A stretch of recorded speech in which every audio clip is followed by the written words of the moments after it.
Yo, it's your boy Meritaboy. I'm back up in this thing, man. Listen. My bad, y'all had a little difficulty. When I be on YouTube, my head is a little clearer and shit, little mic. But man, shout out to Nate said it, man. Y'all know we've been covering this Drake Kendrick Lamar beef. I mean, it's pretty much been like the main shit on in the entertainment hip hop industry for a little minute. We had shots fired over there at Drake Mansion, you know what I'm saying? One of the security guards got shot. Then we got some shit popping off over there at the Weeknd shit. One of his security guards got shot. You know what I'm saying? Hope them boys be all right. You know, speedy recovery, all that shit there, all that good shit there. But at the same time though, your boy been doing a little digging, man. I've been doing a little digging, man. And this shit go deep, dog. This shit go deep. And I'm be honest with you. We all is kind of culpable in this shit. When I mean we, I ain't saying me, I ain't saying you. I'm just saying a lot of people. You know what I'm saying? Full disclosure, when Drake first came out, y'all, I wasn't a fan. I used to debate my homeboys all the time. And it was when I was rapping too. I wasn't a fan. It wasn't like it wasn't like I didn't like Drake's music or whatever. It was just that they had already like made this dude like one of the greats. And I was listening to let me this one I'm gonna explain. When you see a great rapper, like a great rapper, entertainer, whatever, well, rappers, musicians, shit like that, when they kick in the door, it's always a wow kick in the door. To me, Drake didn't wow kick in the door. His first song was Baby, you're my everything. You all I ever wanted. You could do it real big, bigger than you ever done it. This a rapper, y'all. This a rapper. This is kicking the motherfucking dope song. Now, I want to take y'all because I've been a fan of hip hop. I've been studying hip hop for a long time. You know what I'm saying? Just think about this. Any big known rapper that kicked in the door that was like a legend, they always had a wow. Biggie came in with Juicy. Um, all of them. Jay Z, Juvenile, them came in with Hum. Lil Wayne, them came in with goddamn 400 degrees and all of this shit like that. Just think about it, bro. Even J Cole, I remember J Cole first song, first video. Who that? That bitch was hard as fuck when he was walking down the little railroad track. Shit, I'm like, damn, this nigga harder than a motherfucker. Like Rick Ross. Like I'm just saying, like just name all the big known rappers. They all kicked that bitch in like you. It's like it was like, damn. To me, that his rollout wasn't that. It was like, huh? Baby, you're my everything. Yeah, I am my bigger. So that shit threw me right. So it was just so out of the norm for me that I wasn't ready to just say, oh yeah, off top like how everybody else was. Plus, I understand how media works. Sometimes media can blow things up real big, and you know how we do. Once everybody else say yeah, eventually we go on and come on in, and that's kind of what happened with him. But I'm gonna say this: I'm not saying he's not talented, but I'm gonna tell you what his motherfucking talent is. We been hornswoggled. We've been hoodwinked. We've been bamboozled. What that movie Spike Lee had? Bamboozled. That's the kind of bamboozled we've been, dog. You know what I'm saying? And not only us, a lot of motherfucking artists and a lot of people, a lot of songwriters, a lot of people along the way. He got us, dog. He got us. I'm telling you, he got us. I'm gonna go out on a limb, but it ain't no fucking limb. I'm gonna go out and say it right now. Drake is a motherfucking culture vulture. We be talking about 1090 Jake and we be talking about Adam 22 and all these other motherfuckers. No, big dog. They might be too. Drake number one. Drake number one. He number one. And he pulled this shit off like a flawless motherfucking victory, bro. It's like chess. You know what I'm saying? And I'm gonna lay out to y'all how he did it, what he did, and I also got a video that I'm gonna play from a YouTuber named what's his name, Matty Balls, and he gonna explain the inner workings of a lot of this motherfucking beef. But this what I know, right? Drake is from Canada, Toronto, right? He's Jewish and he's black. His mama is a Jewish woman, and his daddy is a black man, right? When I went and I did a little digging around and seeing the demographic and shit up there in Canada, like the different demographic, it's a lot of it's Canada is multicultural. Somalian people, African people, because the Weeknd is from Canada, Toronto, and or Canada, and he's Ethiopian. He full-blooded Ethiopian. This is my man's dad, Ethiopian. You got a lot of Asians up there, a big Asian pop community up there. You got a big Italian community up there. You got a big Tanel, shout out my girl Tanel. You got a big Russian community up there, right? You know what I'm saying? I'm just painting. It's very Canada is very multicultural. I'm talking about shit. I mean, like they damn not everybody else damn not outnumber the native Canadians. It's a lot of different. I'm talking about they got a large population of different cultures and demographics that's done moved into Canada and been living in Canada for a long time. You know what I'm saying? Like they got whole projects for goddamn Somali people got this whole projects here. Then they got some projects where the Asian people got this whole project. And they even got gangs, y'all. Like I'm saying, like Somali gangs, Asian gangs, shit like that. Like this shit real up in Canada. So I would ask the question: what do Drake identify as? Just think about this for a second, right?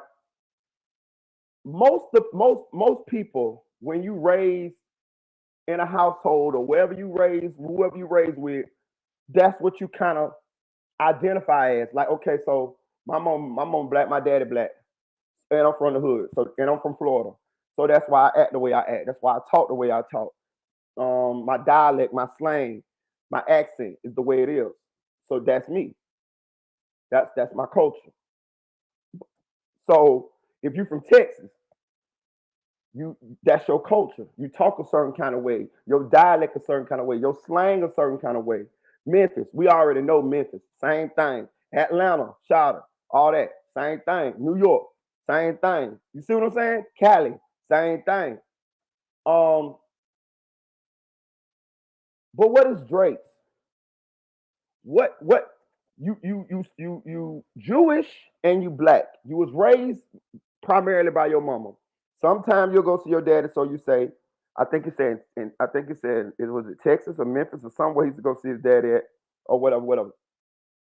Just follow me now. Follow me now because this gonna explain a lot when we really unpack the culture vulture that is Drake. Cause this shit real now. You know what I'm saying? Apex Tracy, I'm out there every week. Indians got it on lock. West Canada got Native American gangs worse than Toronto. I told you. You see what I'm saying? So shout out to Apex Tracks. Appreciate that, gang. Okay, so my question is, what do Drake identify as? Like, what is his culture? What is his who is Drake as far as like a human? Like, okay, so when you take away all the acting and all of the putting on and the you know what I'm saying, who is he? I don't know, but I'm gonna show you how this ties into what everybody hate him for. Okay, pay attention. When Drake came out, he was hanging with another one say Jew behind closed doors. Okay, that's cool. Pay attention. When Drake first came out, he signed with, I think, J. Prince Jr. discovered him.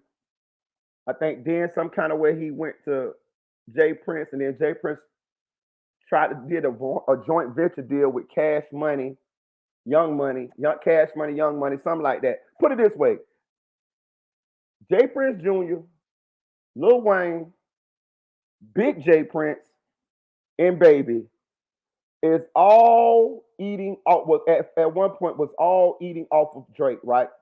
If y'all pay attention or not, when Drake first came out, after he did the little whatever the baby, the best I've had, he then went to, doing the whole Young Money shit with Wayne them. Do y'all remember how he kind of acted and rapped at that time? It was sort of like them. It was like sort of like the Young Money shit, like the little Wayne shit. It was definitely that type of influence on his songs and styles and shit like that, right? Then after that, y'all don't remember sometime Drake would do songs and then he'll kind of have that H time, that Texas in there. Put Bum, I think he had Bum B's vocal, own couple songs, vocals or whatever. He would do that little H time shit right there. Then y'all don't remember after that he moved over to the motherfucking Memphis with the block boy JB. Look alive, look alive, look alive. He moved from that to that. Okay. Then he shot over there at Atlanta. Nope. Matter of fact, I think from then he shot on it down to Miami. Tell Uncle Luke I'm out in Miami too. You know what I'm saying? Then they did the song with French Montana. Don't stop, drop that, drop that. You see what I'm saying? Then from there, he shot on up 95 to goddamn Atlanta. Fucking around up there.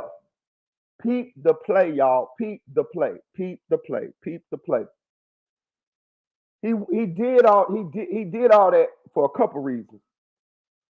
First, a lot of those artists from those areas had hot sounds and hot songs. And even with the Migos, remember we did with the Migos, Versace. You see what I'm saying? It's really the old Jay-Z playbook. That's really what it is. Jay-Z good at this shit too. When you have a hot song, they'll jump on the motherfucking song, and then that'll keep them hot. Know what I'm saying? Right. The opportunities. Culture vultures. But Drake works. I'm gonna show you how Drake works. They'll jump on the song, and then they will make a verse to the song, even still in your flow. They'll even still see that's another thing. When you do a song with somebody and that bitch hot, or when you do a song and that bitch hot, and somebody jump on the song like another rapper, another star, and put a verse on it, they kind of got an advantage. And I'm gonna tell you how they kind of got an advantage. They kind of got an advantage because they heard the song, they heard the flow. So a lot of times what they'll do is they'll take the flow of the song of your verse and make a verse on top of that. I did that a couple times, to be honest with you. I got two songs. I got a song I did with this girl. That bitch hard as fuck. What that bitch called? I've been I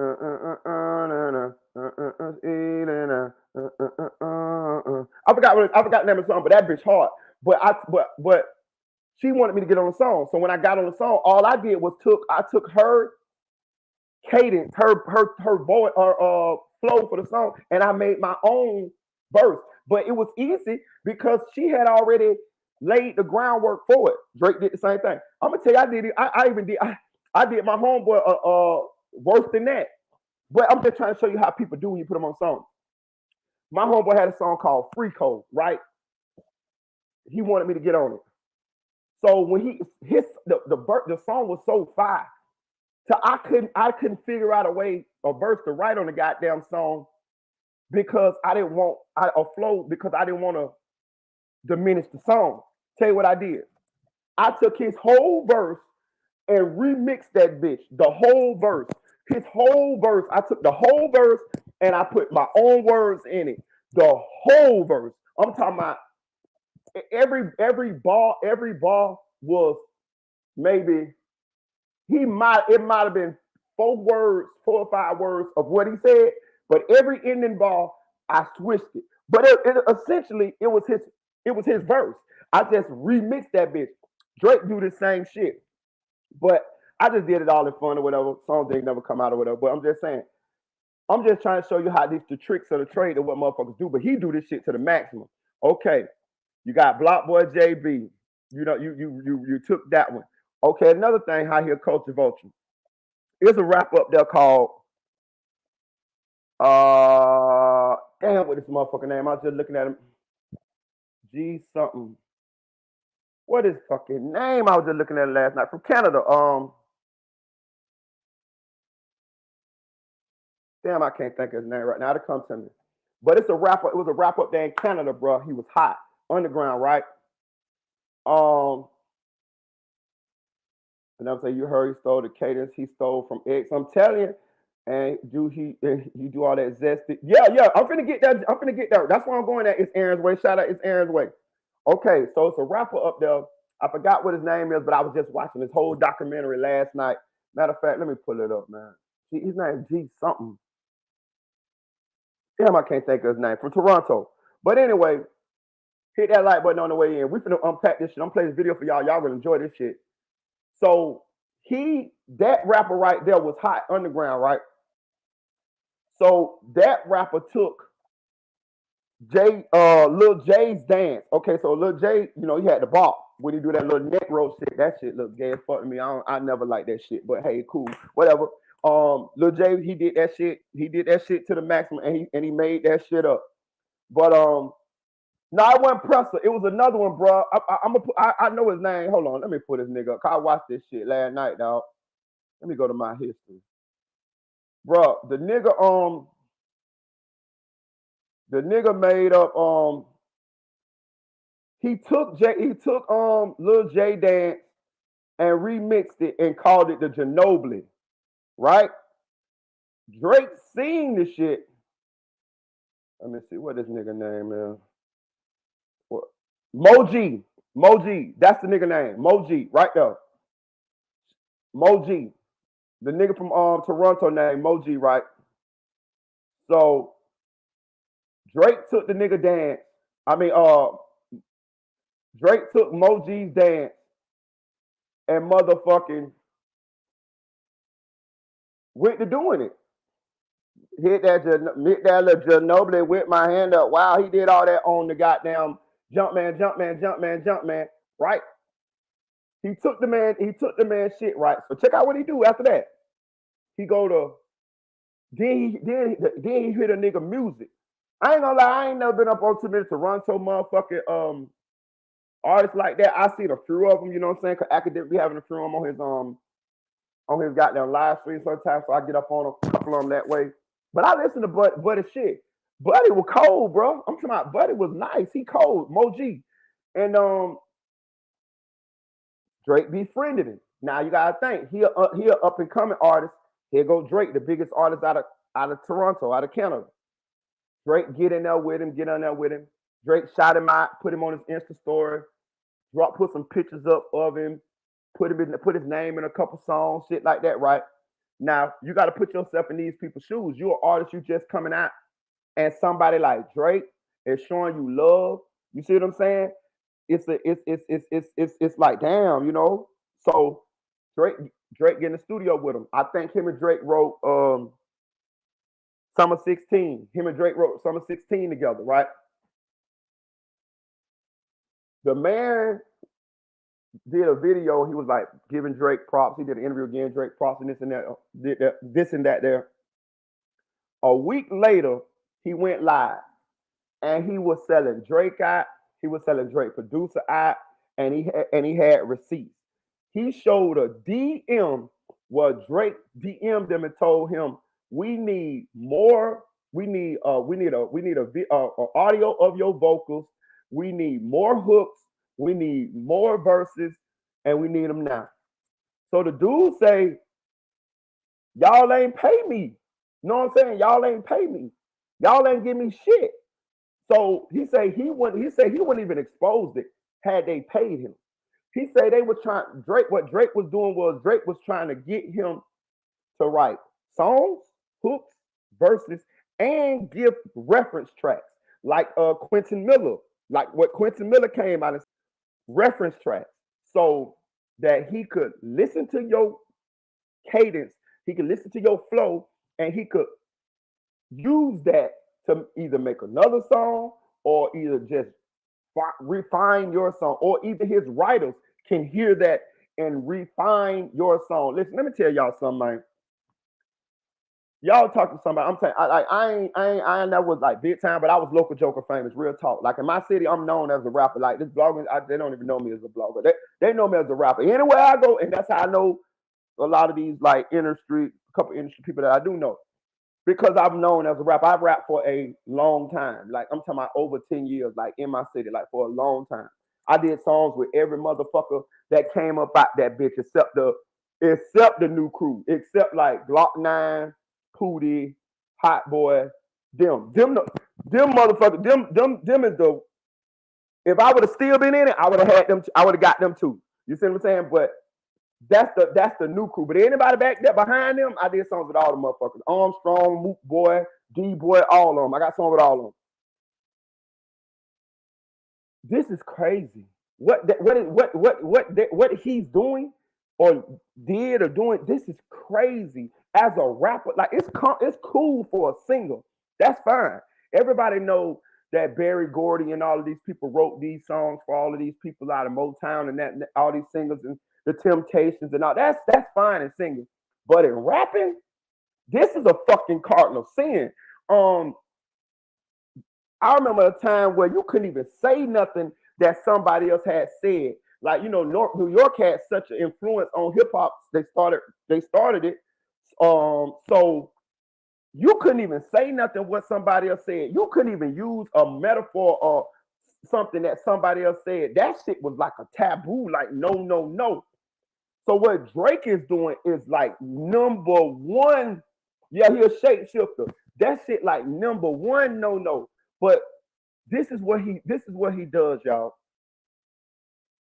He goes around people who hot. And we all know this. He even did it with the reggaeton shit. He even did it with the goddamn the island type of music and shit. All that shit, controller. All of that shit is swagger jacking, culture vulturing. And what he'll do is he get around them people, those people who got that special sauce, those artists that are unique, and he befriends them.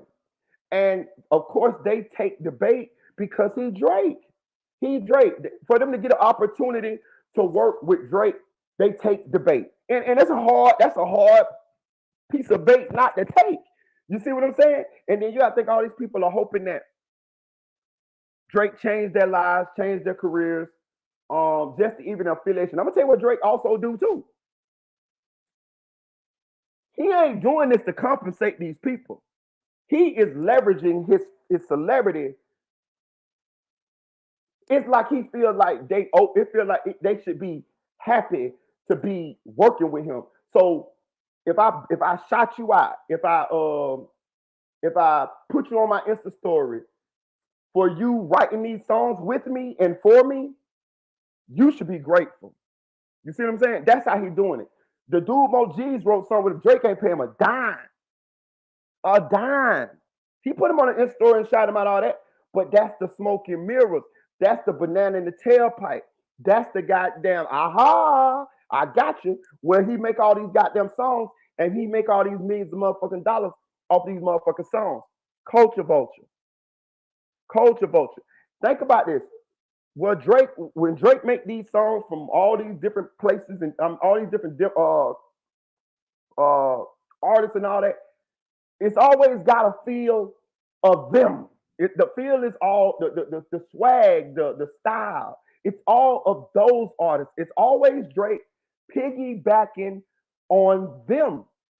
Like, to be honest with you, I can't even tell you what his style is. The only style that I think I can attribute to Drake is the singing. That's it. But I'm talking about the raw, natural swag, the sauce that he put in the goddamn soup. I can't tell you what it is. I can't tell you what it is. And this is the culture vulture part. And this is the part that takes you back to who is him. This is the part that takes you back to the I'm Jewish, but I'm black. I'm Canadian, but at the same time, I'm moving around and meeting all these different artists who got their own unique style because they really got the sauce. Like, they really are unique, and he's stealing it. He's stealing it. He incorporating it into his bag. And now when you hear him, he can pull those. He can pull that flow. He can pull that culture, that sauce that he stole from all of these lesser artists out his bag. He can do he can that's what he's doing. He's the culture vulture. But I'm gonna play this video and then I'm gonna get back into it because I want to make sure y'all see what the fuck going on here. This shit real, dog. This nigga hell. And many more have dissed him, which has left many people wondering why everybody hates Drake. So let's look into it, starting off with Future and Metro Boomin. In light of recent events, Drake's beef with Metro and Future is pretty well documented, so I'm not going to go super into detail in this section, but it provides the backstory for us to understand why all of these rappers assembled to diss Drake. So Future and Metro Boomin are the two people responsible for the so-called rap civil war, and it seems like Metro Boomin is the main mastermind behind it. But why does Metro Boomin hate Drake? Well, it seems to have started back in December of 2022 when Drake was left off of Metro Boomin's album Heroes and Villains. I was just in the studio with Drake one time, because we were gonna do some stuff for my album, and he just wanted to hear some songs from my album. Then he heard that.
Full of a bunch of other rappers who hated him.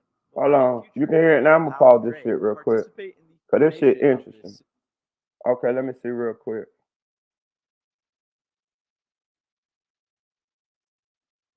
I want to see something real quick.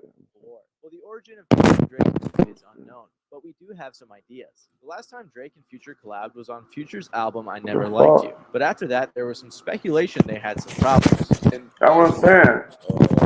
Future, Metro, Boomin, Drake, and Teacher. I think it's weird that nothing ever happened with that fucking hit smash song that Future and Drake made with Tim's. What do you mean? Not Wait for you. It was a hit. When you say what No. Okay, so let me tell y'all exactly maybe what y'all missed. So that was Metro Boomin a little earlier. Metro Boomin said that he was making a song. He was in the studio and he had finished his album and but he was working with Drake too. And Drake came in and Drake heard some of his songs. So Drake it was one song that Drake wanted to get on, and he told Drake like, "Nah, man, the song like done, like this bit done, like." You know what I'm saying? And he said Drake was adamant about wanting to get on the motherfucking song. I told you that's that culture vulture. That's that goddamn swagger jacking. That's that okay. If this song finna be hot, I need to get on this song to help myself because this shit finna be the next shit. And this is how they stay afloat. Listen, let me tell y'all another thing too, bro.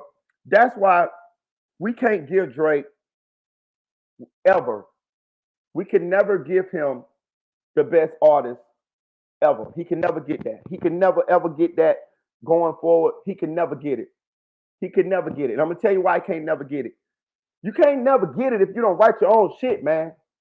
It's other people that's writing their own shit. I used to write my own shit. That shit take time, bro. I used to write. Listen, I ain't telling you no lie, bro. You know you know how long I wrote? I wrote for years, nigga. Years. I'm talking about, bro.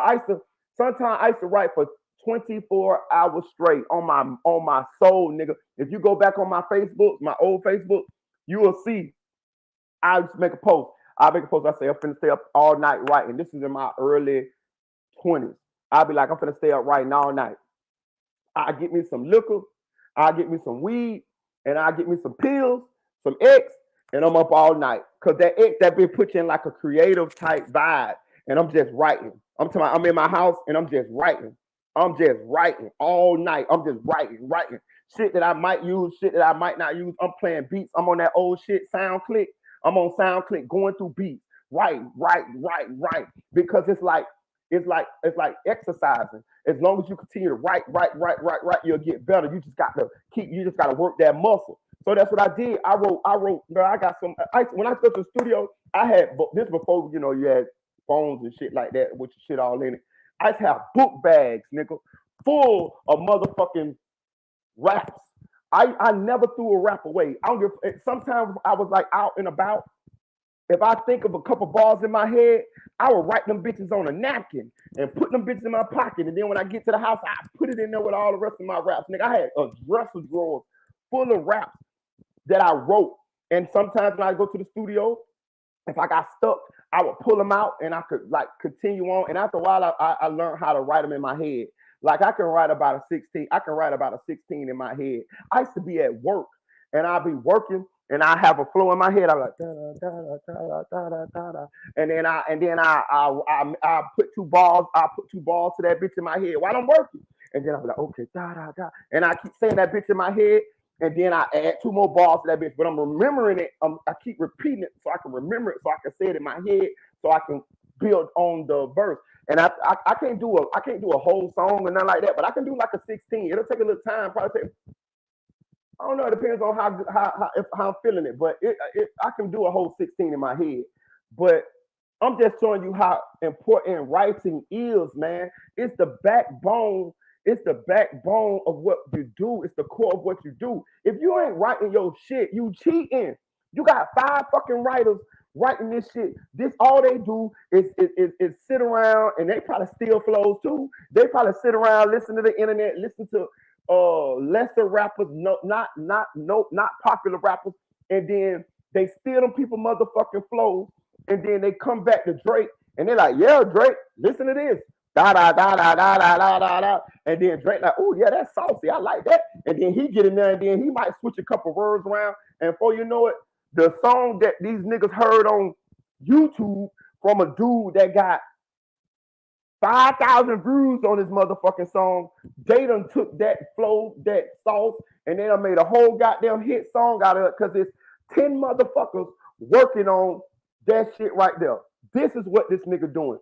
Bro, have anybody paid attention to why this man is beefing with fucking Kendrick Lamar and rap battling Kendrick Lamar?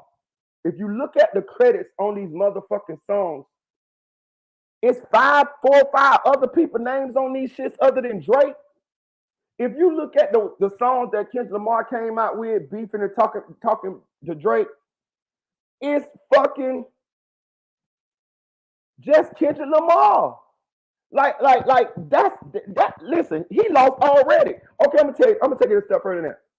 If you rap battle Drake, you the person listening to this motherfucker right here, listen to me right now.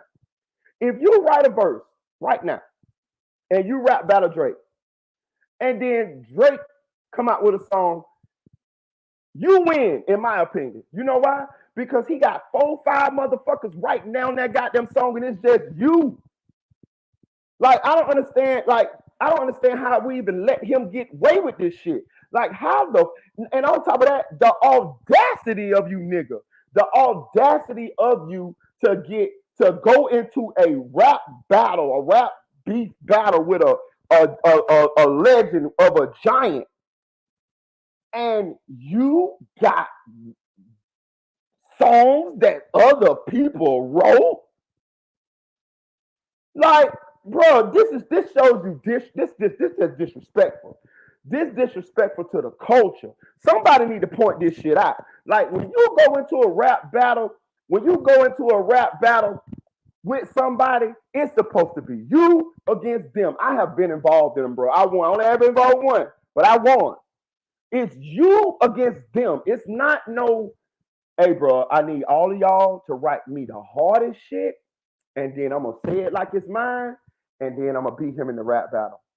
No, nigga. When you do that, when you go into a rap battle with somebody, you in the Coliseum, nigga. You back in the days with Gladiator. Spaniard, Spaniard, Spaniard. That's what you at. And nigga, we throw your ass in there with a sword, with the shield. God damn it, and God damn it, it's some lions and shit running around. God damn it, and it's you and him, and whoever come out, God damn it, like goddamn Achilles, God damn it, you know what I'm saying? Whoever come up out that motherfucker, that's the winner. But it's you. You can't have help talking about you beating the nigga, and that's what I'm saying. That's what type of lame shit this nigga on. That's lamer than a motherfucker. He shouldn't even had the courage to try that shit in front of everybody. But that lets let you know how arrogant, jaded, how much of the big head he done got. He feel like, nigga, I can go against Kendrick Lamar or whoever in a rap battle, but I got 7 goddamn writers who gonna write me some songs, and I'm finna stand my ass up here and rap this song like I made it. Not only that, I'm finna put them niggas, their names is gonna be on the credits where everybody can see.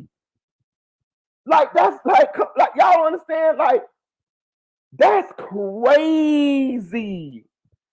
Cause you gotta think, cause people giving him credit for coming up with these lines. That's the problem. When you writing, people giving you credit for these lines. When you know what I'm saying, you getting credit for them. Like them lines where Kendrick came up with, he get 100% of the credit with that because that came out his head.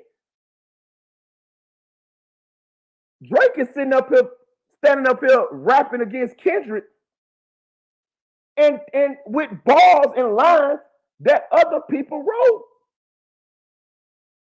And not only that, we know they wrote it because he put their names is on the credit. Go look at all them songs, them songs he just made, this and Kendrick. Them people names is on the credit, yo. Yeah, industry, it's pretty much an industry plant. That shit crazy than a motherfucker. You know what I'm saying? Like, I'm gonna keep playing this shit. This shit goes deeper than that because I'm gonna show you. He did the same shit to The Weeknd, y'all. The Weeknd from Canada too. The Weeknd wrote quite a few songs on Take Care. And actually, my favorite Drake song is Crew Love. Is The Weeknd wrote that. Same thing. The Weeknd was broker than a motherfucker. When I tell you The Weeknd was broke, y'all, The Weeknd was like goddamn it, broke. Goddamn it, like goddamn Oscar the garbage on Sesame Street broke. Like they say The Weeknd used to, let's be real though, nobody would listen to Kendrick he just Drake. You might got a point with that one there, young baller. You might got a point with that one now. You might got a point with that one now. Yeah. I agree.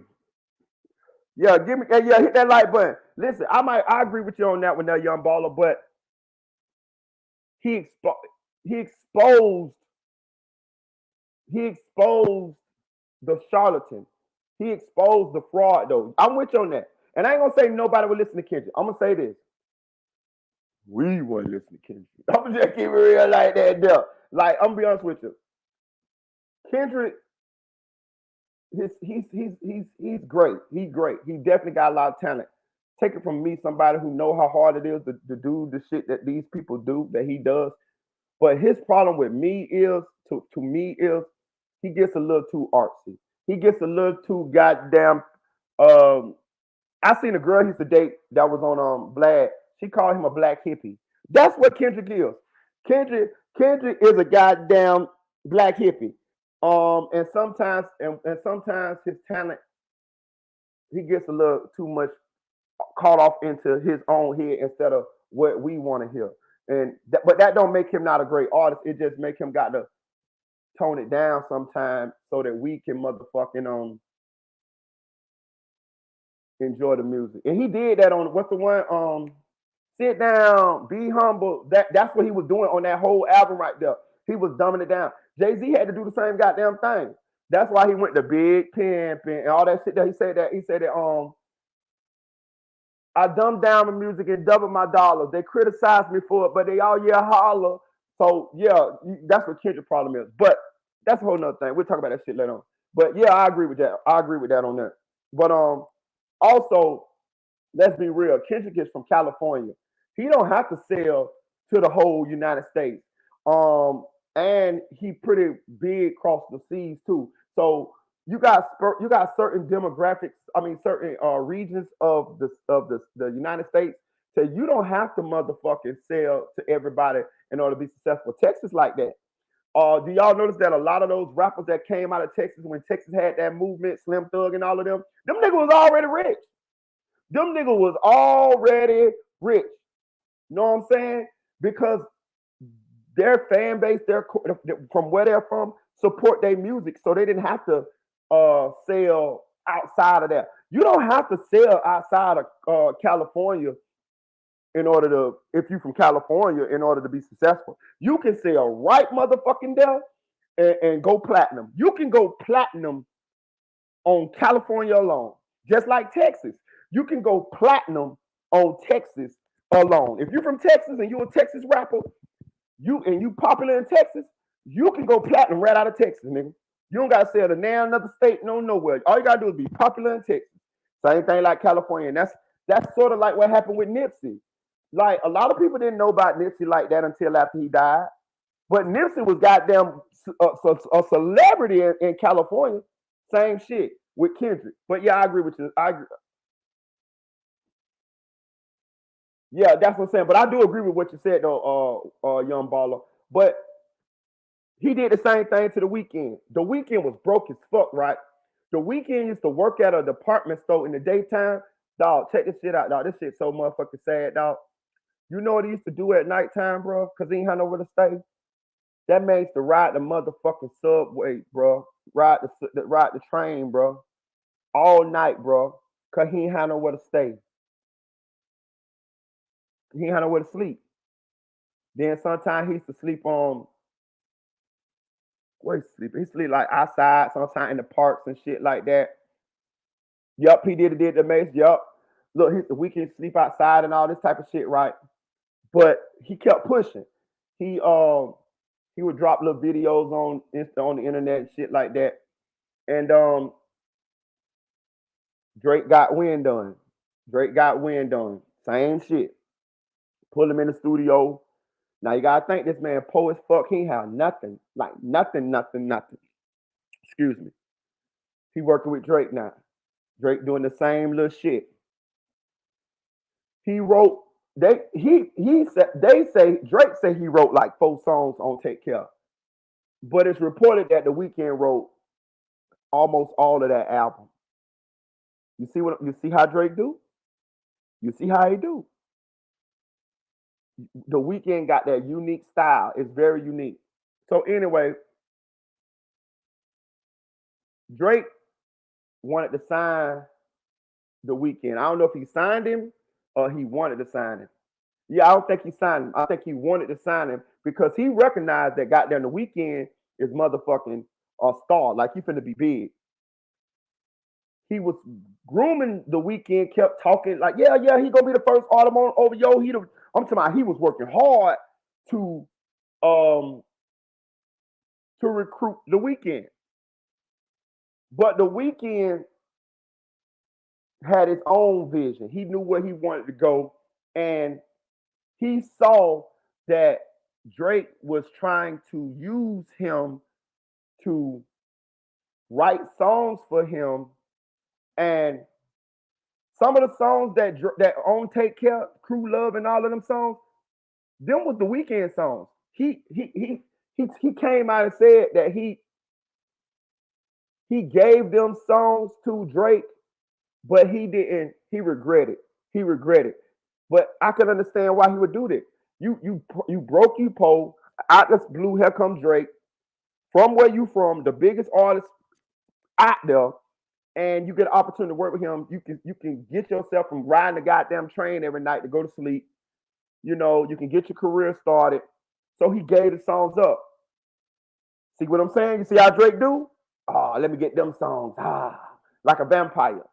He got the songs. But it always left a bitter taste in the Weeknd mouth because he didn't want to give them songs up. He just did them because he felt like it was pressure, but he felt like he had to because he was looking at a situation that he was trying to get out of that being that, he was broke. So anyway, Drake wanted to sign it, but he didn't want to sign with Drake. But he just and he told Drake, look, man, I'll work with you and shit like that. I'll help you write songs and shit like that, but I don't want to sign. I don't want to sign with you. Drake still kept trying to push the sign. So the Weeknd went on and signed. I think he signed to somebody like Republic. He signed to somebody big. It was like bigger than Drake. A real company. Took off. Listen, I'm gonna tell y'all something too. Drake is a big artist, but the Weeknd is on his ass. Like the Weeknd, I forgot what the numbers is, but the Weeknd is like superstar, like gone, like the streams, shit like that. Like I forgot how many monthly listeners he got on his name, but it's the biggest ever. He got the most monthly listeners on any of the stream services. Yeah, he signed the Republic. He got the most monthly listeners is anybody. Like he beating Drake out and all of that shit. Like he got billions of motherfucking streams. Like, so this is where the beef started out with Drake. This is where the beef started out. Drake is bitter that the Weeknd didn't sign with him so he could suck some motherfucking more life out of him. Like, you know what I'm saying? But I'm gonna play this shit though. Let me know if y'all can hear this shit, dog. I hope y'all can hear this shit. Cause this video is very motherfucking informative. I watch this bitch. Shout out to Matty Balls. Shout out to UG. And after that turned out to be the case when Future dissed Drake on his album, it left many people wondering why. Well, a lot of fans speculated for a while that the beef was caused by a girl, but Metro Boomin shut that down by saying, stop making stuff up for engagement and enjoy the music. So with that in mind, the next assumption was that Future and Metro are good friends, and that Future simply sided with Metro in his feud with Drake. Metro's producer tag is literally Future saying, if young... Damn, I wonder why y'all can't hear this bitch, dog. I'm mad than a motherfucker. I want y'all to hear this shit, dog. My shit be fucking up, no, I'm mad than a motherfucker. Let me fix this shit. Let me see, son. Let me see, son. Let me see, son.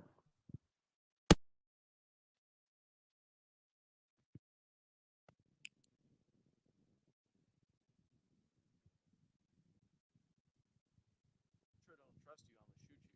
And for whatever reason it is, Future and Metro have made it clear that they do not trust Drake. And it's clear that Drake has problems with them too. Because on his recently leaked push-ups diss, he said, I could never be nobody #1 fan. Your first #1, I had to put it in your hand.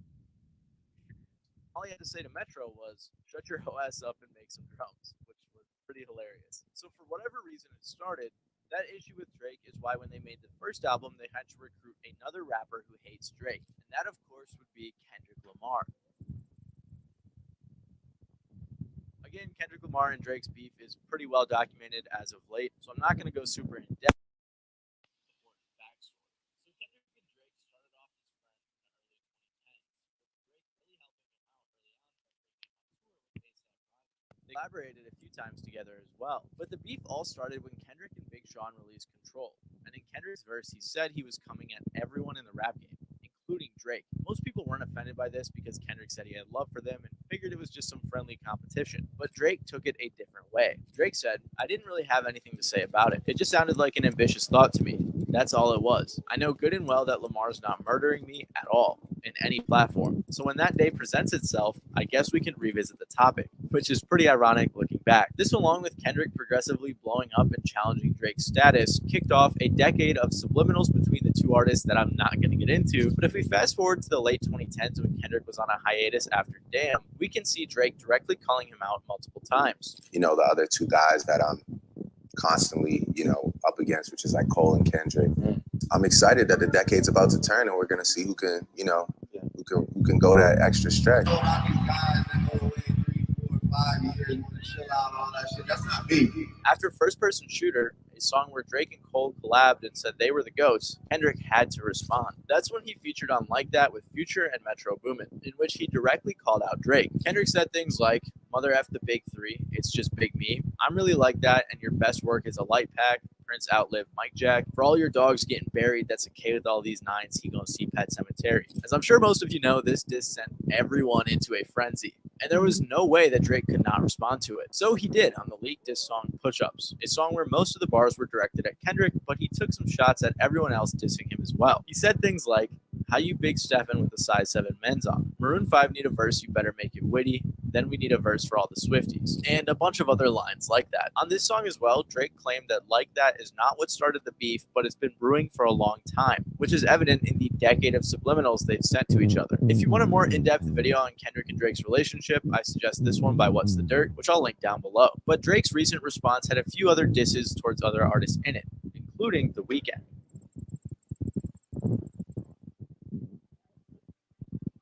The Weeknd and Drake have had a fairly public feud that's been on and off for a while now, but after being featured all over Future and Metro's albums and sending some shots at Drake, the flames seem to have been reignited. It all started in 2010 after Drake heard a new young artist called The Weeknd, and they met in 2011. Drake supported his career very early on and was a big fan of him. They worked together a lot, and The Weeknd even wrote 4 of the songs on Drake's album Take Care. As The Weeknd was growing as a solo artist, in 2012 Drake said, "I want to continue being involved in his career and vice versa, and keep making music together. As far as on paper, it's all being worked out. But that's not really what counts anyway. What counts to me is the fact that affiliation is known, and that's all I really care about." It was clear that Drake wanted to sign The Weeknd, and he said it often. This is forever the first artist that OVO ever had and still has, and OVO next song is alive forever, I promise. But that would be turned on its head when The Weeknd signed with Republic Records in September of 2012, which clearly upset Drake. He said on Twitter, "You won't get away with just a thank you. You owe me a favor." Things went along as normal for a while. And if you're curious, a normal Drake beef looks like some subliminals throughout your songs while maintaining the fact that you're cool in your interviews. Until 2013, when The Weeknd did an interview with Complex. He revealed that the songs he gave to Drake were originally for his album House of Balloons, but The Weeknd made it sound like he didn't really want to or that it wasn't the right decision. He was also asked in reference to Drake, "People think you guys aren't cool with each other anymore," to which he responded, "No, that's not true, but it makes sense. The thing about Drake is I told him what my decisions were going to be, and he was down with it from the beginning." So despite the both of them saying they were cool, there did seem to be a bit of tension surrounding Take Care and The Weeknd not signing to OVO. In 2015, The Weeknd opened up a little bit more about his early relationship with Drake when he said to Rolling Stone, "I gave up almost half of my album. It's hard. I will always be thankful.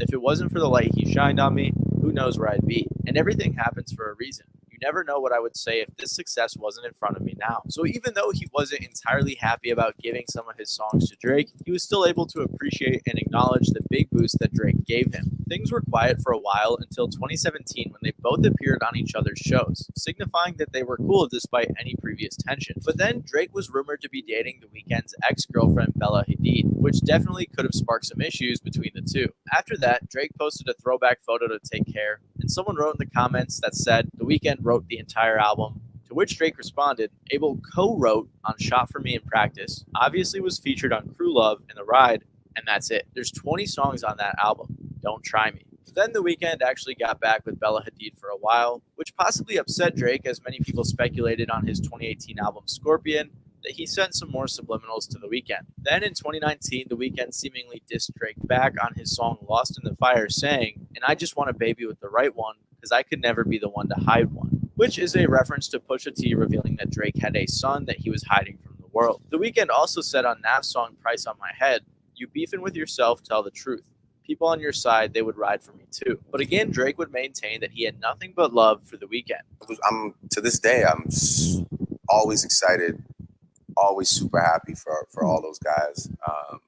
And I never had any resentment towards you didn't stay on OVO. That was never really I'm not gonna say there weren't people that didn't feel a way about it, but that was never my thing. I never expected Abel to stay under OVO as soon as I heard him once express that he wanted to do his own thing. So it's my biggest regret would maybe be that we probably wasted 7 years not communicating with each other when we had something beautiful going on. Drake echoed this sentiment on his song War by saying, OVO XO link up, and they boy that sound like he sang on Thriller, We Just Had to Fix Things, Family 16s, We Can't Split Up. After that, things seemed like they might have been cool again, especially when they were hanging out together at the Weeknd's birthday party in 2022. But in 2023, on Drake's album For All the Dogs, it seemed like he may have sent a shot at the Weeknd on the song All the Parties when he said, "My playing P&D in them shorties don't listen to Weeknd." Some people don't think it was a diss, but after recent events, it very well could be. In late March of this year, Future and Metro Boomin released their collab album We Don't Trust You, which, if you're unaware, was essentially an entire diss album towards Drake, with a handful of features having beef with Drake as well. The Weeknd had some vocals on there, but it wasn't until they released We Still Don't Trust You where the disses at Drake came from The Weeknd. The most direct shots were on the song All to Myself when The Weeknd said, "They could never diss my brothers when they got leaks in the operation. I thank God that I never signed my life away.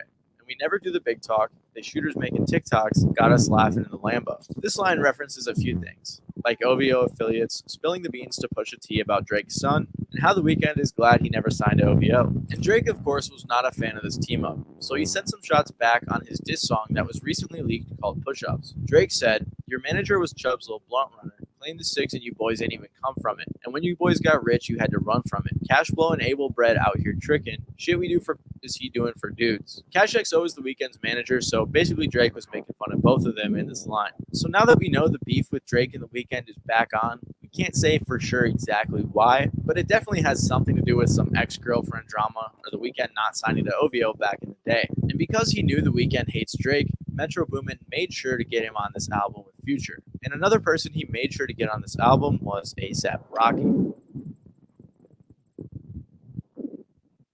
Similar to The Weeknd, A$AP Rocky and Drake used to be good pals, but now there is some beef that is in large part because of a girl. Surprise, surprise. Back when A$AP Rocky was starting out, Drake took him on his Club Paradise tour with Kendrick Lamar, and because of this, Rocky said that Drake is the one who put him on. The only person that put on for me when I ain't have nobody was Drake. I'm talking about Drake was the first person to put on, like, before anybody. He didn't want to sign me. Yeah. He didn't want. It was like, yo, that's raw talent, yo. Like, you gotta shine, yo.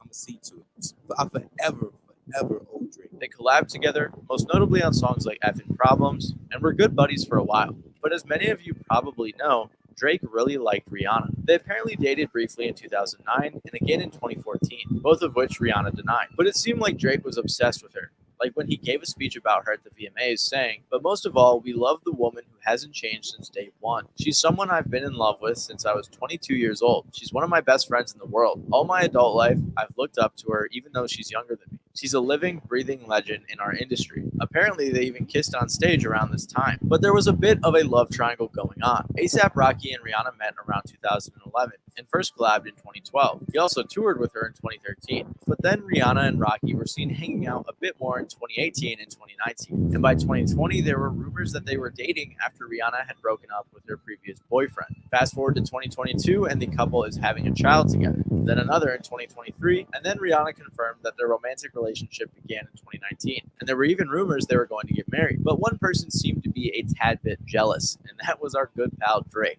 Many fans assumed that Drake's song Fear of Heights from For All the Dogs was about Rihanna, because he said things like, "Why they make it sound like I'm still hung up on you? That could never be me. Bro can't run me. Better him than me. Better it's not me. And the sex was average with you. I'm anti because I had it with you. And I had way better than you. TBH. Yeah, that man, he's still with you. He can't leave you." Basically, the entire first verse was aimed at Rihanna and Rocky, with, in my opinion, some pretty weak disses. Drake also seemingly dissed Rocky on the song Another Late Night when he said, "I ain't pretty Flacco, this shit get really rocky." Oh, and on Virginia Beach, Drake said, "I know what you say I could have treated you better or whatever, but I don't know, I think I did all right." And you know how you get drawing conclusions like you got a Parsons degree or something. I could have treated you better. That's crazy. Nope. In a hilarious interview where a TMZ reporter tried to jog with Rocky and ask some questions, she asked about the Drake diss, but Rocky didn't respond. But then Rocky somewhat responded on Kid Cudi's song Wow, where he said, "These people can't stomach me, gotta go get a mandrake." However, Rocky finally addressed the situation directly on Future and Metro's second diss album, We Still Don't Trust You, on the song Show of Hands. He said, "People swear they're the baddest. I just beg the worst one. And they feelings over women. What, you hurt or something? I smashed before you birthed, son. Flacco hit it first, son. Still don't trust you. It's always us, never them. Heard you dropped your latest shit. Funny how it just came and went." So it's pretty obvious what Rocky's talking about here. Drake didn't seem to target Rocky on his latest diss track, but he did post this meme targeted at everyone who dissed him, so at least we know why the two of them started beefing. But one person we didn't know was beefing with Drake was Rick Ross, until we just recently learned the reason. Rick Ross is an artist who has seemingly been good friends with Drake for a while now, so many people were surprised to see them beefing. They've collaborated many times, most notably on songs like Money in the Grave and I'm On One. They even hinted at a collab album as recently as 2021. There was a brief conflict between the two back in 2016 when Drake was beefing with Meek Mill, since Meek was signed to Rick Ross's label. Ross said, "If it's gotta go there, Renzel gonna jump off the porch on your ass. That's just the way I've always been and I'm gonna die that way. You just gotta know what you're doing for your dogs." So he clearly was siding with his signee, which makes sense. And when Drake and Meek patched things up, so did Rick Ross and Drake in 2017. The most recent time we've heard Rick Ross speak positively of Drake was in May of 2023 when he said on Drink Champs that him and Drake are very close. Even in January of this year, Rick Ross said to Aiden Ross on a live stream that his favorite Drake collaboration was Stay Schemin', and that it was a magical experience making it. In March of this year, Rick Ross and his girlfriend Christina Mackey announced that they had broken up back in February. But then, for some reason, Rick Ross unfollowed Drake on Instagram after Like That by Future, Metro, and Kendrick was released. Everyone was focused on the Kendrick verse, and may not have realized that Rick Ross was featured on the album as well. An album that, mind you, was full of Drake disses. It was basically targeted at Drake, if you haven't picked up on that already. Ross's verse didn't have anything to do with Drake, but it may have been that tiny bit of allegiance that upset Drizzy, because shortly after that, Drake invited Rick Ross's ex-girlfriend Christina Mackey to his concert, and it was a fancy invite that she posted, which probably had Mr. Ross feeling some type of way. This is when people thought there was beef, and then it was confirmed not too long after. When Drake's song Push Ups leaked, he had some bars for Rick Ross. He said, "I might take your latest girl and cuff her like I'm Ricky. Can't believe he jumping in, he turning 50. Every song that made it on the chart he got from Drizzy. Spend that little check you got and stay about my business." So he briefly addressed Rick Ross, saying he took his girl, referenced Rick Ross's past as a correctional officer, and then said that every song on the charts that Rick has got has been from him. He didn't spend too much time on Rick Ross as there were many other people that he had to send shots at, but it was enough for Rick Ross to immediately get in the studio and respond to Drake in a full-length diss track. He said, "Ghostwriters, they get to floss what you could have had. Record label taking a loss, are you in your bag? You a worker wanting to chart, don't make me laugh." Here he directly addressed Drake's claims and said that because Drake outsources things like ghostwriters and has to pay for them, that the record label is probably taking a loss on his music. Ross continued later on saying, "Like his moves, but he never had to fight in school. Always ran, another person had to write your grooves. Flow is copy and paste, Weezy gave you the juice. Another white boy at the park want to hang with the crew." In this line, he calls Drake soft again, saying he doesn't live the lifestyle he claims to have lived. And Ross also said that Drake just got his flow from Lil Wayne. On the hook, Ross called out Drake for leaking his diss track instead of speaking directly. But one of the most interesting things to happen on this track was in the outro when he accused Drake of wanting to be white, so he had a nose surgery to make his nose smaller than his dad's nose. The nose accusation actually had Drake's mom texting him asking, "The internet is saying you got a nose job?" To which he responded, "It's coming from Rick Ross, the guy I did songs with. He's gone loopy off the Mujaro. He hasn't eaten in days and it's turned him angry and racist. He's performing at proms for money. It's bad. Don't worry, we'll handle it." And he also tagged Rick Ross saying, "You're one nosy goof."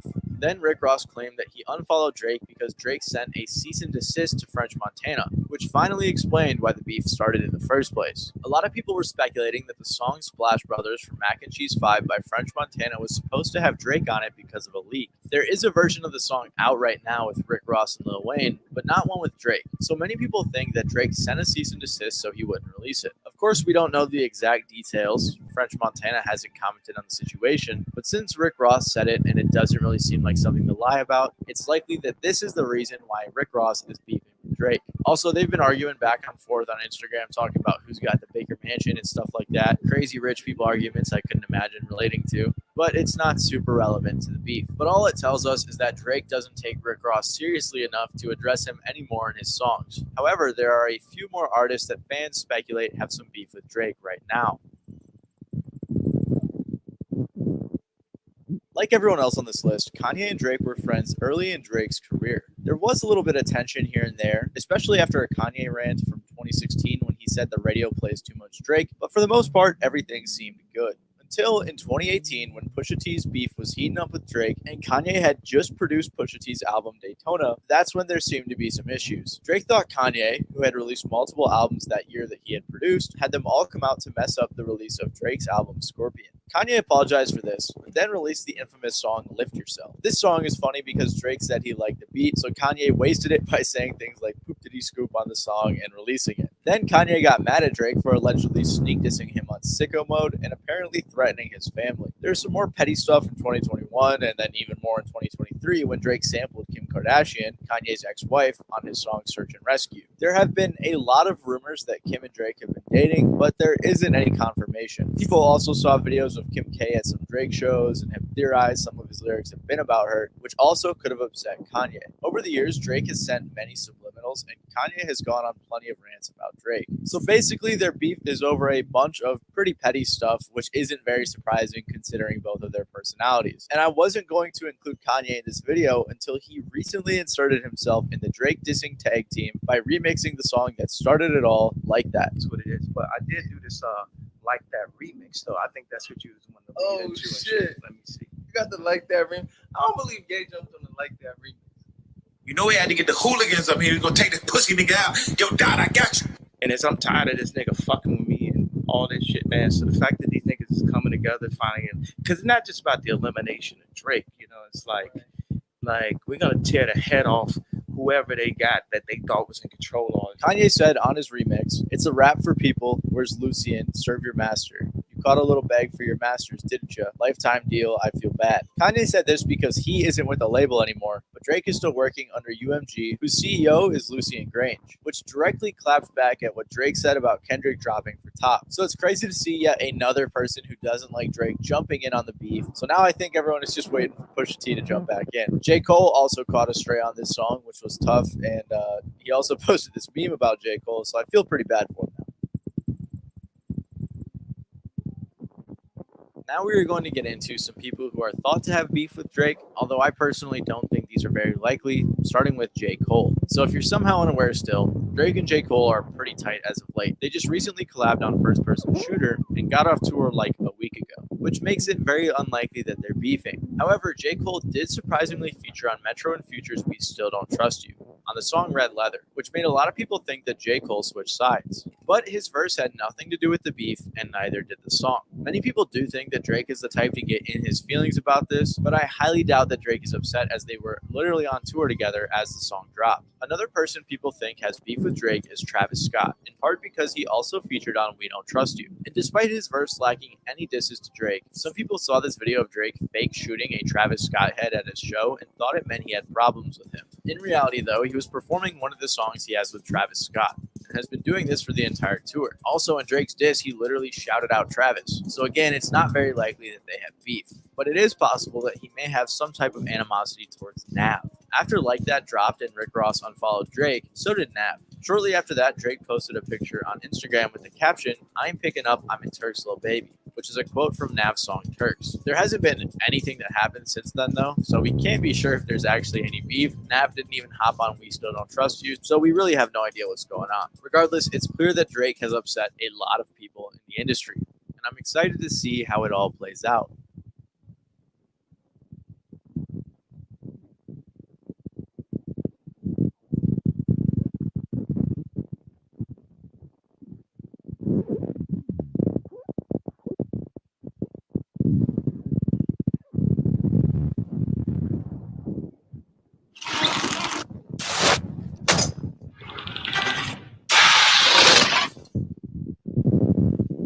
Drake and Kendrick.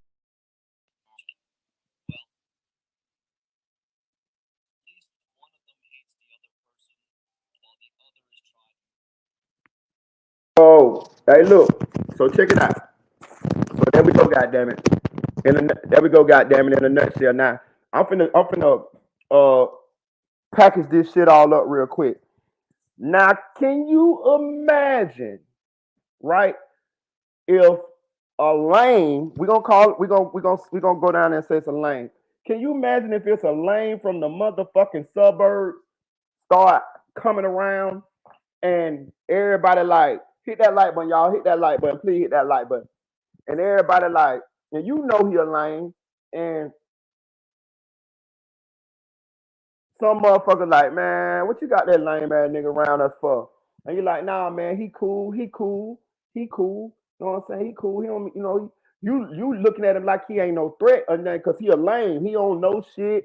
You got him hanging around, but while he hanging around, he peeping shit. He learning shit. He learning your weaknesses. He learning what you're good at. He learning the game. All of this shit meant to be sold, not to be told. He peeping game. He peeping game. So as the lame get to hang around you, the lame get to being like you, learning how you talk, learning how you walk, learning your moves. Not only that, the lame go to learning. He go to learning. He go to learning motherfucking game. You know what I'm saying? So before you know it, goddamn, the lame done motherfucking maneuvered and put itself in position to where the lame kind of out motherfucking maneuvering you. The lame done motherfucking position himself to where he motherfucking is needed or wanted, or you can't overthrow him. Put it that goddamn way. So now the lane done got a little clout. He done got a little whatever, fake celebrity or whatever. So now he moving around, you know what I'm saying? And it ain't like he no lame no more. You know what I'm saying? But really he was your student, your lane, the nigga you let in this motherfucking door. Now the lame done motherfucking got beside himself. Now the lame motherfucking talking shit to the real niggas, to the G's. The lame done got some motherfucking niggas around him that'll ride for him because the lame done got his bag up. You feel what I'm saying? This is what the fuck is going on here. And this is why these motherfucking people upset. I didn't know that Metro Boomin had 2 whole albums dedicated to this and Drake. But Pete Game here. All of these goddamn people that's on that album, Future, The Weeknd, goddamn ASAP Rocky, Rick Ross, all of these people that's on that album know that they own that this album is Drake diss album, 2 albums. They know that what this project is. So for somebody, for all of these artists, for these people to make this album about him, this means this shit been a sentiment. These people been feeling this way about this lane for a long time. And it got to be deep enough for these motherfuckers to come on here and do an album about that shit. Pete Gang, shout out, what's up, my boy Shmee? A lot of people to come on here and make up and contribute to this album. Just think about it now. Like real talk, like say it's me and Metro Boomin, like, hey Merita, man, you want to come jump on this album? We, you know what I'm saying? We don't trust him. You know, it's kind of like to the lame nigga Drake. We don't like the nigga, so we just finna. Me personally, if it ain't that serious, I'm be like, nah, bro, y'all go ahead, don't do that shit, man. It could be considered as a little lame, like a little weak. But if it's serious, if it's what I'm saying is for them to do this, this means they really, really don't like this nigga. This means that it's enough of them in that industry that don't like this nigga to it ain't considered lame. It's pretty much what everybody been wanting to say or been wanting to hear. That's the point I'm trying to make. Shout out to what's the name? Who that was? I think that was Young Baller.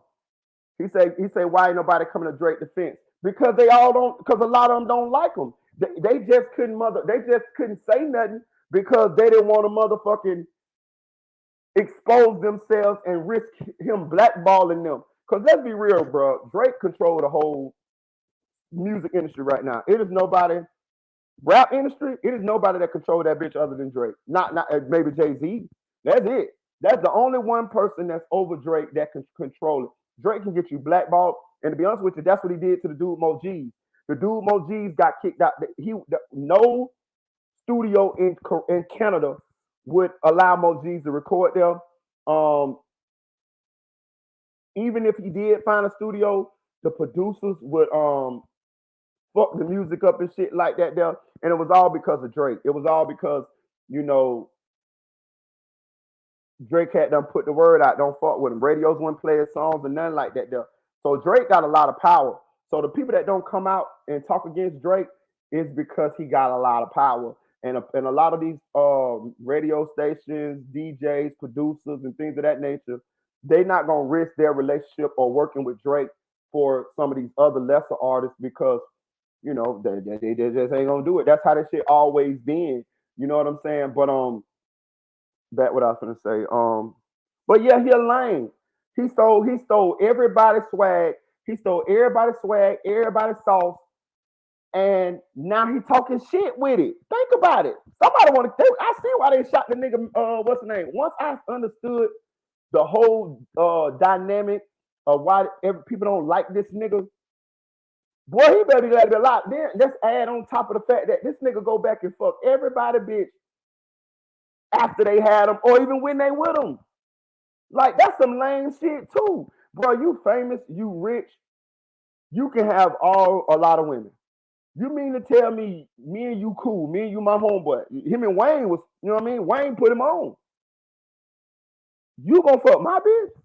I'm saying I ain't mad. I'm not as mad. I'm not really mad at you. She got to go. She got to go now. Don't get it twisted. She got to go. She out of here. But what I'm saying is, me and you, we family. We supposed to be family. You young money, this and that there. You gonna fuck my bitch while I'm in jail? Like you gonna fuck my bitch while I'm in jail, my nigga? Listen, I ain't gonna fall out with you about it, but I know who you is from now on, and we can never be as close as we once was. We could never be brothers. Never. Hell no. Nigga, you was just that little nigga with no hair on his face, in the wheelchair on the Grassy, and then we sign you and we glow you up. We put you with me, Young Money, so you can we give you that street edge. We give you that street edge to you. Cause let's be real, you ain't no street nigga. Lil Wayne, they got a video. Lil Wayne told the nigga, "Hey, look, man, check this out. You good? You be telling Drake, you good? Just don't rap about nothing, no killing in name." That what he told him. He told him, "Look, don't rap about no killing. Know what I'm saying? And you good." Which means that the only reason why Drake, because even when I first heard Drake rapping about putting money on niggas' heads and all of this shit, that shit threw me. I'm like, hold on, what the fuck is this nigga talking about? Nigga, you the nigga from the Grassy, nigga. Nigga, you ain't putting no motherfucking money on those niggas' heads and shit like this here and that, yo. That was that nigga stealing them niggas' swag. Know what I'm saying? Like, he hanging around some real niggas, y'all. Let's be real. Some of these niggas that Drake done got around or been around, some of these niggas is real niggas. Some of these niggas done really did shit in the streets and really is doing shits in the streets. So he take they persona. You know what I'm saying? He take their persona and he feel like, okay, since I hang around these niggas and now I done ingratiated myself with these niggas and these niggas is,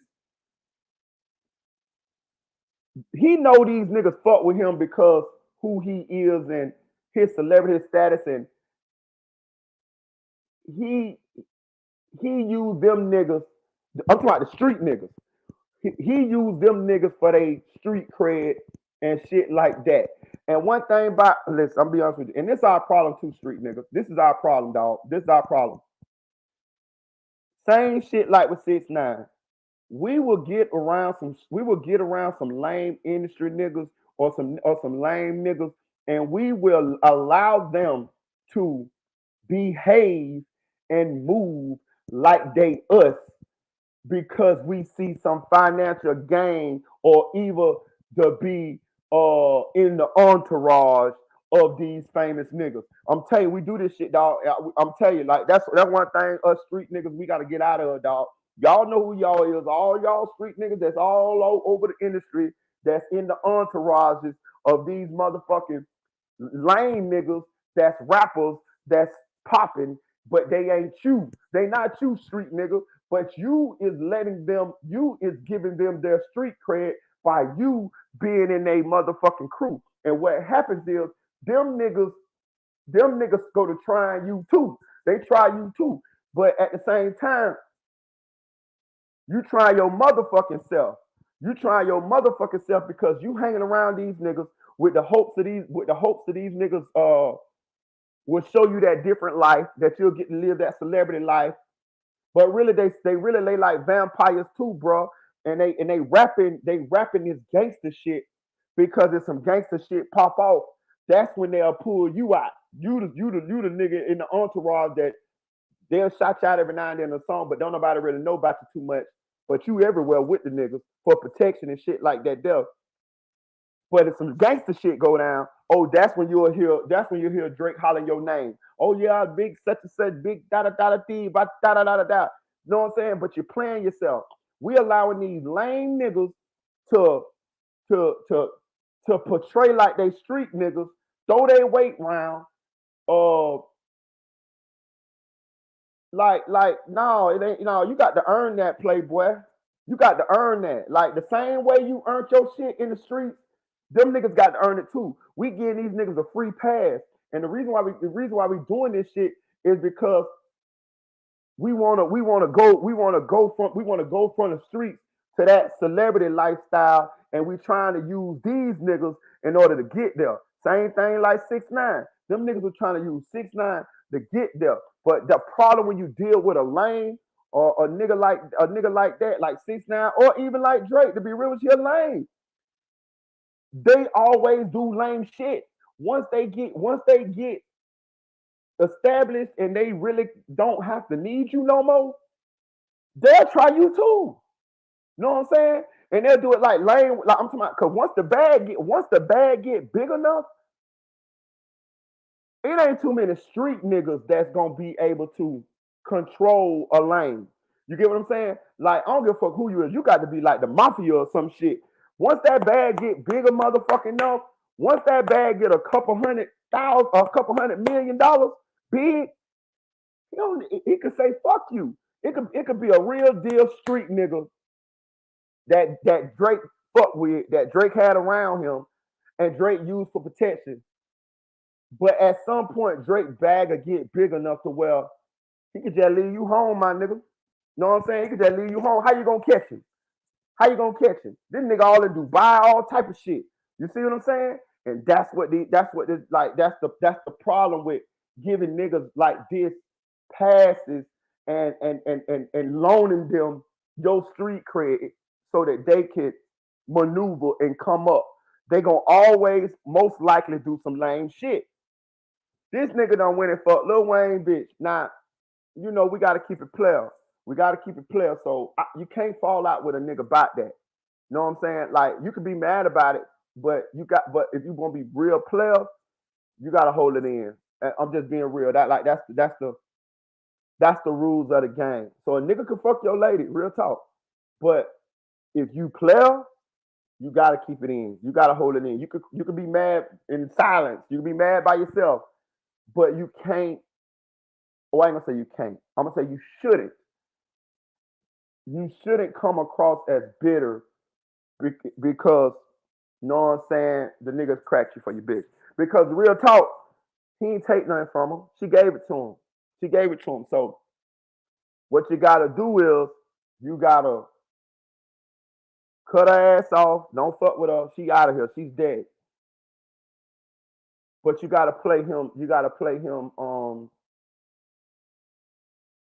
with a long handle spoon. You know what I'm saying? Like, you can't publicly be like all salty about the shit, cause that shit ain't gonna come across right. It ain't gonna look player. Now, if she your wife, that's some shit. Now, if she your like wife, yeah, fuck all that shit. That shit go out the motherfucking window then. That's your wife, nigga? Yeah, you can nut up all about your wife. But if she your girlfriend or some shit like that, you got to cut off. She out of there. And you got to fade away, but fake fuck with him, but fade away. You see what I'm saying? You got to play. Shout out to Chicks 1000, aka Chick 1K. You got to play like you ain't mad about the bitch, but at the same time, you mad about the disloyalty from this nigga, but at the same time, you got to publicly be letting it be seen, let it come across as though it ain't nothing. So that goes probably to why Wayne never came out and said nothing about the nigga fucking his old lady. You feel what I'm saying? And that's probably why you don't see a public separation like that with Wayne and Drake. But at the same time, do you see Wayne fucking with Drake or Drake fucking Wayne like that? No, not like they used to. That's probably how they got to play it. That's how I would have played it. You know what I'm saying? I would have, cause that's some snake ass shit, bro. Like that's some lame ass shit. Like, ain't no way I'm fucking my nigga old lady. You know what I'm saying? Like, this man, like how? You see what happened when you let the lame niggas in the door? You see how you happen when you let the lame niggas in? So I don't put you put you on. I go to jail.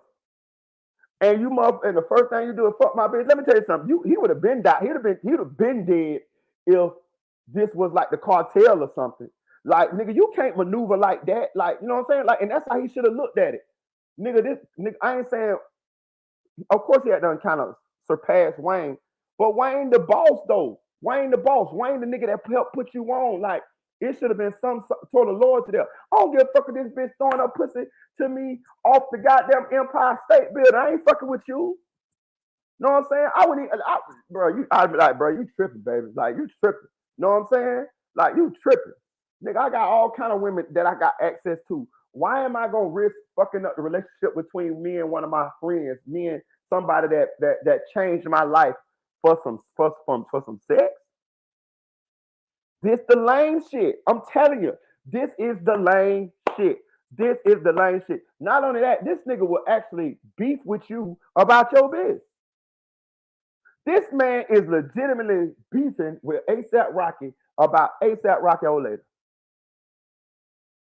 Bro, if that ain't some of the lamest shit in the world, like, bro, listen, nigga, you will die. Like you done got beside your motherfucking self, Playboy. Like, can you imagine a nigga sneak dissing you on songs and talking shit about you or talking shit about your lady on songs? Your wife, this your wife, nigga. ASAP got two motherfucking kids from this lady. Nigga, out of respect, you weren't even supposed to go there, nigga. Like, for real. Like, this nigga done got beside his motherfucking self for real. You know what I'm saying? Like, bro, like, listen, I'm telling y'all some real shit. Two things niggas will kill you about: women, they lady, and money. You know what I'm saying? Like, he crossing all of them motherfucking lines. You know what I'm saying? Like, come on, player. And let's remember, this the lame nigga, y'all. This the lame nigga that from Toronto, Canada, that's black and Jewish, don't know what he is, don't know what to identify as. 1 minute y'all remember the one song we had with Lil Wayne? Hell yeah, fucking right. You remember the video? That was a Jewish goddamn bar mitzvah. So 1 minute you're Jewish, the next minute you from H-Time with grills in your mouth. The next minute you got fingernail polish on your fingers with hair rollers in your motherfucking hair. The next minute, goddamn it, you're from Texas. From Miami. The next minute you goddamn from the islands. Controller. You know what I'm saying? Next minute you're from goddamn Atlanta. You know what I'm saying? I'm telling you, he don't know who he is, bro. This nigga is a culture vulture.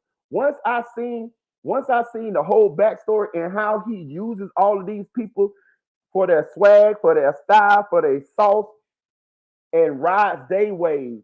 Like that's like, to be real with you. He doing that because let me tell you something. It's hard as fuck to stay relevant in today's hip hop. Everything's so fast. Everything moves so fast. People's attention spans is really short. People ain't even listen to whole albums too much no more. You know, that's why a lot of people come out with singles and things of that nature.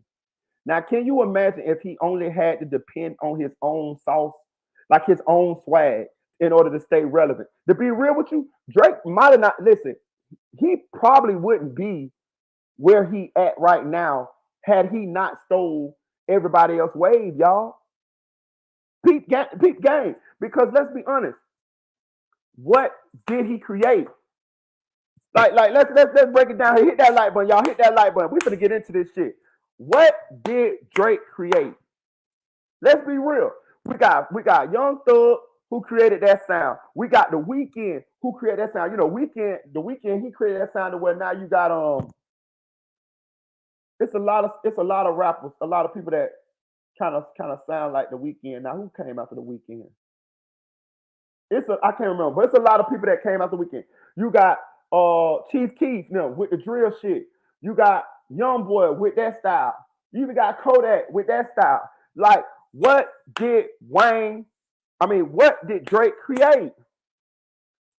The reason why I'm asking this is because if he never created nothing like his own swag, his own style,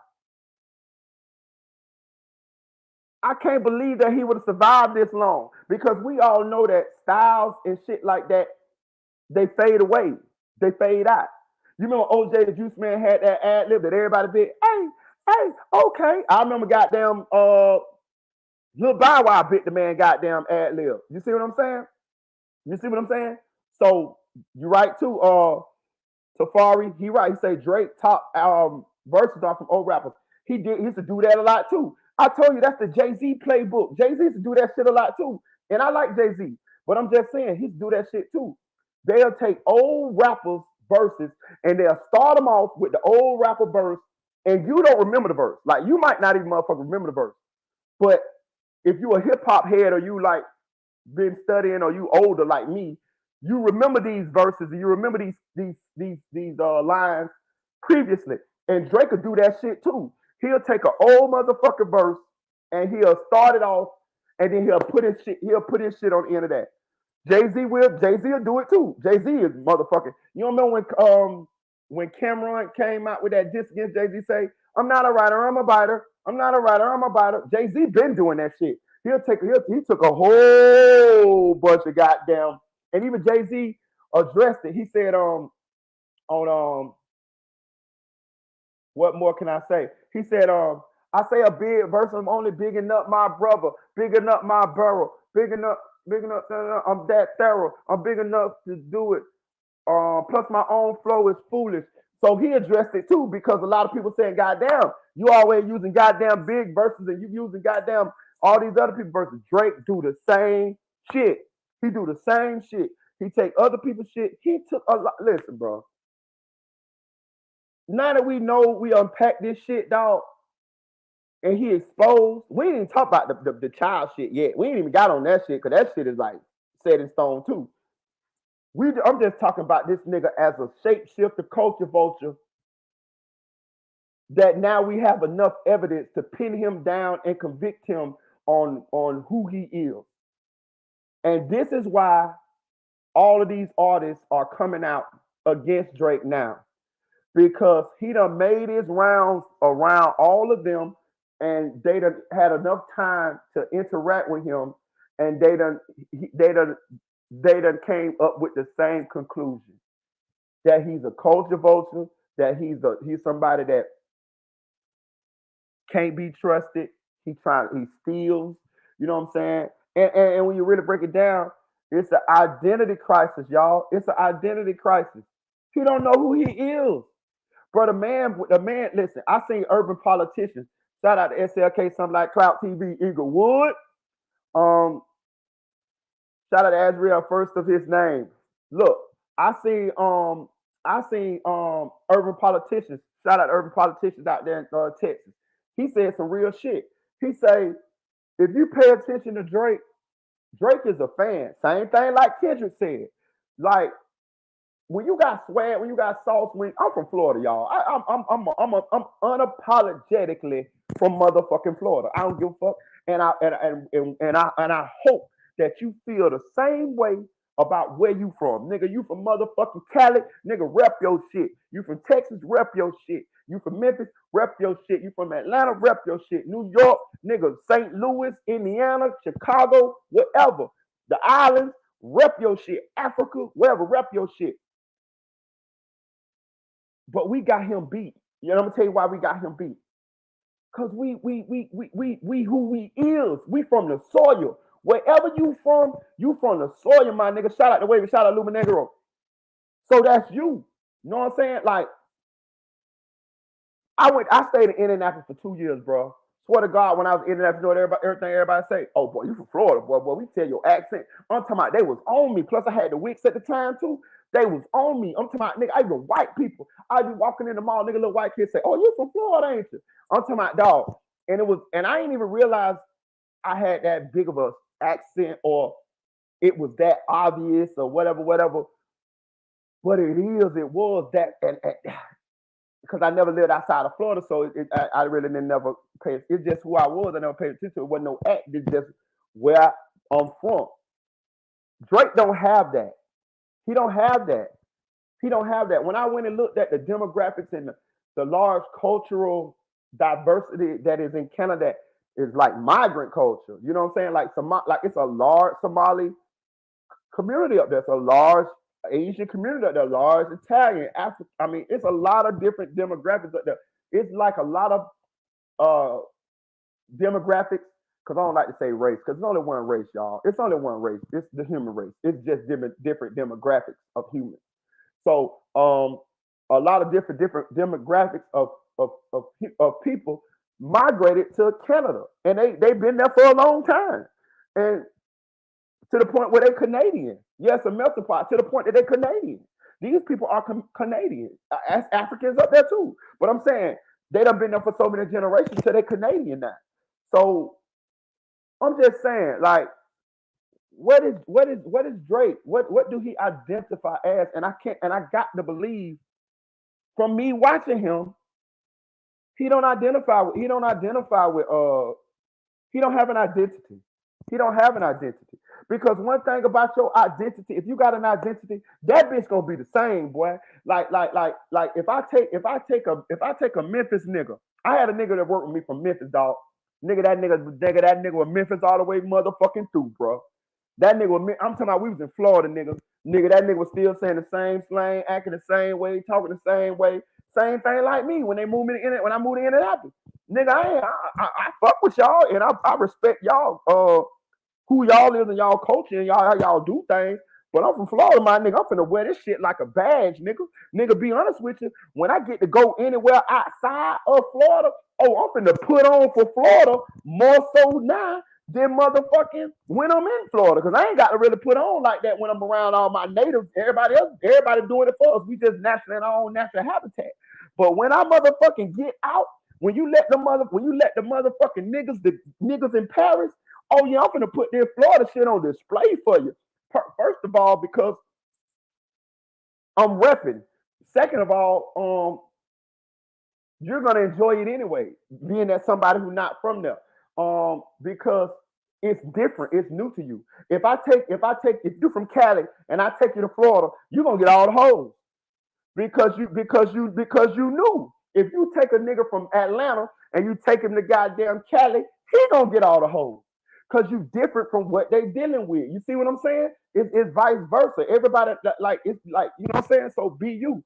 But when you take Drake from Canada, he act like a Texas nigga. And you put him in Texas, he act like a Texas nigga. You take Drake and you put him in Memphis, he act like a Memphis nigga.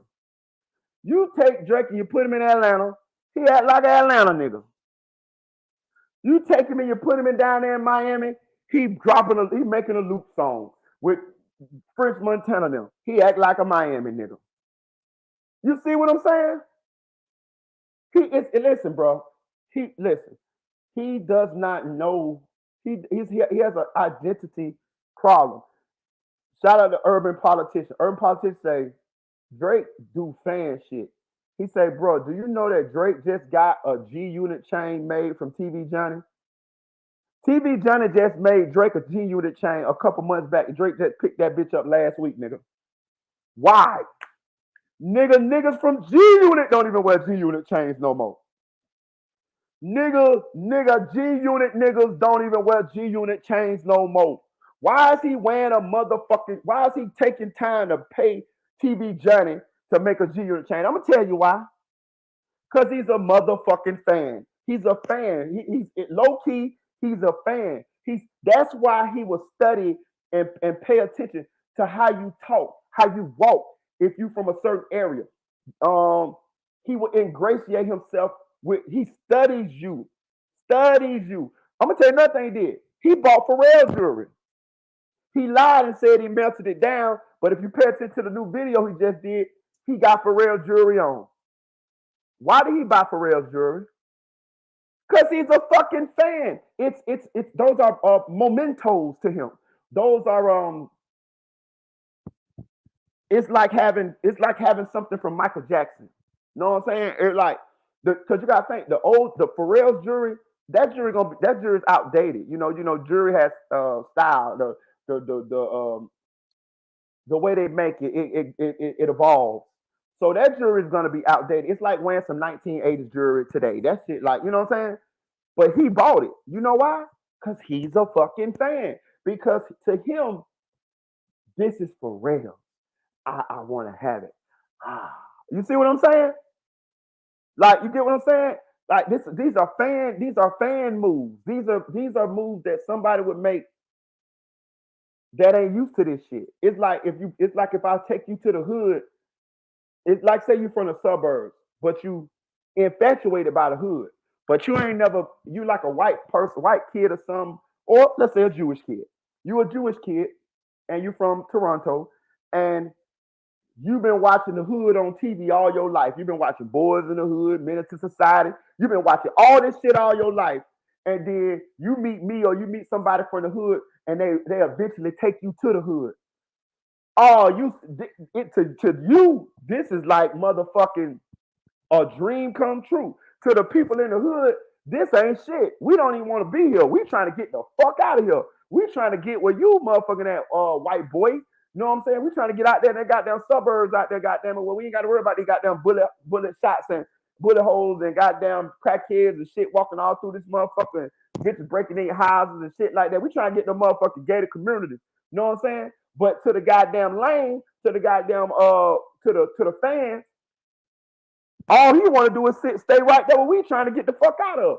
So he's sitting there, he watching how we talk, he watching how we walk, he watching how we crack, he watching how we move, and he writing it down. He taking a motherfucking mental picture of all this gangster shit, of all this hood shit, and then what he gonna do is he gonna slowly but surely morph in front of our eyes. It might take weeks, it might take years, it might take months, but eventually he gonna try to turn into us.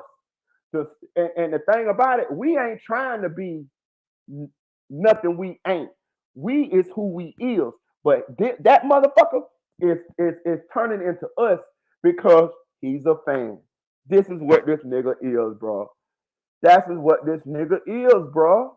That's what this nigga doing. And not only that, he getting motherfucking flagrant with the shit. He getting what they call this shit? Disrespectful with the shit.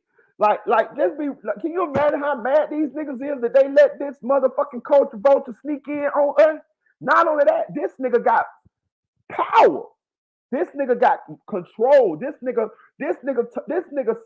told Ross, nigga, be quiet and go spend that little check you got, nigga. All the motherfucking hits you got on the charts was with Drizzy. What? Hold on. Listen. I know Rick Ross want to slap that nigga. I understand Rick Ross is a good CEO and all that shit, but fuck all that. We talking about the rap part now. I remember when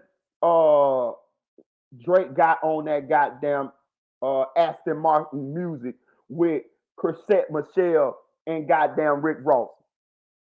He looked like he was happy than a motherfucker to get on that goddamn song. Nigga, that song was already a motherfucking hit before the remix, nigga, with you on it.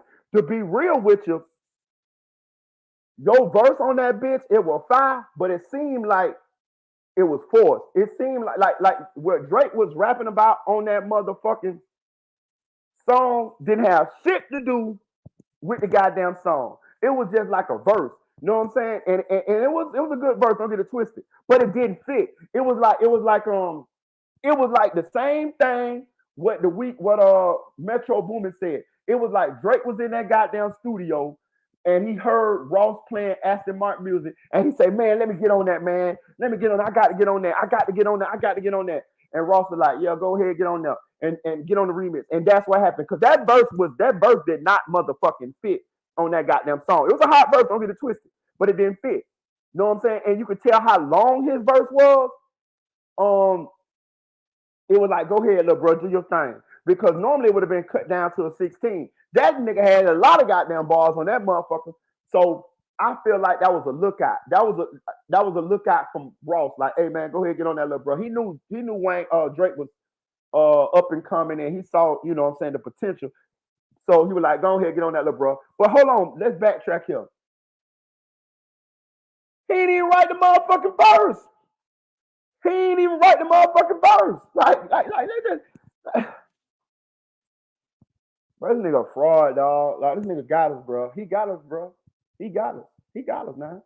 This nigga pulled off the greatest trick in hip hop history, and now 10 years, 15 years later, it's just now being exposed, and everybody is now coming out and exposing what's going on. And let's be real.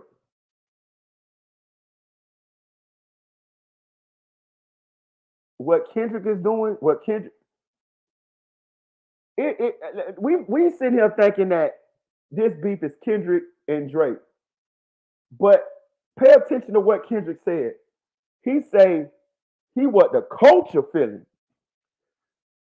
How we don't know that this has been rumblings and been discussed amongst the fraternity, the rappers, the producers, low key whispered about for a long time, and this is just the people finally revolting and speaking out about what's been going on and how this nigga been conducted himself and doing. That's what that sound like. That's what it seems like. Go back to Young Baller say, "Why ain't nobody coming out to speak up for Drake?"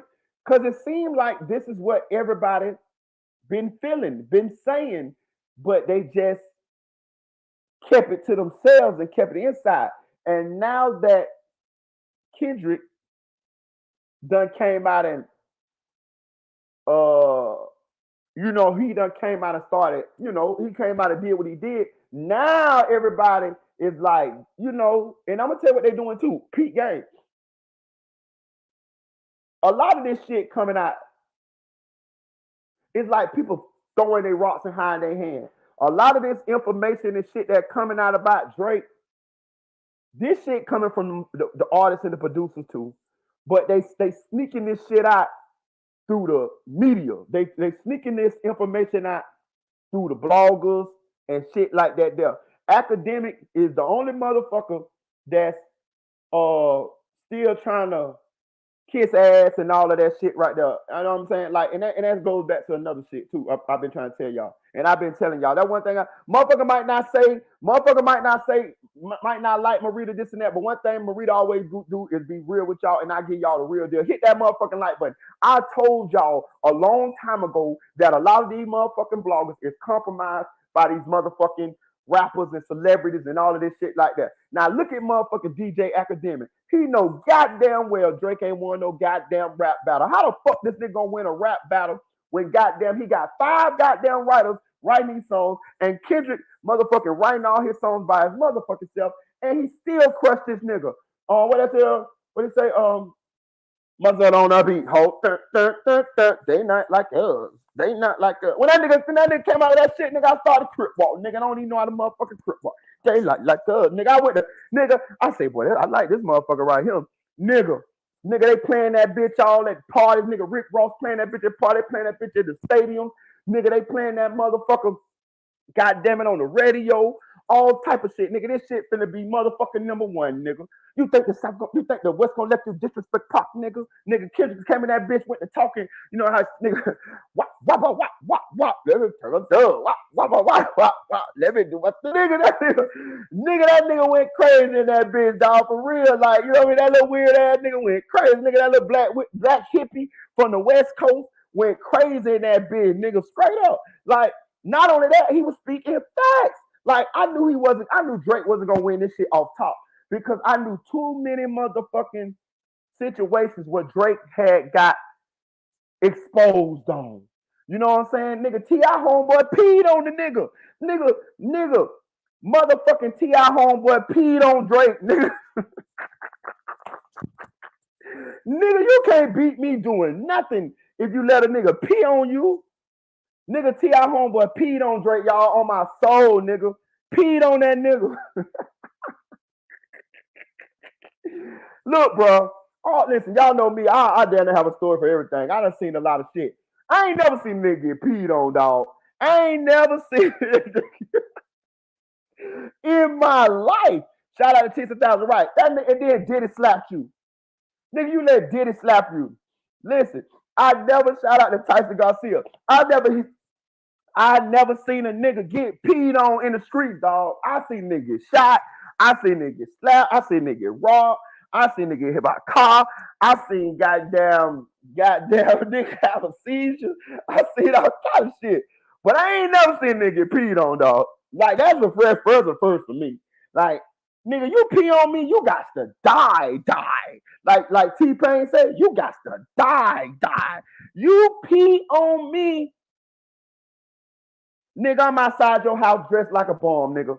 Nigga, I'm dressed like DMX on Belly when he walked up to the nigga and killed the nigga in Jamaica, the nigga with the rooster feathers in his head.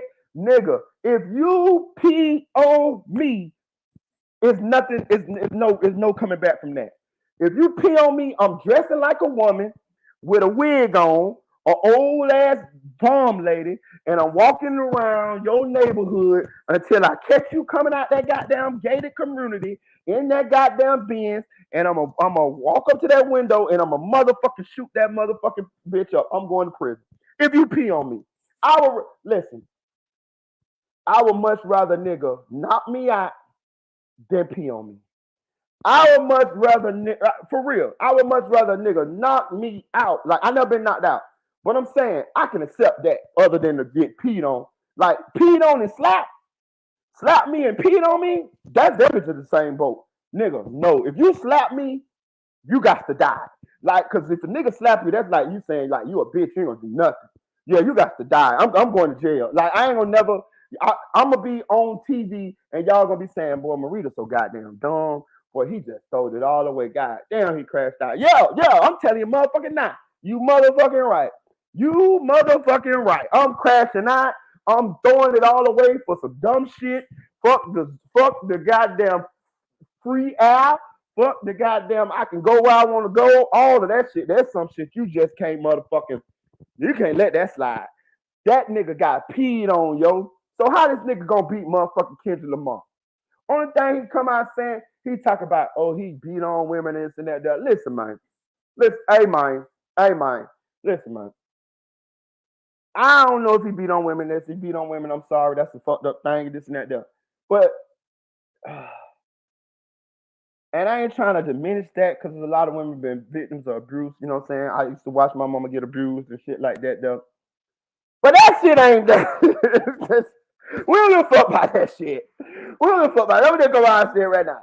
We don't give a fuck about that shit. What we give a fuck about is you texting the goddamn Stranger Things little girl when she's 14 motherfucking years old, trying to groom this little girl. This little girl ain't got no curves on her. And I watch the Stranger Things. This little girl ain't got no curves on her. She barely got some little bumps on her chest. Like, she looked like a fucking little kid. And you motherfucking calling this girl a full-grown 20-something-year-old man, calling the Stranger Things girl, trying to groom this little girl out of her innocence. You was a sick bastard.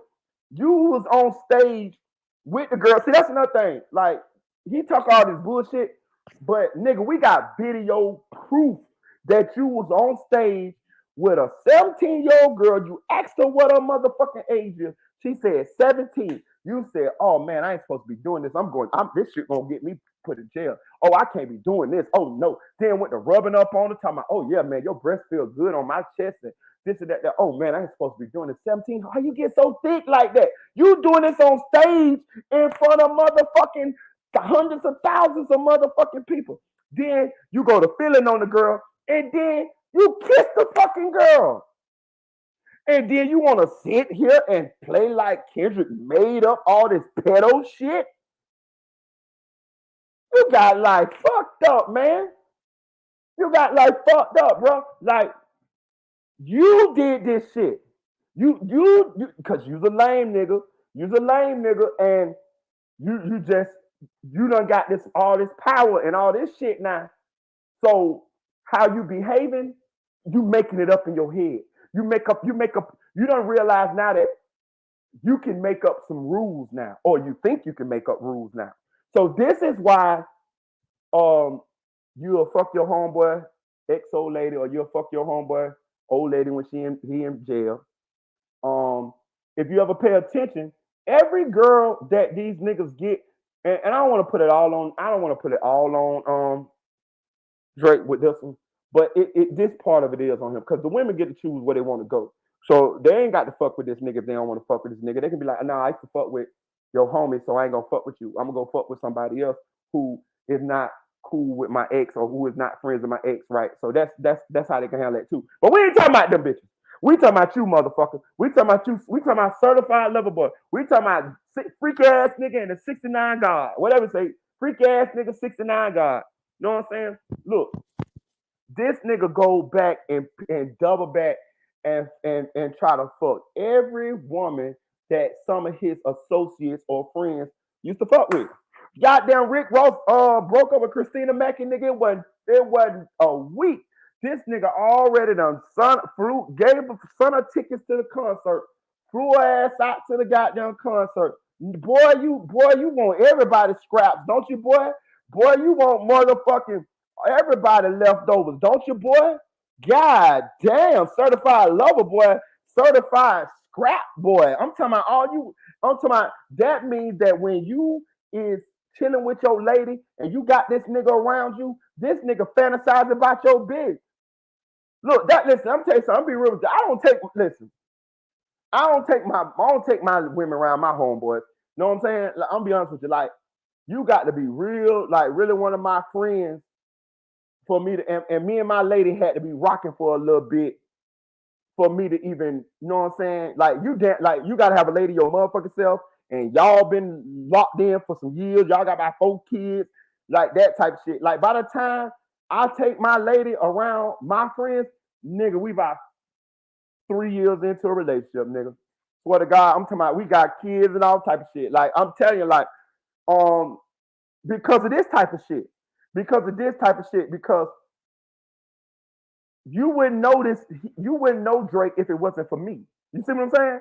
So you wouldn't know this nigga if it wasn't for me. Now, if y'all meet in the goddamn grocery store, that's different. But I'm not finna, like my daddy said, I'm not finna fatten the frog for the snake. I'm not finna have my chick all around my homies, and now when we break up, you cool with my homies because we all was cool when we was in a relationship. Them the first niggas that's gonna try to make a move, or you know what I'm saying, shit like that. No. Now if y'all meet each other on some random shit, hey, that is what it is. You know what I'm saying? But I ain't bringing mine around none of my niggas. You know what I'm saying? Straight up. You know what I'm saying? It got to be a long time, big dog. I've been learning from that shit. But this nigga here, he fuck all his homies' ladies. This nigga is beefing with, this nigga is sneak dissing and beefing ASAP Rocky about a woman that ASAP Rocky got 2 babies from. Man, even if you did fuck with her before, you out of respect, you weren't even supposed to bring that up. Y'all ain't supposed to never talk. It's supposed to be like y'all ain't never fucked. If you fuck with Rihanna before ASAP Rocky, and then you saw ASAP Rocky, a nigga that you claim to be your friend, the nigga that you know what I'm saying, you brought out or whatever, and you see her and him rocking, like they got some real shit going on. Any action that you and her had in the past supposed to be dead. You ain't even supposed to never talk about it. You ain't supposed to never acknowledge it. She ain't like y'all ain't supposed to never talk about it. Like, it's to the point to where if I had done smashed Rihanna and me and Rocky were cool, and I see that they got some real shit going on, even if I wouldn't even try to hang around them really because I just don't want to be the uncomfortable, awkward shit. But just say I do find myself around them sometimes. I'm gonna treat her like I don't even know her. I'm gonna treat her like that's my homie lady. I'm not gonna treat her like, oh, me and her, I smashed her. Out of respect for what they got going on. You feel what I'm saying? Like, she wasn't never my lady. Me and her had a moment before they met. I ain't finna let it be known. I ain't finna embarrass him. I ain't finna embarrass her with what used to be. That's disrespectful to the motherfucker. Like, that's what I'm saying. They don't let the lame in the motherfucking building. And not everybody know he's a lame. And the lame acting like he ain't used to be a lame. That's what's going on here. The lame is acting like he wasn't a nigga that was just happy, like Rick Ross say, to hang around the homies. That's what's going on here. I ain't gonna lie, I'd be upset too. I'd be a nigga. I'd be motherfucking really disturbed if I let this nigga in the motherfucking door in the game. This nigga from the Grassy, the nigga they used to play the little nerd boy in the motherfucking wheelchair, and we let this nigga in this G shit. We let this nigga in the gangster rap hip hop and motherfucking he portraying like he putting hits on niggas' heads and all this type of shit because he round us, and we let him do it because you know we didn't see no harm in it at the time, and we probably was over him at the time, so we figured like, oh, this nigga ain't gonna never surpass us and this and that there. And then the nigga that motherfucker surpassed y'all, and now once the nigga surpassed y'all, he looking down on y'all. He told Ross, nigga, shut up and go spend that little check you got, nigga. What? You told like this man helped put you on. You was asking to be on his song before you got all your notoriety and all this. You told that nigga shut up and go spend that little check you got, nigga. Hey man, listen, I don't know how much money Ross got and this and that there, but I know one motherfucking thing. I've been to Georgia and seen that goddamn mansion. Listen, I saw it before Ross owned it. I saw it when Evander Holyfield owned it. Listen, that's the biggest motherfucking mansion I've seen in my motherfucking life, boy. It's so big in the front, it's a little mansion. Holyfield's wife lived in the first mansion, and in the back, that bitch like a castle, nigga. That bitch like a goddamn Buckingham Palace. So I don't know. I don't always want to guy. I don't care. You know what I'm saying? But what I'm saying is the audacity of you to say that to this man. Shut up and go spend that little check you got, nigga. And let me fuck this bitch. Let me fuck your ex bitch. What? I'm gonna tell you another thing too. What we gotta pay attention to too. Drake got a lot of power in the industry. He got a lot of power in the industry. Do y'all? I ain't gonna lie. I have rarely seen this. I'm trying to think. Have I ever seen somebody like him who got that much power and control get overthrown like this? Nah, I ain't never seen it. This history, y'all. I never seen somebody like who this powerful in the industry be overthrown. He's overthrown, y'all. Do y'all realize that? Drake has been overthrown. These last couple weeks, it's a mutiny. It's a mutiny. They done overthrown him. Like, think about this, y'all. They playing They Not Like Us in stadiums. They playing They Not Like Us all at the Vegas parties and all of that shit. That is a diss song to the biggest artist in hip hop right now. That is on the song. Drake being called a pedophile. You see what I'm saying? People playing this fucking song. Drake got the type of power to where people shouldn't want to play this song because they don't want to fuck up their relationship with him. Them people ain't giving a fuck about that shit. Them people playing that motherfucking song. He's been overthrown. He's being overthrown. And if you pay attention, you see people laughing.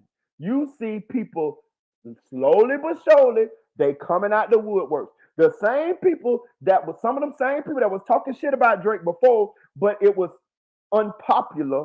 They was shunned because they were saying certain shit. Now them people is coming back out the puts, i.e. Joe Budden. These type of people.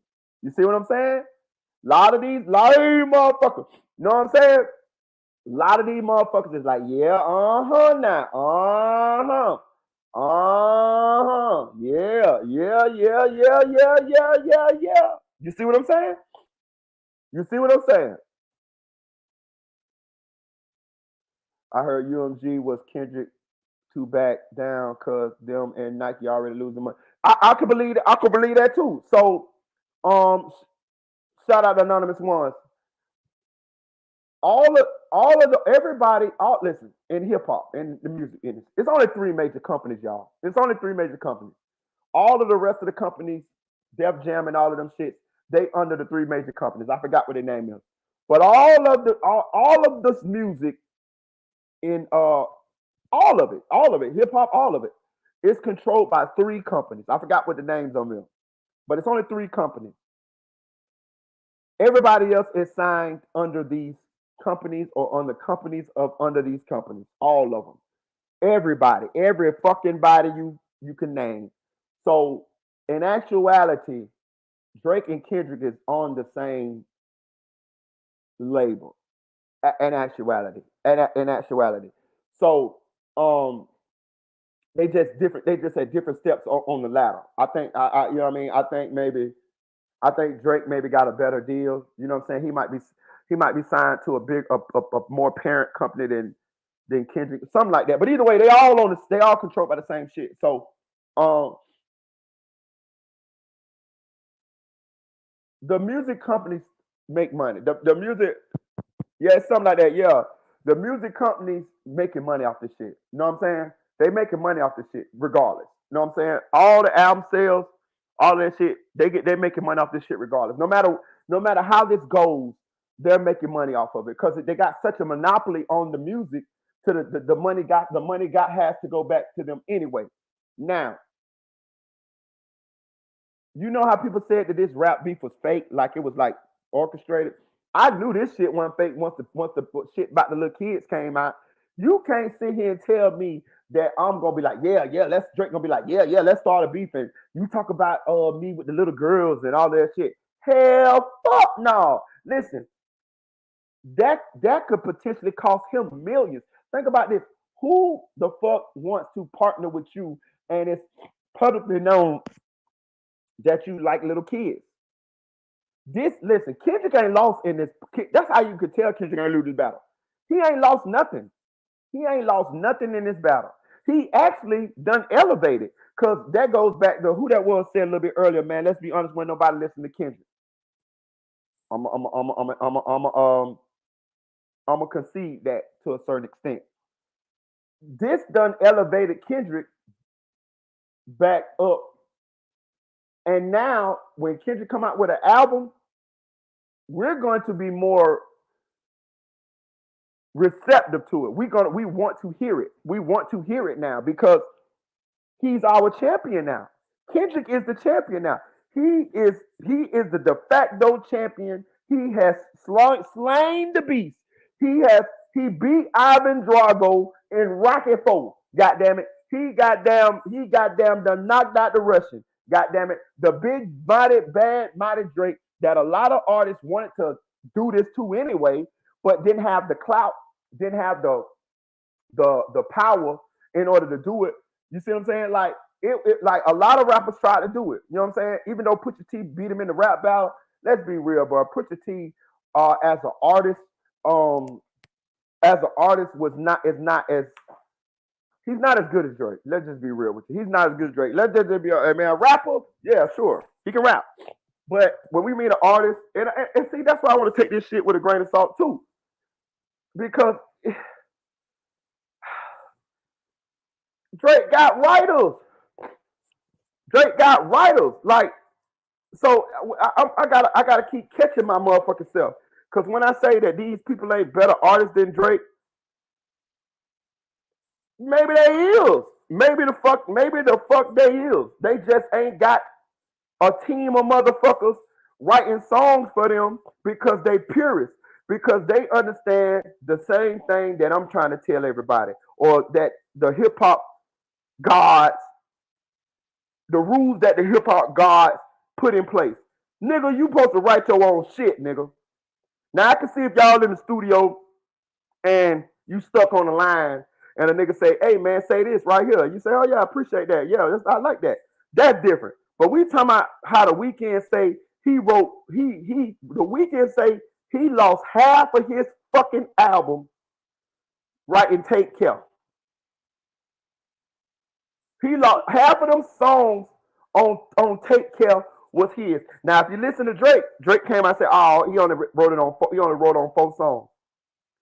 Let me explain this to you. So just peep the game here. That man said he lost motherfucking half his album to Take Care. You say he only wrote on 4 songs. The math ain't mathing, nigga. The math ain't motherfucking mathing, nigga. You know what I'm saying? The math is not mathing, nigga. Ain't no motherfucking 4 songs half of that man motherfucking album. Nigga, that man donated them songs to your shit. And let's be real, Take Care is critically acclaimed as one of Drake's best albums. I like 2 songs. I like, you know what I'm saying? That's excuse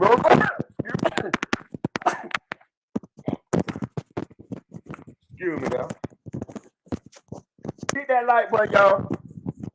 Hit that like button for your boy. My 2 favorite songs, Drake songs, is off Take Care. 2 of them, the 2 favorite songs that I like from Drake, The Weeknd wrote them. So do y'all see the pattern? And that's another thing. It'd be one thing is if this was one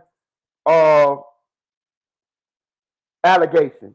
If one artist or one writer or something like that had came out and said, "Oh yeah, I wrote this for Drake and he keep doing this to me," nigga, we got a laundry list of motherfuckers who say that Drake be stealing their shit or Drake they write for Drake and Drake take their flow and take their. You got Quentin Miller, you got goddamn Mo G's, you got goddamn The Weeknd, goddamn, you know what I mean? Like, it's a lot of motherfuckers, man.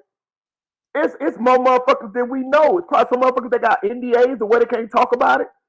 All type of shit. So I gotta pump my brakes when I'm saying here. When we see here talk about Drake is a great artist or he's a better artist than some of these other artists, we don't fucking know. We don't know because the sauce, the swag, the songs that we like from him, other people wrote them. Other people wrote them. Only thing he is Uncle Yellow Yachty too. The only thing he is Uncle being on the goddamn. No, he KFC. He the Colonel.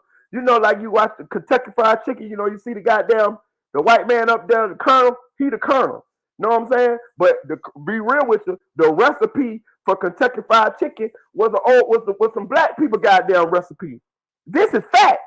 That's why they had to change the name. They got sued. This is why they had to change the name from Kentucky Fried Chicken to KFC. They found the motherfucking recipe, nigga. The recipe from Kentucky Fried Chicken was some black people's motherfucking recipe. Nigga, this is fact. Nigga, do your research. But they got the Colonel up there. Hit that like button, y'all. Hit that like button. We going in on this fuck nigga Drake. Listen. They got the goddamn Colonel up there, goddamn it. Like goddamn he made the chicken. Bitch, the Colonel ain't fried no motherfucking chicken. Nigga, back then, nigga, them motherfucking slaves was fried that motherfucking chicken, nigga.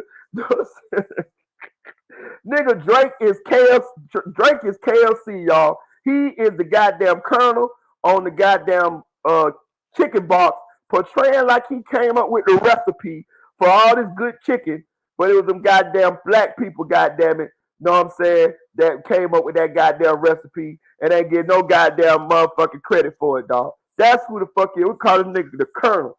KLC, nigga. You done stole them people goddamn recipe, and now you running around here like you motherfucking made that chicken that goddamn crispy. Nigga, you ain't make that goddamn chicken that goddamn crispy, nigga. The fuck you mean, nigga? You ain't put that goddamn seasoning on there like that. You ain't put the right amount of motherfucking pepper and the right amount of motherfucking paprika, nigga, and the right amount of motherfucking nothing on there, nigga. Nigga, that was them goddamn black folks, nigga.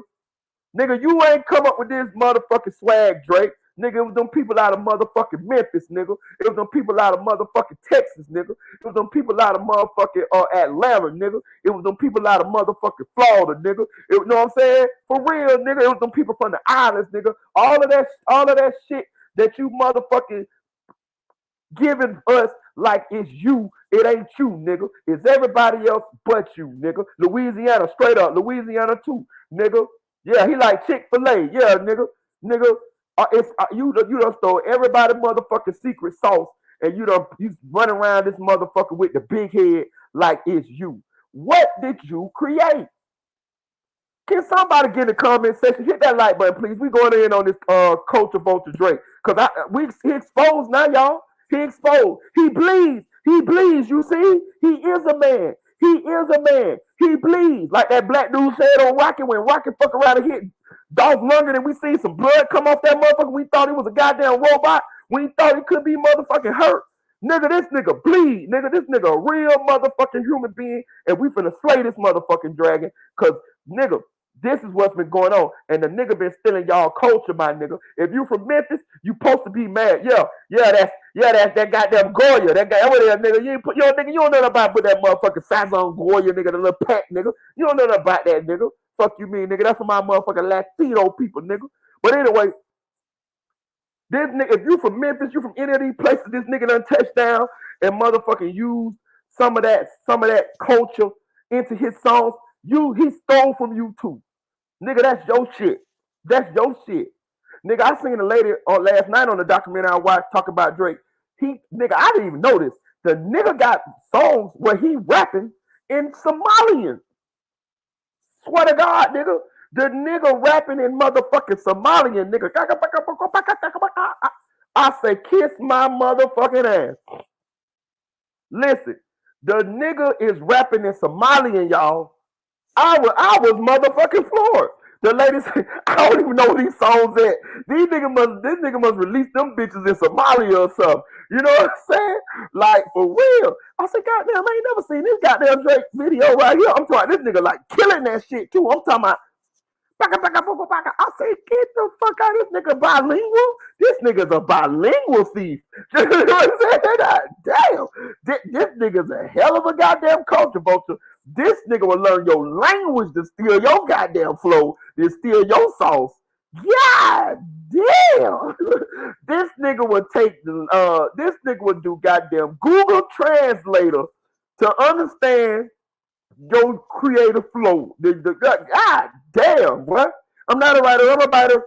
That nigga is hell. Yeah, that nigga trilingual on some Steven, on some culture vulture shit. Look, that nigga was rapping in motherfucking Somalian. The lady said Drake rapping in Somalian is pretty much stealing those people's culture, and he ain't giving nothing back to them. He ain't helping them with nothing. You know what I'm saying? He done went all the way to goddamn, but no, really what it is, it's a large Somalian community, because Mo G's is Somalian. It's a large Somalian community in Canada, and it's Somalian rappers. It's Canadian rappers, but they Somali. So sometimes they rap in Somali. And he saw that they was popping on the underground in Canada, and I want to take some of that. I want to steal some of that. So he invite him to the studio. He we in here with Drake. Da da da this, da da da that. He get him to write some shit. You know what I'm saying? They write little shit. He might even make songs with him, right? But he ain't gonna put the song out. He gonna just use the song that they wrote on. The song that they wrote, that helped him write, he'll put that one out. And then the lines they helped him come up with, and the Somalian and shit that they helped him come up with, Now it's his song. Don't nobody even know about them niggas, but it's his song. It's this nigga Drake, he raw. He know how to rap a Somalian. He know how to do this and that. That nigga had them niggas from that nigga had them underground rappers from Canada, Somalian rappers in the studio with him, milking them for all they motherfucking sauce, my nigga. For all they motherfucking swag, for all their creativity, for all their motherfucking juice. Can somebody tell me what has Drake created? Can somebody tell me what flow, what style, what has he contributed to hip hop? I'll wait.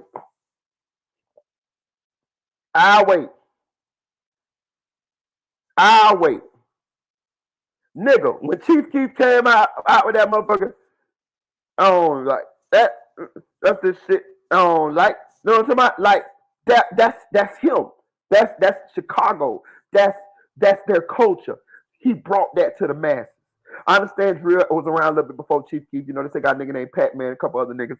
But I'm just talking about as far as like bringing it to the masses, that was their culture. That's their sauce. They brought that to the masses, right? That's a contribution. Drill is all over the globe now. UK everywhere. All everywhere. It's in every state, damn near every city, it's there.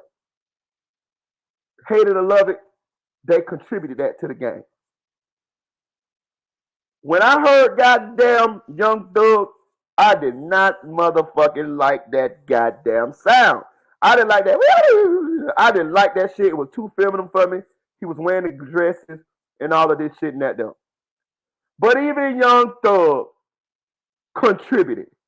He brought that to the game. He added that to the game. It spawned a lot of people that copied that style. You know what I'm saying? Also, that shit grew on me, to be real with you, like, because he kind of got really good at it. He got better at it. He got more polished at it, you know. And that was just a style because I heard Young Thug on The Rich Kids before Young Thug, you know, was really popular. And he rapped a total different way. Like, and he could rap. So that let me know that the way he rapped on that song with a goddamn T.I. Everything about the money, that's a style. That was a style that he refined and he brought to the game. It's original. He added that. Hate it or love it, he added that. He brought it to the game. Right? Soulja Boy. Let's be real. Let's put some respect on Soulja's name when it comes to his contributions to hip hop. He added that. He brought that. Nigga, let me tell you something. The most influential rappers of the past 20 years, let me see. Yeah, 20 years. Soulja Boy, Chief Keef, Young Boy, Young Thug, Kodak. Them the most influential rappers of the past 20 years. And I mean, you might want to throw Wayne in there. Because Wayne had a little run here in the 2020s. You know what I'm saying? The way it was, he was like the considered the best rapper. But most of the young kids, the young boys who rapping now, it's out of those guys. All of their styles are built on those guys. It's a lot of drill going on. So Chief Keef and them get that for that. But if you listen to the young boys, the young kids, the young rappers that's coming out now, some of them out of them five right there, they gonna be the motherfucking ones they tell you about. What has motherfucking Drake brought to hip hop? This gonna prove that he a culture vulture, y'all. Hit that like button. We going in right here. This shit is set in stone. We listen. The lion, the giant is dead. He ain't dead like that, but he going down. When he got down, when the freak ass nigga the 69 guard, when them goddamn people get through digging and trying to figure out what little underage girls he done motherfucking possibly had relations with, cause you can best believe this is going, nigga. It's every day is more videos bloggers are making, investigative reporters are making, digging up his past when it comes to these underage young ladies. So the king is motherfucking dead. The goddamn giant is motherfucking being slayed here. So can somebody tell me what has motherfucking Drake contributed or added musically that's original to the game? This, and the reason why we say this is because leave that's what I'm saying. Freaky ass nigga, the 69 God. Okay, so Eugene say Drake introduced a path for guys who can sing and rap to be able to be the number one in both sing and rap. Let me see. Sing and rap.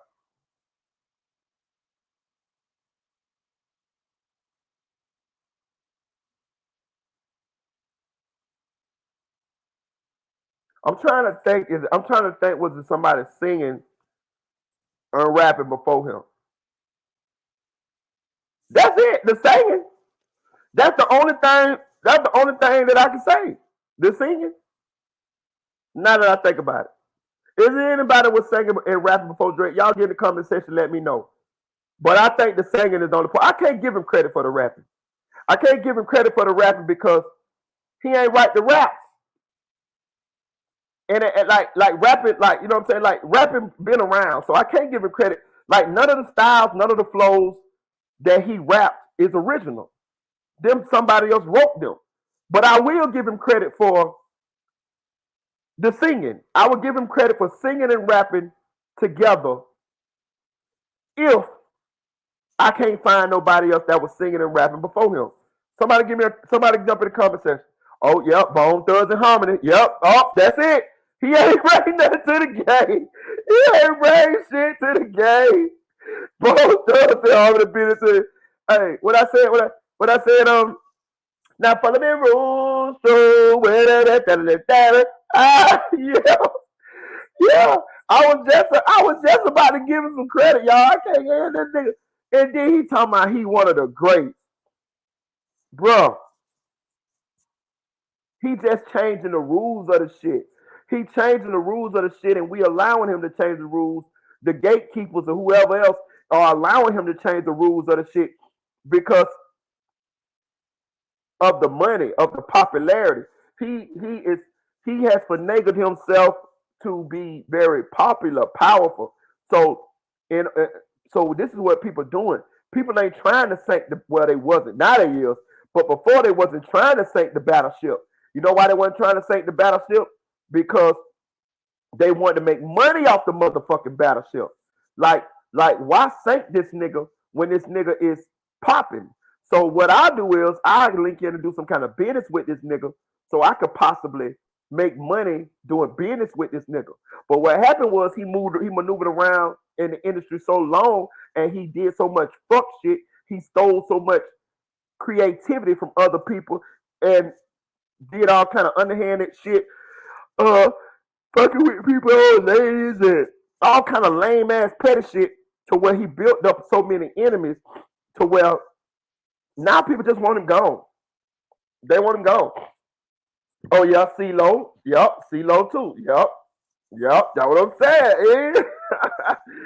Shout out. No, I blow my nose, man. Shout out y'all, boy. Y'all on y'all shit. Shout out to the chat, man. The chat ain't letting up, boy.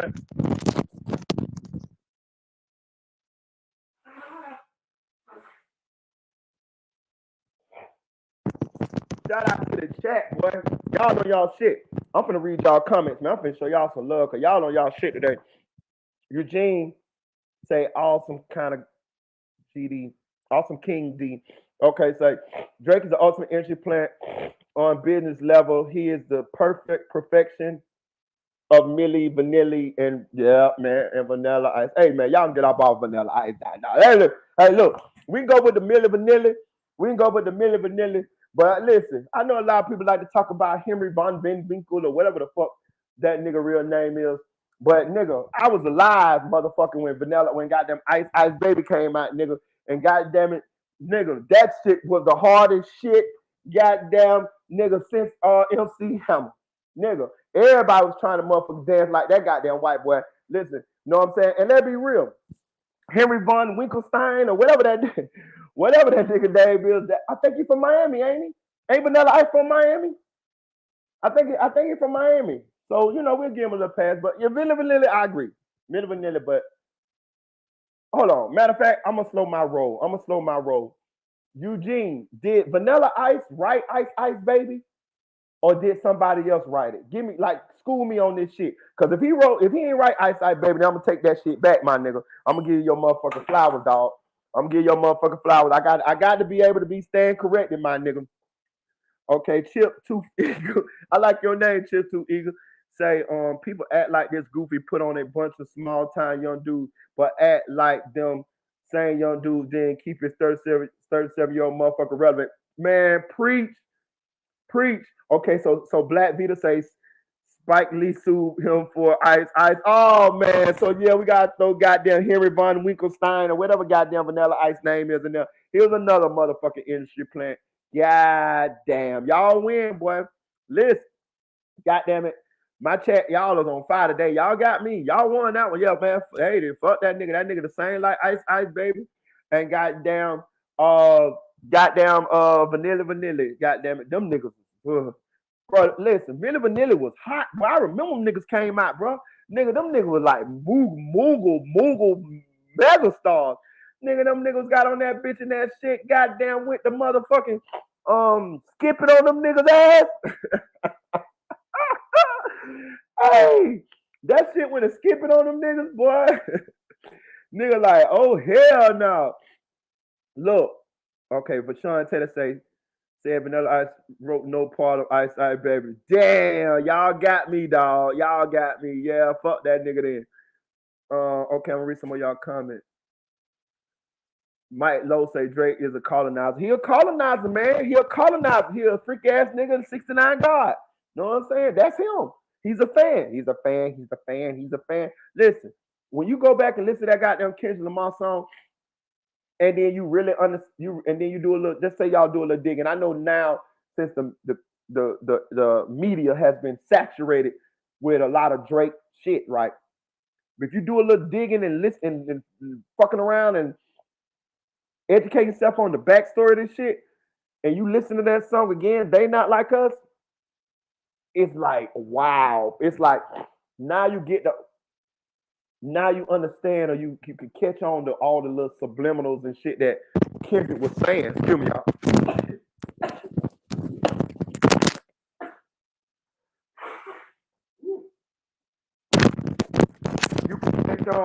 You can catch on to all the little subliminals and shit Kendrick was saying, bro. And we ain't even addressed the major one. We just talking about his stealing, his culture vulture, his identity crisis, shit like that. Bro, that look girl shit. That shit crazy, my nigga. Like, bro, you got a problem, my nigga. You got a little monster inside. Like, for real. Like, you got a little evil Mexican inside, and your Mexican is a pedo. You know what I'm saying? Like, you know what I'm saying? For real. Like, you got a little dirty ass, little evil, little devil Mexican inside you saying, do it, Oliver. Do it. You know what I'm saying? You can't listen to that motherfucking little evil, dirty, pedophile Mexican inside, Drake. You need Jesus, my nigga. Talking about goddamn God's plan. God's plan was for you to be talking sexual about boys and shit to the 14-year-old Stranger Things girl, my nigga. Like, really, what you and this girl got in common, my nigga? You know what I'm saying? Like, where's her parents? Like, why is you motherfucking texting my 14-year-old daughter, nigga? Fuck you.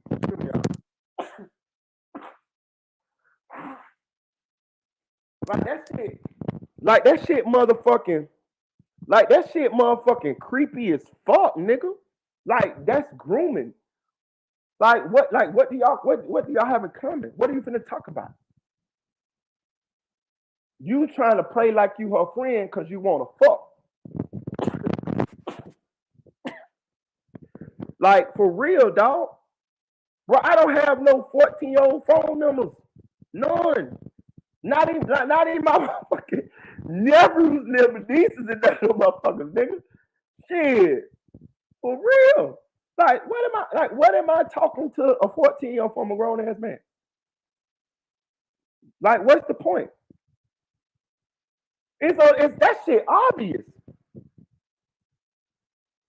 Like we don't got nothing to talk about. I don't even want to talk to no motherfucker. I don't even want to talk to no motherfucking 14-year-old. Nobody. You know what I'm saying?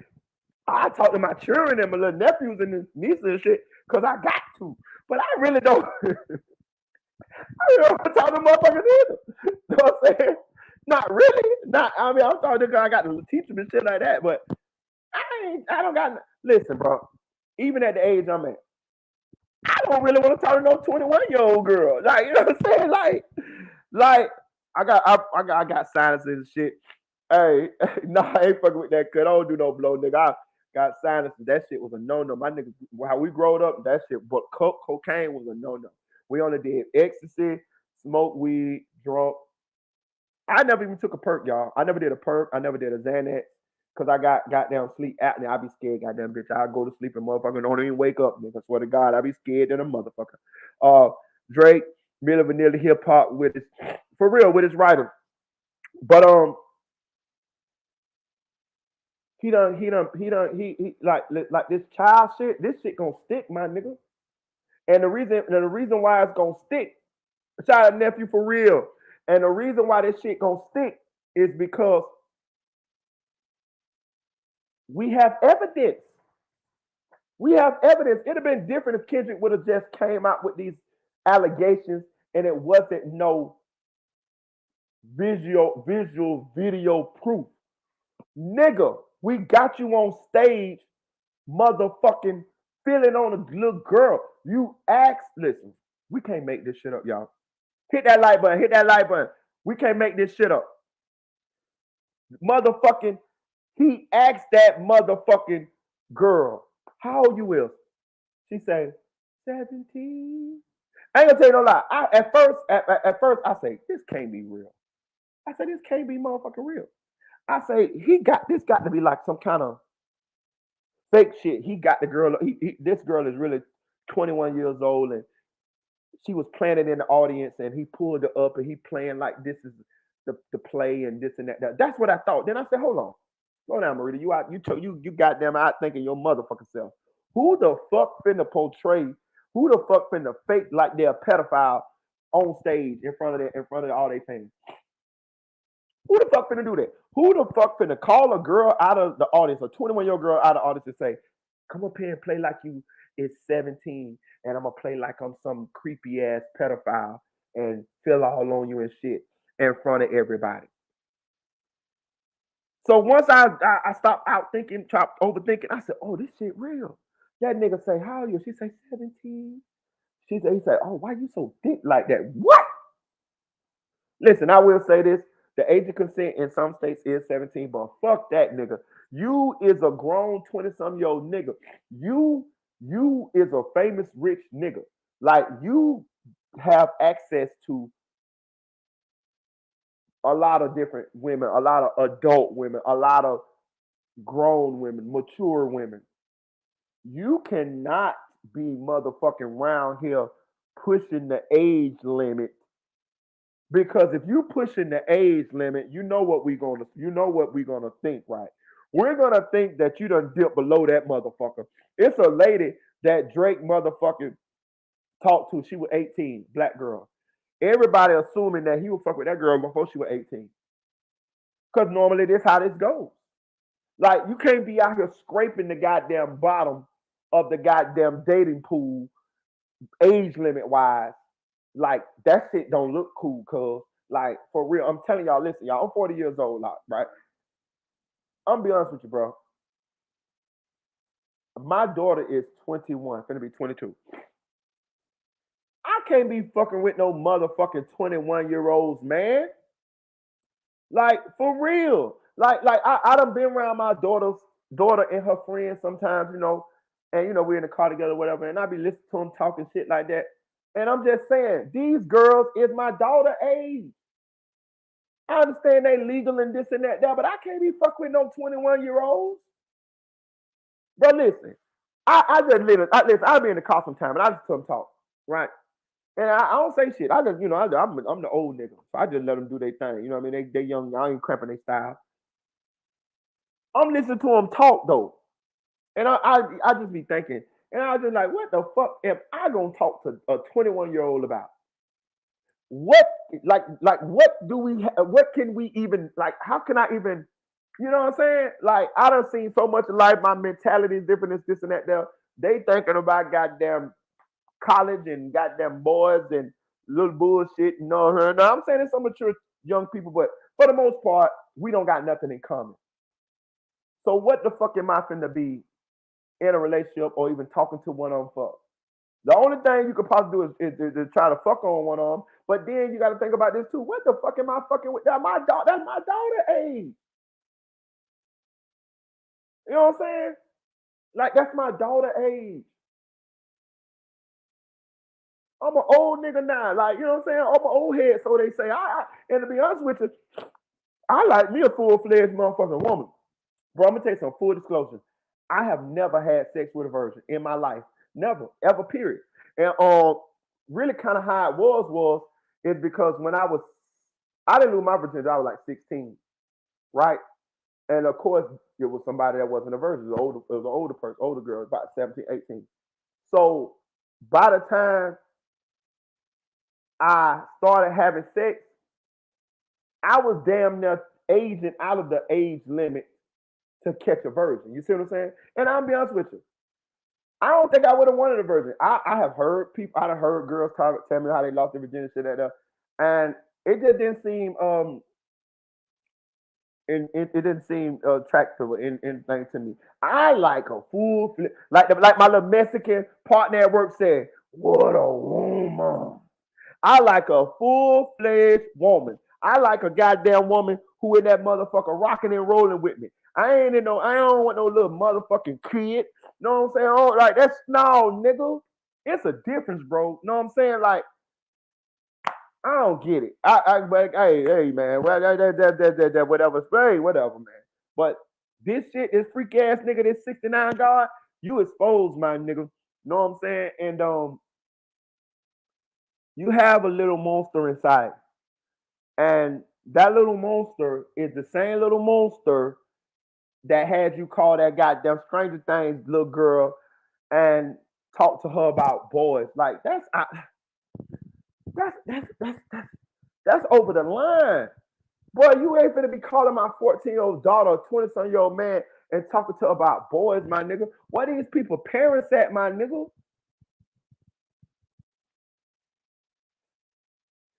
Hey, Jay Blue say I'm 44. I get furious when these youngsters approach me, but I don't look my age regardless. I'm extremely uncomfortable. My friends got kids that age for real. Like, you know what I'm saying? Like, I mean, like, I guess when I was young, girls in my age, I was attracted to. But I'm attracted to 35, 30. Now, the lowest I did maybe 30. Maybe. You know what I'm saying? But I like 35, 34. You know what I'm saying? 36. You know what I'm saying? Like, you know what I mean? Like, in real, what I'm talking about. Boy, let me tell y'all something about y'all women. Boy, listen. Y'all get better with age. Well, I'm telling you now, y'all, you know what I'm saying? For real. So, all this old freak ass nigga with 69 God shit, bro, got a problem, my nigga, for real. Like, nigga, I don't want no motherfucking kids. That nigga trying to manipulate our children, my nigga, so he can motherfucking prey on them. He's a fucking sack chaser Dracula. He walk around at nighttime in a Dracula outfit, my nigga, trying to motherfucking lure our little children to motherfucking prey on them and shit. For real, bro. For real. Hit that like button, y'all. I'm gonna read some of y'all comments though. Eugene say Drake and his mama owe us the viewers about 15 years of reparations. For real, bro. They stole. Jay Blue say can't wait for Diddy videos to be unleashed. Heard Drake was a regular. Apparently it took for him to lose for this to come out. Listen, shout out to Jay Blue. We all listen. Listen, I'm surprised the nigga wasn't on the Epstein list on that goddamn flight log. He might have went under an alias or something. But I'm gonna tell you something. I totally 100% believe that Drake been to the motherfucking Diddy parties. You can't tell me the freaky ass nigga, the 69 God, know what I'm talking about? Whatever Kendrick said his name was. You can't tell me that nigga ain't been to that goddamn P. Diddy parties in there with them little young underage kids. Listen, let me tell y'all something. We you know what I'm saying, be a little appalled at the things that be going on with this entertainment industry and these little kids. But this shit is bad, y'all. I remember listening to Tevin Campbell's his biography, right? Tevin Campbell say he was 15 years old, 14 or 15 years old, driving himself to Hollywood parties. He say, y'all know Tevin Campbell done came out. He's bisexual. You already know that. Like, you know what I'm saying? Like, and he didn't, you know what I'm saying, like come all the way out with it.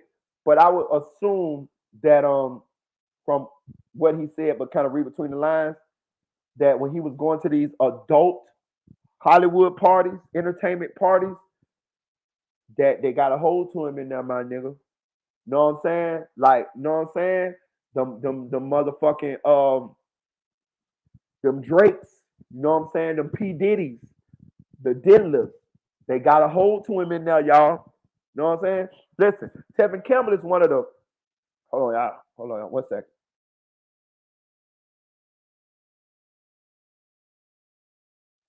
Tevin Campbell is one of my favorite R&B singers of the back in the days. He definitely one of the GOATs, but he probably don't get the credit. But song for song, he wasn't nobody fucking with him. Vocally, wasn't nobody too much fucking with him. But he said that he was 14, 15, driving himself nighttime to these Hollywood entertainment parties, and it was allowed. And I'm gonna just say this: I believe they got their hooks in him. They got a hold to him. I gotta watch this goddamn Nickelodeon documentary everybody keep telling me about. I ain't checked it out yet, but I'm just trying to show y'all that a lot of this shit going on, bro. Like, just peak game, y'all. Listen, a lot of that shit is freak. Listen, and I ain't mad at the freaks. Listen, because I'm a little, I like what I like too. You know what I'm saying? But I don't like that type of shit. I like to have, you know what I'm saying, with women, grown women. You know what I mean? Like, for real. But so I ain't trying to, because I understand we all grown here and everybody do what they do. You got your peoples, you got your man. Some people like women, some people like men, whatever y'all like. And y'all do what y'all do. I don't have no problem with that. The problem I got with is if you're doing that shit with underage people or you harming somebody while you doing it. You see what I'm saying? Now that's the problem I got with. But if you find you a freaky motherfucker to do that's grown and they willing to do what you like to do, hey, y'all have at it. That's y'all business. But the problem I got is this type of shit right here. You see what I'm saying? This shit is wrong, my nigga. Know what I'm saying? Like, for real, dog. Like, for real now. Freak ass nigga in the 69 God, that nigga wrong, bro. For real, bro. You ain't finna be motherfucker calling my motherfucking 14-year-old daughter, nigga, talking about what you wearing and all of this shit. Talking about trying to play like you want to talk about goddamn Sailor Moon. You want to talk about goddamn the new Little Mermaid movie come out, but really you sitting there that bitch playing with yourself, talking to my little daughter, cause she on Stranger Things, nigga. You do see the Stranger Things girl? This girl ain't got no curve. Well, back then she ain't have no curves or nothing. You got to be a sick motherfucker to be thinking about that little girl, dog. I'm be honest, be real with you. Even the little girl that he pulled on stage, he say, damn, why you look like that? She said, what? He said, you thick. I ain't gonna lie to you. When I was looking at that shit, I was like, that little girl like a little girl, bro. Like, what the fuck is you talking about? Like, I was looking at that shit. I'm like, what the fuck Drake talking about? What the fuck he talking about? He talking about, oh, you so thick. And what? Man, that little girl look like a little kid, my nigga. Look like her shoes don't even fit her. You know what I'm saying? She got on jeans. You know what I'm saying? Like, this little girl look like if we took her around, if we took her to the goddamn playground, she'll be hanging on the monkey ball, swinging with the 10-year-olds. And you talking about, oh, you so thick. Boy, that's that predator shit, dog. These niggas got problems. But if you pay attention, a lot of this shit goes down, my nigga. Just everybody, a lot of people freaky dicky. we know what the what Puff Daddy done came out with recently. Then you got goddamn, we got T.I. and Oink. I call her Oink Tiny. You know what I'm saying? You got T.I. and Oink. They do their little thing, their little 1-2. You got goddamn who else? Couple. Oh, you got, you seen Stevie J with Jocelyn. They were doing their little thing, their little 1-2. We know Candy and Todd. We know they do their little 1-2.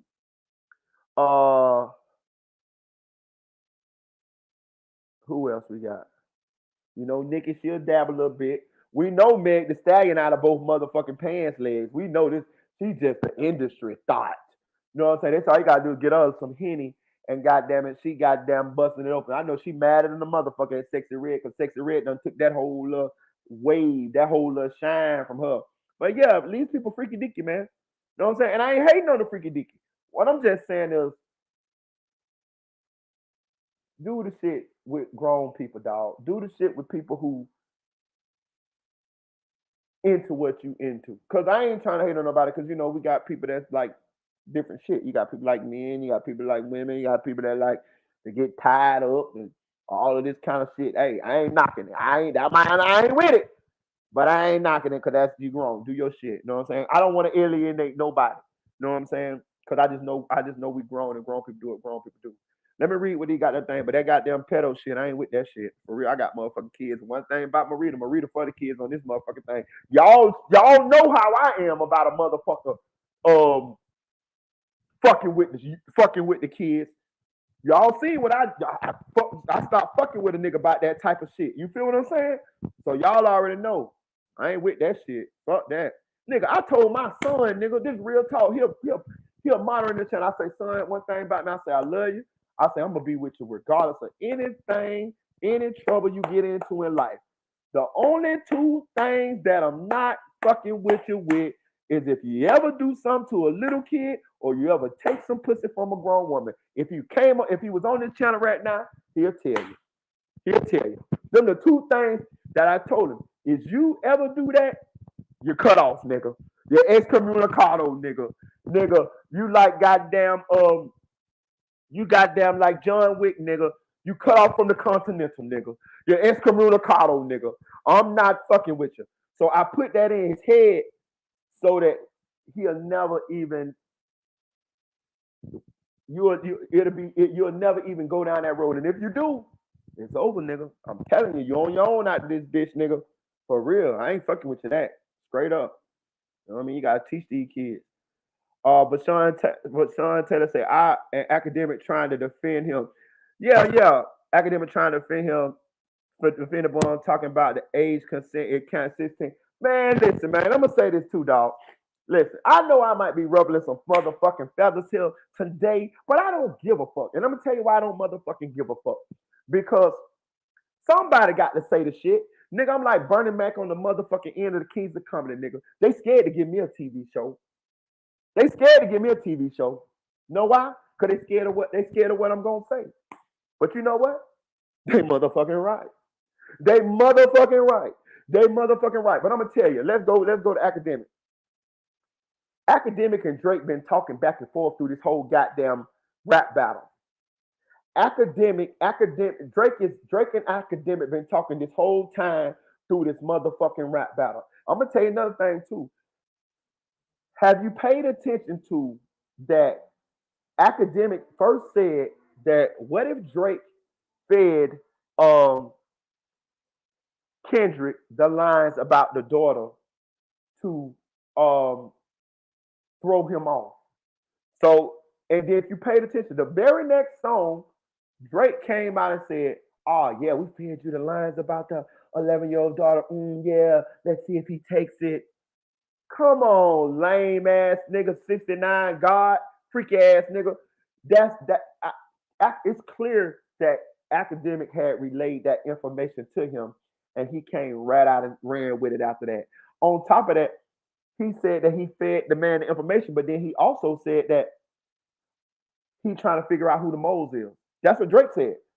He gonna figure out who the moles is. So what is it? Do you got moles in your camp who feed Kendrick information, or did you feed Kendrick false information? Listen, Drake been lying like a motherfucker in this whole goddamn rap battle. You know what I'm saying? For real. For real. And I said this early on. The only way he can win is to lie. Because we got a lot of bullshit on you, player. Kendrick got a lot of ammo on you, player. The only way for Drake, that's how I knew he was gonna lose out top. It wasn't that I thought Kendrick made better songs. I just understand rap beef. And rap beef, we want to hear whoever got the most T on them, most likely gonna lose. Know what I'm saying? Like that's how this works. And if you can expose the T better than the next person, you're a win. And that's what happened here. That's exactly what happened here. What do we know about Kendrick Lamar? I didn't even know he had no allegations about beating up on his old lady or whatever. But that's all Drake can say. That's all Drake can say.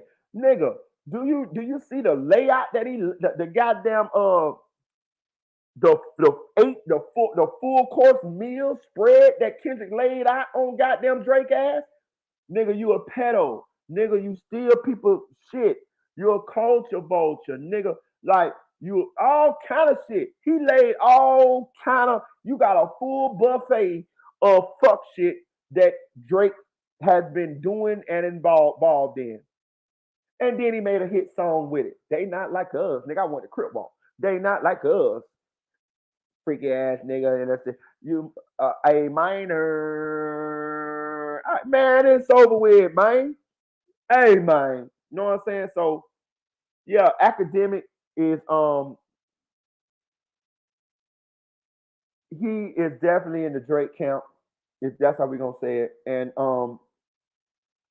he he knows it's over. I seen Urban Hip Hop Uncensored said anybody with ears and eyes know that Kendrick won this goddamn shit. It's over. Like, even to the point where Kendrick don't even have to drop another song, y'all. Like, I love the fact that Kendrick ain't dropped another song. I wouldn't either. I'm finna let this motherfucking daylight like us breathe, nigga.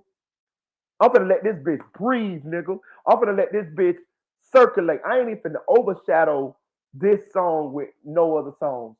I'm gonna let this bitch pump. That last song that Drake came out with, that shit was like, what? That nigga said, if I was dating underage women, I promise I would have been in jail. What? Huh? What? On phone them? What you talking about? What phone them talking about? If I, mother, what? What?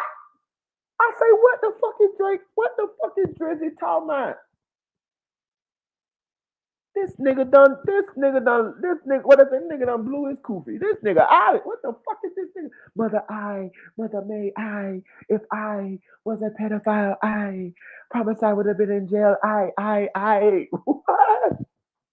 I say, oh Lord, this shit over with.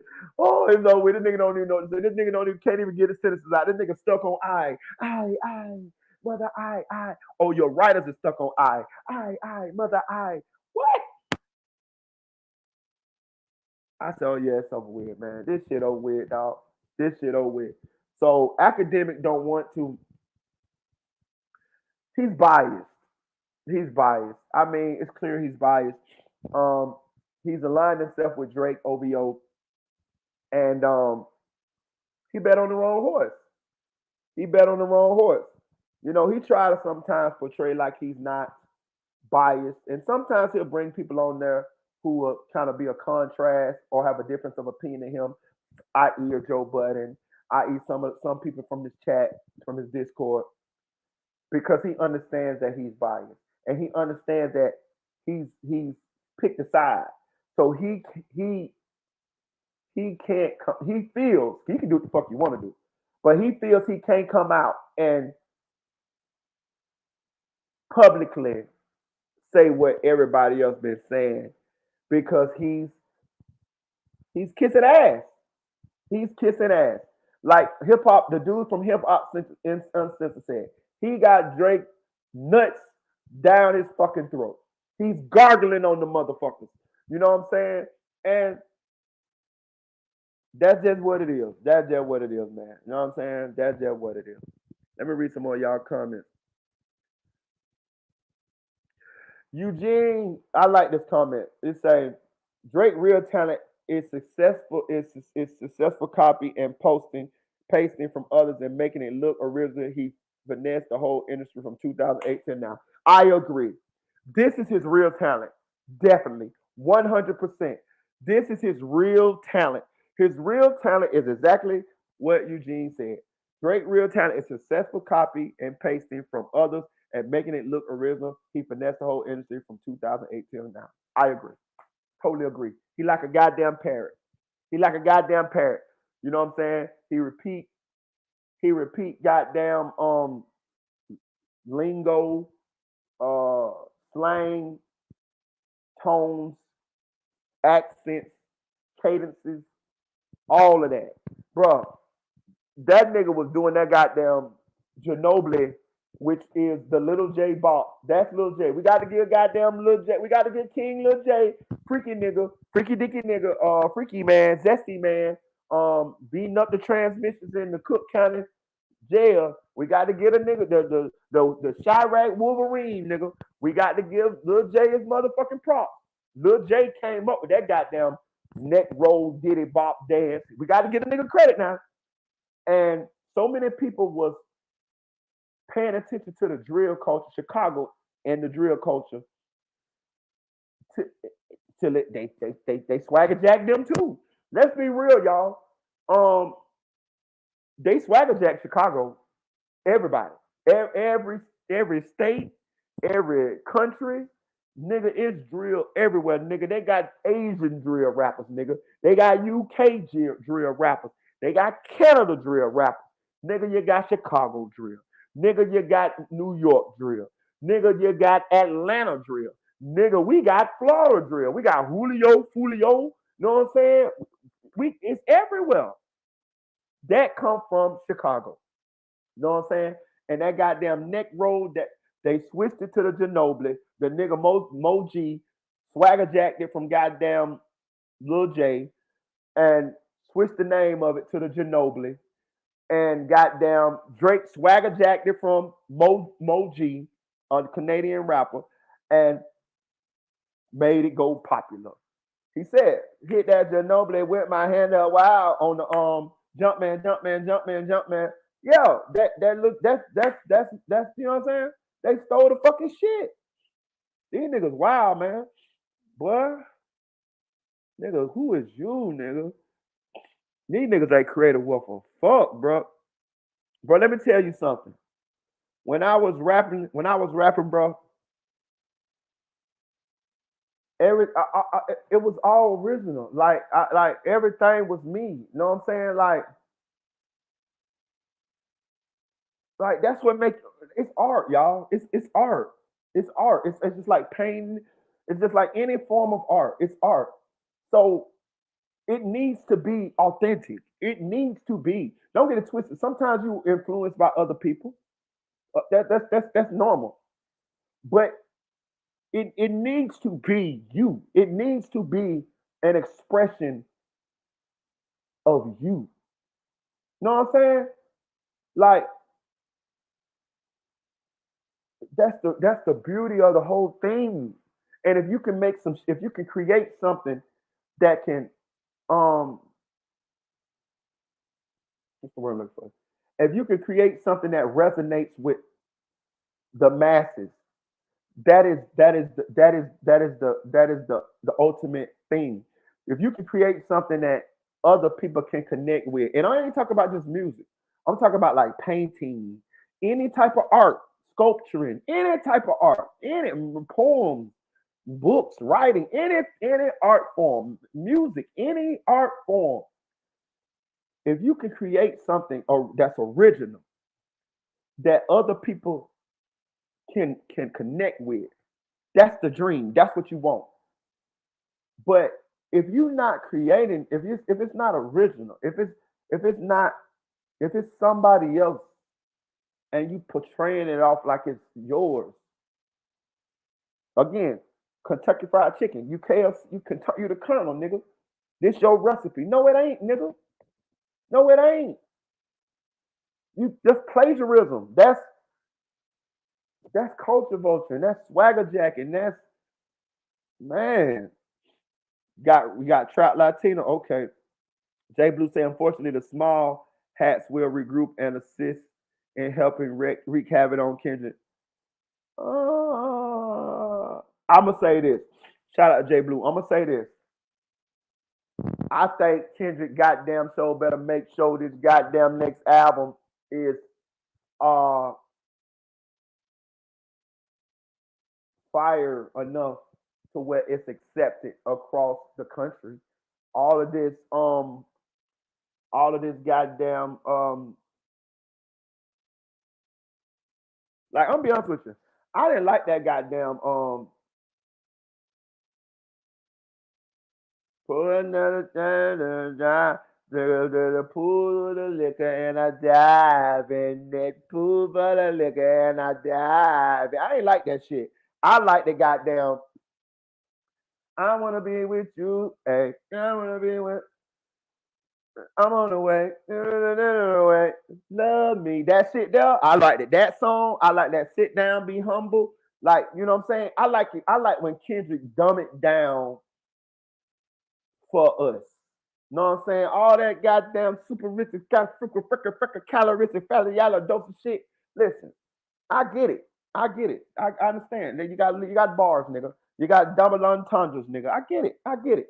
But you got to also be tapped into what people want to hear. Like, okay, case in point. I can rap. I'm from the school. I'm from the era where we had to use metaphors and similes and double entendres and shit like that, right? But I also understand, like, say I made a song now today. I wouldn't make a song like that. You know what I do? I go rap. Which what I always which what I do.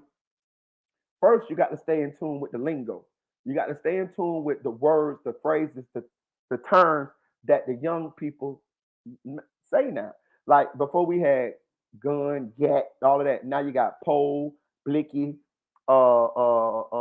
shit like that. The same word, it's the same, it means the same thing, but these words are the newer words that the kids are using for it. So you're gonna have to use those terms instead of the shit you used to say when you was back doing that. And I would make a song that was dumb, like not dumb, but basic. I wouldn't be all of that motherfucking talking about the moon, the stars, the cerebral cortex of the goddamn galaxies and the no, I'm not saying that shit. I'm motherfucking doing the same shit what everybody else doing, but just kind of more myself, but a little clever. You get what I'm saying? That's what Kendrick got to do. You got to come up out of that goddamn black hippie shit enough to give us some music that everybody want to hear. You know what I'm saying? Kendrick make music to only hip hop enthusiasts, people from the West Coast, and him like to hear. That's what he made. Like, I ain't gonna cap. The last song that Kendrick made that I like, well, I like the goddamn They Not Like Us. But that goddamn one he made with Baby King. Give me that bitch. This a word. Drop. And Baby King got the first verse. Put it on my nigga 8 in the process. Like that bitch was fire. Know what I'm saying? He got to make songs like that. Know what I'm saying? So, but yeah, I'm back to what you said, Jay Blue. I know I got off on a little tangent. But if Kendrick can't motherfucking make an album that resonates with the whole United States, Drake gonna survive this. Drake gonna survive this. And I'm gonna say the only reason why he got two ways that he might not survive this. If they can motherfucking dig up some motherfucking body that's gonna publicly come out and say Drake fucked around with him and they was underage, he gonna survive this. But I'm gonna tell you something. I suspect that eventually some people gonna come out and sue him. Like, rarely do these type of allegations come out about somebody till the false allegations or real allegations, or the people get enough courage to finally come out, come out and publicly let it be known that this person did this to me. You know what I'm saying? Like, I'm just saying, if let's think about it. If it's anybody else and they had these allegations about the freaky ass nigga in the 69 guard, the little kids, the Stranger Things girl, it would have been somebody coming out of the woodwork saying, yeah, Drake did this to me or this and that there. So I'm sitting around waiting for that to happen. You know what I'm saying? Because most of the time that's what happens in these situations. It's like clock fucking work. Just like what happened with Diddy, just like happened with R. Kelly, just like what happened with goddamn Russell Simmons, just like what happened to goddamn Bill Cosby, and the list goes on and on and on and on and on. You know what I'm saying? So that's what I'm waiting on to see. Hey, Darius say, "Sign. Hold on, big dog. What are you talking about? Yeah, you finna be out of here. I ain't even I ain't finna deal with it today. I ain't even finna deal. No, I'm not let the trolls hang around, but I ain't even finna motherfucking deal with it today." Denise said, "That's why everybody gravitated to that last song. Got to lower the bar. Good things. He's versatile. Yeah, that's what I'm saying. You know what I'm saying? Like, listen, you got to make songs that people can play. You got to make songs that people can move bop to and listen to. I ain't say listen to. You got to make songs that people want to play and people can move to. You know what I'm saying? I'm just being real. Listen, when I was picking motherfucking songs and beats, when that motherfucking beat come on, if that bitch don't make me do like this here, bop my head without ever putting a word on that bitch, I don't want it. I don't want it. That's the first thing. That beat got to motherfucking move you before a word even get on it. Feel me? So that's what Kendrick got to do. Because I'm gonna tell you why he got to do that. Because what's gonna happen is Drake gonna regroup. You know what I'm saying? He got a team of writers. He got a bunch of swag and sauce that he done stole from various artists over the years in his bag.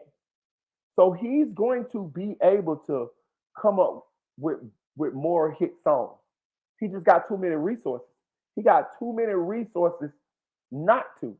You see what I'm saying? He got other people writing for him. He got producers. He got new up and coming artists that are going to fall for this bait because it's the opportunity to work with Drake. I don't know no too many people that won't, if Drake reach out to them and they underground and he say, "Hey man, I want you to come to the studio." They all gonna go. They all gonna go. They all gonna go to see what it is. Know what I'm saying? For real. Know what I'm saying? So that's so he gon' Drake got to come. I mean, Kendrick got to come. Like Kendrick got to come, and I ain't talking about like he gonna be satisfied with whatever he do. Kendrick the type of person that he know he good, he got confidence. So any type of music he put out, he gonna be satisfied with it. But that's not what he gotta do. He gotta put out music that other people satisfied with. Like even if he don't like a song, and then he do like a listening party, if the other people like the song, like the masses, that's what he got to do. And he got to not have a bunch of people around him that's just yes men. You see what I'm saying? Like I'm just saying, I see that's the problem. That's the one thing that I see can trip him up. He's so talented and he's so artistic. Sometimes he's probably ahead of the curve with the music, and he'll put it out, and it's kind of probably a little too ahead of the curve. You get what I'm saying? Like you can be ahead of the curve, or it might even just be off. You know what I'm saying? Like you got to give the people what they want to hear or what they can hear. That's the trick. Listen to that's the trick. You can be too artistic. You can be not artistic enough. You know what I'm saying? Or you can just like because he can give the people what they want to give. He can give them the type of music they want to hear. He has the talent to do it. It's just that is he gonna have his ear open enough to know when he got those songs, or is he just gonna get off of his goddamn what they call that shit, black hippie bag, and go to goddamn talking about all this goddamn crazy shit? That's all I'm saying. So, but he better. Then they say, yeah, I was rocking with Kendrick, but that beat dropped on Drake Family Matter song made me shimmy. Yeah, listen, I'm gonna tell you another thing. Drake got a good song in this. He do have a good song in this goddamn rap battle. I forgot which one it was. I think it's Family Matters too. But I like Family Matters too. As far as like as a song, I definitely think Kendrick won this. This is a clean sweep.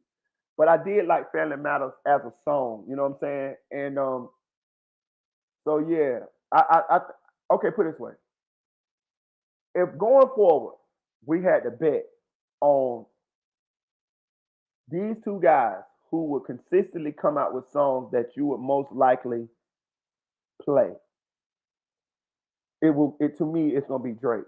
But I got to take it with a grain of salt because he not writing these fucking songs. See how the nigga cheating, y'all? He not writing these songs. So bro, the nigga got a mean goddamn culture vulture game, my nigga. The nigga built up off the backs of all these other people, and it's gonna continue to happen, yo. He done changed the rules. Like this, that's why people like Pusha T. That's why all these people was upset. Even Meek Mills. That's why these people was upset because what they're saying is right. Like you can't be the greatest lyricist. You a fraud. You a fraud. You don't write your raps. You got cap in your rap, like what King Von said, goddamn, to young boy. You got cap in your rap. No, Drake got cap in his motherfucking rap. Talking about putting change on niggas' heads and nigga, you ain't thugging in Toronto. Nigga, it's gangs in Toronto. It's some niggas that's thugging in Toronto. They with the shit. Now, don't get it twisted. Nigga, Toronto got some shit going on. They ain't soft now. Canada, period. But you wasn't one of them ones. Nigga, you ain't from motherfucking the Magnolia. You ain't from motherfucking goddamn Oak Cliff. Nigga, you ain't from goddamn Techwood, Kirkwood, Zone 6. Nigga, you ain't from motherfucking Orange Mound, nigga. Nigga, you ain't from motherfucking Duval, Jacksonville, the Bangham, nigga. Nigga, you ain't from motherfucking Carol City, Coconut Grove, Liberty City, nigga. Or goddamn nigga. Nigga, you ain't from motherfucking Riviera Beach, nigga. Nigga, you ain't from Beirut, Crosstown, Paramount, nigga. Nigga, you ain't from Compton, nigga. LA, Inglewood, nigga. Nigga, you ain't from Old Block, nigga, 63rd, nigga. Goddamn the low end. Nigga. Know what I'm saying? Like, what you talking all this gangster shit? Bro, it's everybody's fault who let this nigga in and let him the nigga 6'9" without the goddamn situation that what happened with the feds, bro. This nigga 6'9", bro. This nigga say when you I'm gonna put this up there. Yeah, Pompano, Florida, for real. Nigga ain't from Pompano, chick. Nigga say when shout out that. Nigga ain't from Hollandale, straight up. Nigga ain't from Dania Beach, nigga. Say when you realize the best I ever had video was Drake's confession of his high school basketball fetish. Nigga, you ain't from Liberia, nigga. Straight up. You right, bro. Nigga ain't from a Immokalee, nigga. You know what I'm saying? Nigga ain't from Fort Myers, Pakistan, nigga. But yeah, you right, bro. You right, bro. You right. You right. That song K. Dot got with Alchemist is fire. Yeah. Yeah, cause I was rocking. Okay, Kendrick don't have to make the album all club banger. Just give us two or three. The fans gonna flock this music because he got rap game and a choke. Yeah, yeah. He definitely the people's champ right now. He definitely the people's champ. Black Video say, my first time listening to your channel, I was subscribed. Now I appreciate you, gang. C Dunn say, who let him in, man? You know them niggas let him in, man. Goddamn the Wayne them let him in. Jay Prince them let him in. Um Baby them let him in. But I'm gonna tell you why they let him in. They let him in because they saw money off the nigga. You see what I'm saying? So I get it. I get it. They saw money, nigga. This is an investment. He gonna be our artist. All of the niggas had their hands in his pockets. Nigga, Jay Prince Jr., Jay Prince, Baby, Wayne, all of them was getting paid off goddamn Drake. I don't think they still is now, but they was for a long time. So it was good business, financially feasible for them to want to see him succeed, to let him in, to do whatever little bit they could to help him blow up. But what I'm saying is they created Frankenstein's monster. They created Frankenstein's monster, and the lame had a plan. The lame outthought everybody in the room. The lame, everybody underestimated the lame. You gotta think, all of these people are heavyweights. All of these people at this time is bigger than him, way bigger than him. They underestimated him. They didn't see his sinister plan, and he executed that bitch flawlessly. I'm finna get around all these niggas. If these niggas bigger than me and I'm new in the game, I'm finna be humble. I'm finna play like big bro. Yeah, big bro, I appreciate you. Yeah, big bro, yeah. He like Drake even goes as far as he'll shout these niggas out. He is very good at understanding when he's not in at a position of power. If he's not in a position of power, he will concede. He will submit to the powers that be until he get to a position of power, and then he spread his motherfucking wings. He'll flex his muscles. The nigga read the goddamn Art of War. He had to. He read the goddamn 48 Laws of Power because he executing this shit flawlessly. Nigga, This listen, y'all. This nigga, just peep this nigga right. This nigga slept with Lil Wayne's wife. I think it was that plus size model girl. Know what I'm saying? He slept with Lil Wayne's wife when he was in jail. Now, this is the same nigga that put you on or helped put you on, or however you want to say it. Right? Right after that, after Wayne found out about it, and I guess they might have had a little conversation privately or whatever. However, maybe had a little falling out, whatever. The nigga go and get Lil Wayne tattooed on him, y'all. This nigga got a picture of Lil Wayne on his body, man. Lil Wayne ain't dead, my nigga. Like, what kind of lame shit is this, man? This nigga got a picture of Lil Wayne tattooed on his body. So after you fuck this man, old lady, and this man, find out about it, however it happened. I don't know if they had a, disagreement, whatever. I'm just assuming that there was at least a conversation behind closed doors. You gonna get Lil Wayne tattooed on you? What kind of whole shit is that? I'm sorry, man. I'm sorry. I got you tattooed on me. I got you. What?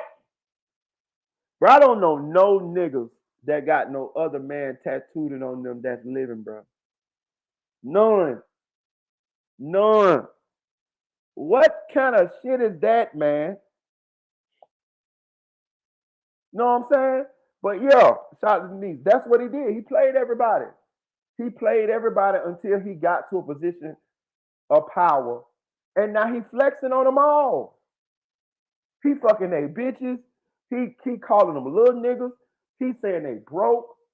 He talking about them in songs, and at the same time telling them to their face that we cool. You know what I'm saying? That man mad at the Weeknd, and because the Weeknd chose not to sign to him. He really narcissistic. He really wanted the Weeknd to be tied to him. If I'm the Weeknd, nigga, what the fuck am I signing to you for, nigga? Nigga, I'm finna sign to a big company, nigga. I'm a big artist, nigga. If I sign to you, nigga, I'm up under you, nigga. You an artist. Of course you got a company, but you an artist. Nigga, I'm finna sign to a label, nigga. Know what I'm saying? Well, my boss man ain't no motherfucking artist, nigga. You feel me? Like, what are you talking about?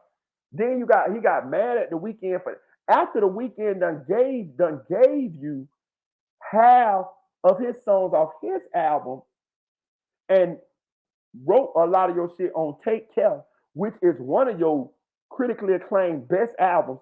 But it's the Weeknd's fingerprints and footprints is all over the motherfucking shit. You got the audacity to not like this man. You see the greed. He knew what the Weeknd was gonna be, so he wanted to lock him in, to put his claws in him, to milk him as long as he could. See what I'm saying? This nigga is a motherfucking boy. I tell you, can you imagine letting the lame? Can you imagine the nerd of the school turning into supposed to be a gangster? This is what we witnessing him. We witnessing the Jewish black guy, the Jewish black kid that don't have an identity, that's caught in a goddamn identity crisis.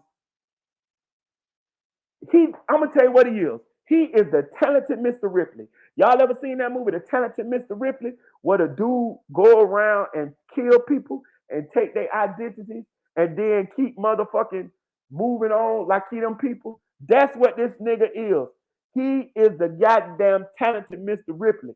He is going around all these people and he's stealing their identities and then he moving on like it's who he is. The talented nigga Ripley. That's what he is. The talented nigga Ripley. I'm telling you, bro. But I'm just saying, I would be upset too.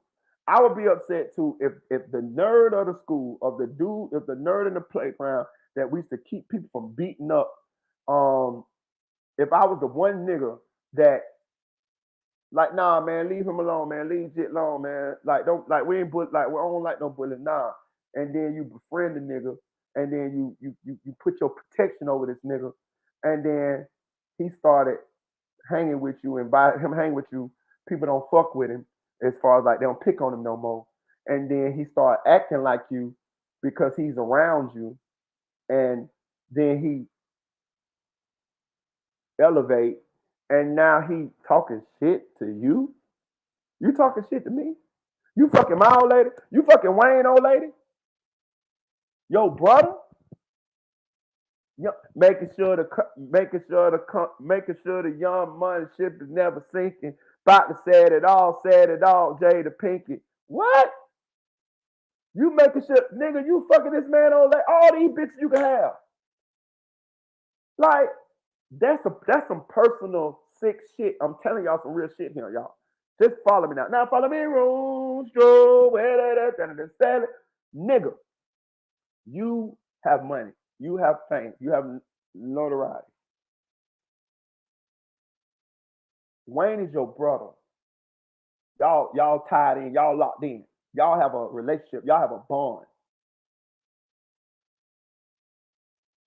This man go to jail for a year for the gun charge. And you fuck his old lady?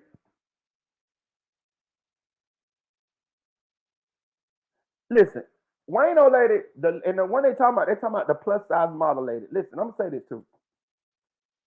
I actually think she's a very beautiful woman. Don't get it twisted. I actually think I really like the fact that Wayne had settled down with that lady. Be real with you, I was rooting for them because I like the fact that because a lot of times plus size women don't.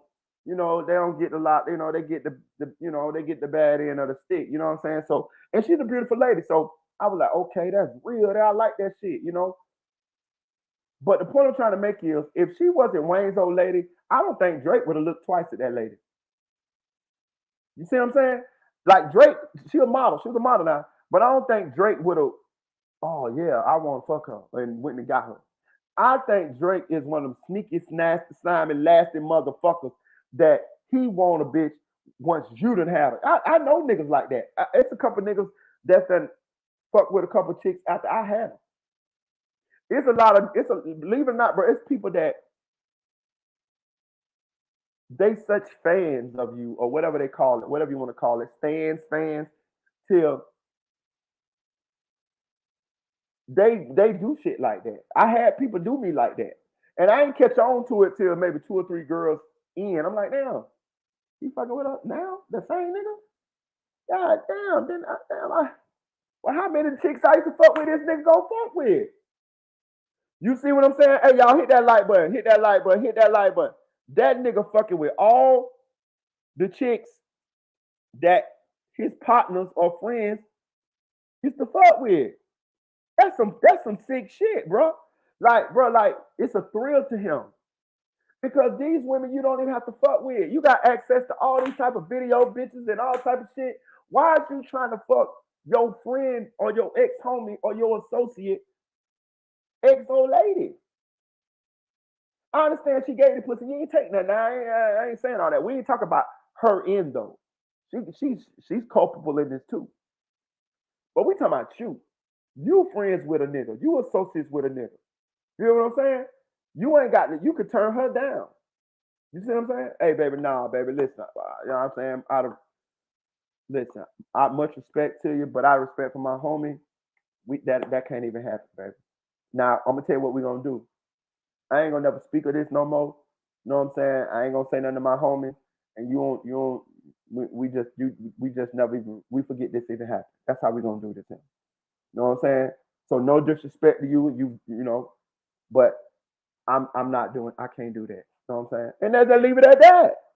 Just leave it at that. You feel what I'm saying? But I ain't finna do no shit like that, bro. Like, for him to do that, and he do this shit repeatedly, it's a game to him. It's a thrill to him. This a nasty motherfucker, y'all. This a nasty motherfucker. Let me read some of y'all comments. This a nasty motherfucker, dog. But I told y'all long time ago, all this shit comes to the light, bro. He got to answer for that motherfucking pedo shit though. That's what's gonna stick to him. I'm telling you. Hit that like button, y'all. Hey, look, do me a favor, y'all. Donate to the channel, man. Cash out, man. Right there, Meritaboy. Right there. Do your boy a favor, man. You know what I'm saying? $1, $2, $3. It don't matter, man. Any donation is motherfucking appreciated. You know why? I'm gonna tell y'all why it's appreciated, y'all? Because that's y'all hard-earned work money, bro. You know what I'm saying? I would never sit up here and be like, he gave me $1. No, the fuck I ain't, nigga. I'm gonna tell you, thank you, nigga. Like I was a nigga, like I was one of the motherfucking homeless people standing in the middle of the motherfucking intersection, nigga, with a sign, nigga. I appreciate every motherfucking donation that somebody get. Could be 50 cents, nigga, for real. And I don't give a fuck when this channel gets to hundreds of thousands of subscribers, nigga. I'm always gonna be appreciative for anything that anybody donated to the channel, man. So please donate to the channel. Hit the cash out, man. It's right down the screen. Let me read y'all comments. K Wood say, State, Texas. Okay, chop and screw. Okay, went to Miami. Ross Pitbull. Okay. Number 3, LA with the game for sure.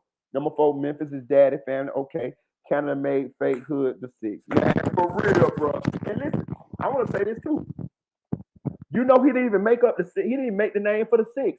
It's another Canadian rapper. I told you I've been doing my little research. It's another Canadian rapper the underground rapper. Well, he ain't underground now. He kind of blew up now. But he named Canada the 6, Toronto the 6. You know what I'm saying? Because they got like 6 zones or whatever. I was looking at it last night. Drake stole that too. Oh, but you forgot, goddamn, where he got? Atlanta. He went to Atlanta too. He got them. He got Atlanta too. Remember he rode the Migos wave. Remember the Migos had Versace. He stole that. He rode that wave. Remember? Yeah. He jumped on them quick too. Right out the gate. Yeah. That's a fetish. Yeah, he got a fetish on Denise. it would never hit a shorty. Yeah, that's what I'm saying, bro. I ain't with that shit. Bro, listen, bro.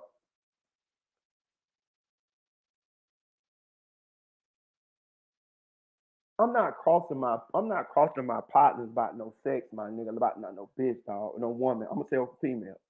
I'm not doing that. I'm not doing that, bro.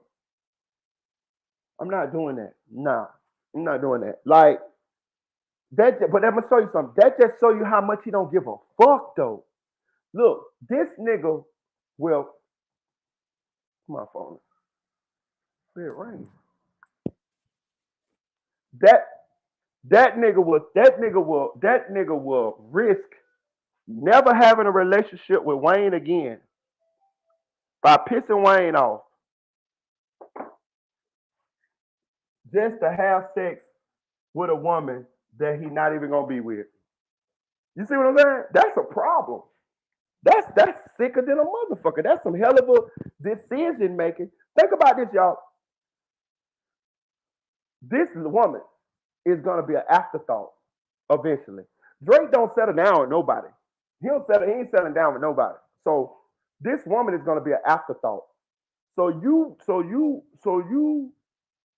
don't respect me as far as like your friend, your homie, business partner, whatever, enough to not do that to fuck up our relationship. So you'll throw that all away, possibly for a couple minute fuck. Boy, that nigga got a problem, boy. That nigga got down. He full of himself. Somebody need to take you down a peg or two, Mr. Six God. You feel what I'm saying? Like that. It just don't make no sense to me. And I'm gonna say this too. If I was now that we see how he move and shit like that, I don't even too much understand why some women would even want to fuck with it. Now I'm gonna say this: if you the type of woman you just want to bag the nigga, you know some women just want to bag a nigga. I get it. You know what I mean? Some women just want to. Some women want to just bag a nigga. You know what I'm saying? Hey, the nigga look good to them. They got a little something on. Nigga don't want a woman that want to bag him. That's cool. I get it. That's how some women like niggas nowadays. You know what I'm saying? So you know, hey, I ain't hating on it. I understand that type of woman exists. So if you didn't want to bag him, cool. But any other thing than that, I don't even understand why they would fuck with him. Because he not gonna be with you. He gonna bag you once or twice, and then that's it. So if I'm just saying, if I'm a woman in these circles with a little something going on, like maybe I got a nigga who got something going on, my nigga producer, celebrity, something like that, I wouldn't even jeopardize that for that because only thing you're gonna do is you're gonna give your pussy away and the nigga gonna end up sneak dissing your old man. You know what I'm saying? Like he gonna make songs to sneak diss your old man, put you out there. Like he gonna use that in order to troll your old man. You know what I'm saying? And I understand some of these women is less than savory characters. Like, you know, even with the Kim Kardashian shit, I couldn't even really too much I ain't have too much to say about that because we know Kim done been around the world and now you know, Kim done did, you know what I mean? Kim done been around the world and now Nigga, I seen on goddamn the game on goddamn Vlad TV. He said he dated Kim Kardashian and Khloe Kardashian. Get the fuck out of here. He probably dated Kris Jenner too. You know what I'm saying? So like Kim Kardashian is a whole nother animal. Like we can't be honest with you, bro. We can't even like I can't even really honestly defend her when it comes to like this type of shit right here. So we ain't gonna even use her. So Kanye, I get what I feel. I understand how you feel, but you know your old lady's a thought box. So or your ex old lady's a thought box, and you knew that before you got with her. So we can't. I can't play her defend her honor because she has really no honor. You know what I'm saying? So I'm just keeping it real. I gotta keep it real now. I gotta keep it real, my nigga. Hit that like button. Hit that like button. Matt say it's funny how all these Drake fans turn on. All these Drake fans turn on goofy ass. We're the the loyalty at. Yeah. Hey, look, man. Hey, you gotta. Hey, I feel what you're saying, but I'm gonna say this too. I think a lot of this wasn't. I think it took a long time for a lot of this shit to kind of creep out too. You know what I'm saying? Like this shit been going on for years behind closed doors, and it's kind of just came to a head. That's what's kind of what it seemed like happened. Like some of this shit been known, a lot of people been known and shit, but now the whole focus of the industry is on him. The microscope eye is on him.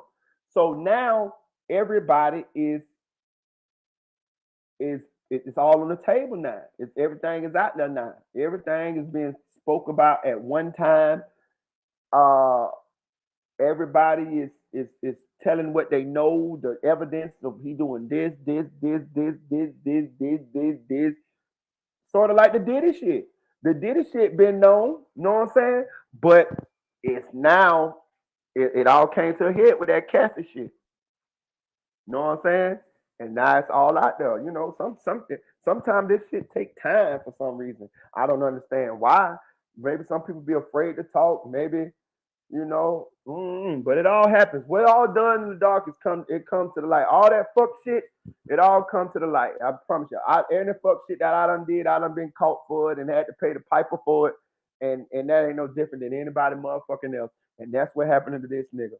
Now, the crazy part, nigga got a lot of money. Nigga done vampired everybody for their energy, their life force, to the point to where he probably gonna be able to withstand this media camp, this media negative media press that's coming his way, unless they can motherfucking come up with some people, some little young girls that saying that, hey, yeah, Drake, yeah, he did this to me, woo, woo, woo, woo, woo. That's what I'm waiting on to come out. That's what I'm surprised ain't happened yet. Like normally that's the play. Once this type of shit come out on like clockwork, there comes some allegations. I ain't seen him yet. Maybe he already behind closed doors,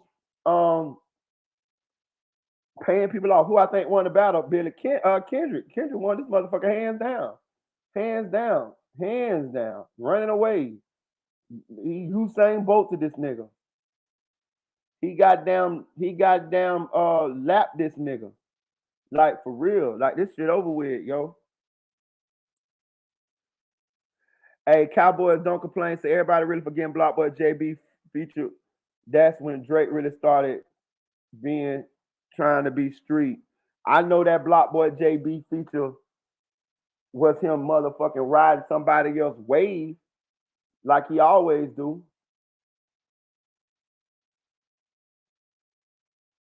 Hey, Young Ball, I gotta give you some credit. Young Baller say Drake, Jay-Z, Rod Wave do be stealing verses though. They do. I ain't gonna even lie to you. And I like Rod Wave, from Florida, Rod Wave from St. Pete, Florida, boy, we stick together, but he goddamn so be stealing them motherfuckers. He do the same shit Jay-Z and Drake do. Drake made it cool to be in your feelings and singing while rapping. No, he didn't. No, he didn't. No, he didn't. It was before him. CeeLo did it. Oh, it's so hard living this life, a constant struggle each and every day. Some wonder why I'd rather die than continue living this way. That's on, CeeLo. CeeLo, for sure. CeeLo. Yeah, for sure. I think it's CeeLo. Yeah. And then people, and then they switched it. After that came the I can sing and the singing wanna kill you rap, the Melly shit. The who else? A lot of people did do it.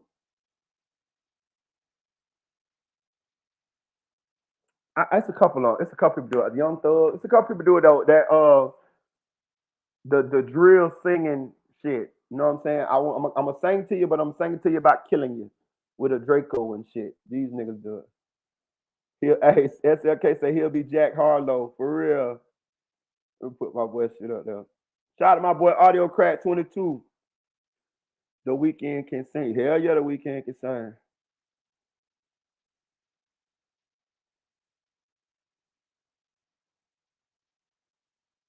Hey, shit say he can stand counter for life. I don't give a fuck about. He just has a couple of hits and that's it. I ain't gonna lie to you. I got tired of that motherfucking all that singing shit.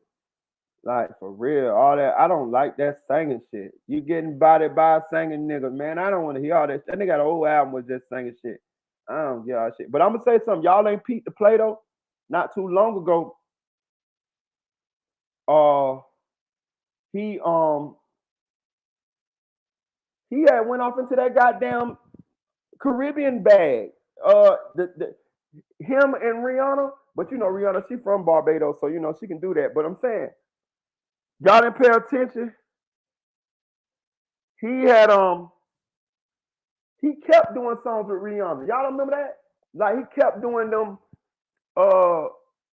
Caribbean Afrocentric type shit. Them goddamn, you know what I'm saying? The not reggaeton, but the goddamn the shit you'll be listening to if you down there and if you on a vacation and you goddamn down there and goddamn Puerto Rico or the Bahamas or Jamaica and goddamn y'all dancing out there in the goddamn in the middle of the night and y'all got in the square, you know what I'm saying? And it's hotter than a motherfucker, but y'all out there just, you know what I'm saying, you grinding on some Caribbean lady that you don't even know her name and she popping it like a motherfucker. That's the type of shit he was on. You know what I'm saying? He was swagger jacking them too. Controller, like controller. Come on, man. Yeah. He stole her sound doing that way. I'm telling you, the nigga hell, man. And trying to fuck the man, old lady, why you doing it? You know what I'm saying? Like, and I'm gonna say something too. ASAP Rocky, when he said that Drake helped him and was the only one that was fucking with him, this and that. See, that's the okie doke. That is the motherfucking. That is the medicine that he sells you when you are a up and coming artist. He knows that he leverages his celebrity in order to siphon your creativity out of you. That's what he did to ASAP Rocky. Oh man, Drake the only one helped me. Listen, Drake fucked with you because you had talent, nigga. He saw that you had talent. If it wasn't talent, it was a sauce. It was a style. It was something that he wanted to extract from you. You see what I'm saying? It's at first it's infatuation. It's a fan. It's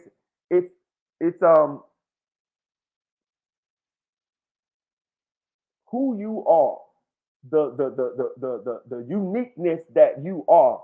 It attracts him. So it's like a shiny lure. It's like you ever went fishing and throw a fake lure in the water and you're reeling it real fast and the fish see it and it's shiny. Let me go bite it. That's what he do. So if you got some type of unique style or swag or sound about you, it attracts him. So that's when he comes to you, and he hopes that you are an up and coming artist. That's who he preys on, because at that point he knows he can get you. He knows I can get you in the studio. I can get you working, and I can tell you that he knows that you're gonna be happy just to be around him. Just to be in the studio, and you're gonna feel like you made it. He gonna put you on the Insta story. He gonna give you a couple followers on Instagram. He gonna give you a little shout out on the song or say your name one time, and we won't even hear your name unless we look at the lyrics. Cause I didn't know he shouted out Mo G. You know what I'm saying? Nobody knew he shouted out Mo G other than the people from Toronto. That's it. I didn't know the fuck Mo G was. See what I'm saying? So if Drake say your motherfucking name and don't nobody know who you is, it still don't make a sound. It's like do a tree in the woods. If it fall, do it make a sound? If Drake, put it this way, if Drake say my name, but nobody else know me, they ain't gonna do shit for me. They think he be talking about bread. Oh, this nigga said Marita, he talking about bread. Now if he post a picture of me with my name up there or with my Instagram up there, then you know what I'm saying? Like that's how, like I'm just showing you how they play these games. But when you hear your name on the song, oh, Drake shouted me out. But don't nobody know you, nigga. So don't nobody know he shouted you out. He just finessed you. know what I'm saying? Hit you with the Ginobili. Wow, he hit you with the Ginobili, and that's what he do. So he leverages that. So now when he gets you in the studio, you all happy. Oh yeah, man, hell yeah, we're gonna write these songs. Now you sitting there and Drake taking all your lines. He playing like he's stuck over there. He playing like he can't come up with nothing to this beat. Know what I'm saying? And you and that bitch, you such a natural. That shit that's coming at you. That sauce, that swag, that shit that's coming at you. You coming up with them balls. Back to back to back to back. He sending that bitch, bringing you up. He gassing you up. Ooh, boy, that bitch fine, Marita. Ooh, what you said? Ooh. He got the recorder on, nigga. So everything I say in this bitch being recorded. He got goddamn 40 and goddamn Chubbs and goddamn Bach. All of the motherfuckers in that bitch writing down everything I motherfucking said, word for motherfucking word. So even if as soon as I leave about this bitch, after I feel good about the little session that we had, he tell me, oh yeah, bro, listen, man, hit me up. We gonna link in tomorrow. Yeah, man, man, listen, you wanna fly with me to Cali, man? I got a show out there. Yeah, da. Okay, bet. You know what I'm saying? Just hit me up. You know what I'm saying? Man, pack your bags, man. You going with me? All right, bet. I'm feeling good. I'm feeling like I'm on cloud nine. As soon as I get out the motherfucking studio, the whole mood changed. He like, hey, 40, you got that? 40, like, I got it. Bob, you got that? Yeah, I got it. Hey, Chubb.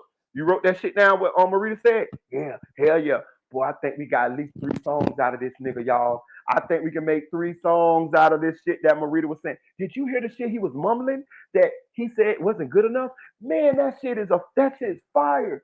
Did you get it? 40? Yeah, I recorded it. I got microphones in the cushions or the couches. I got microphones in the chandelier. You seen that goddamn that Bel Air bottle that's sitting by him? I got a microphone in that dog. I got Marita. That's what this nigga doing. It's called love bombing. I hear you. That's the first stage of it. Yeah, that's what he do. Yeah, love bombing. For real, shout out to K Wood. Yeah, that's what they do.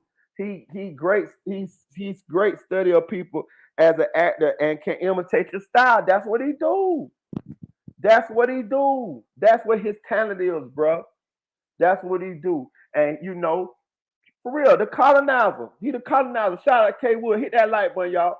Love and happiness. He stole the culture. I'm telling you, he's a culture vulture. Shout out to love and happiness. He's not a writer, he's a biter. Just like Cameron said. He's not a writer, he's a biter. He biting. He stole the culture, man. He got us. He bamboozled us. He fluke. He hit us with the Kansas City Shuffle, where you go look one way and you go the other way. He hit us with it, dog. He didn't get all of us, but he got enough of us for me to just say us, bro. You know what I'm saying? For real. We was already goddamn skeptical of the nigga when the nigga first came. Be real, y'all. Think about it. Just go back to when Drake first popped off, if you can remember or not. We was skeptical of the nigga. We ain't just let the nigga in like that. We didn't know what because the shit was so awkward. So we didn't know what the fuck to make of. You know, when Drake popped off, y'all gotta think this is the Lil Wayne era. This is the end of the Lil Wayne era. You remember Lil Wayne had that run, you know, where he was like tearing shit up.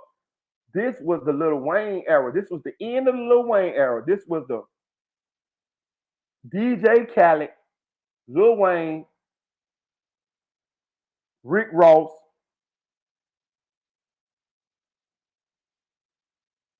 Shit, how about it? DJ Khaled, Lil Wayne, Rick Ross.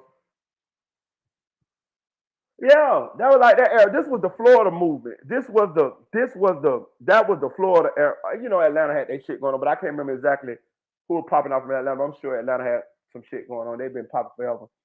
But it was pretty much that DJ Khaled, where everybody was on the DJ Khaled, T-Pain, DJ Khaled, that little age flopping Offset in the fashion guys now. Maybe he will go over there now. You know he gonna go over there. So that was that little era right there. You know what I'm saying? That's when he kind of weasel in on us. But I was a little, I'm telling you, like, cause I remember he was on that LeBron James documentary. Remember he had that song on that soundtrack.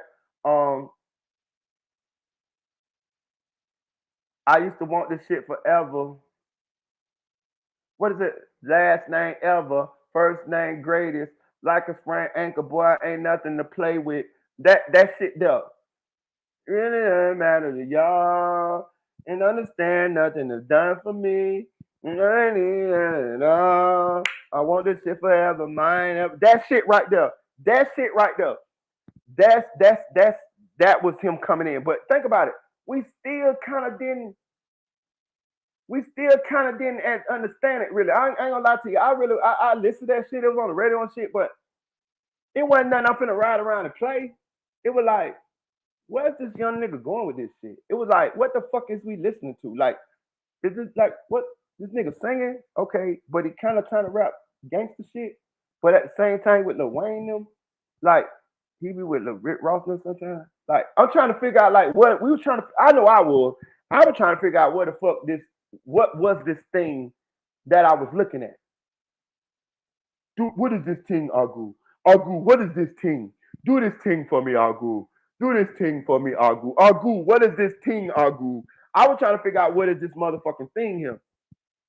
And he worked it, he slowly morphed into whoever he used to be around.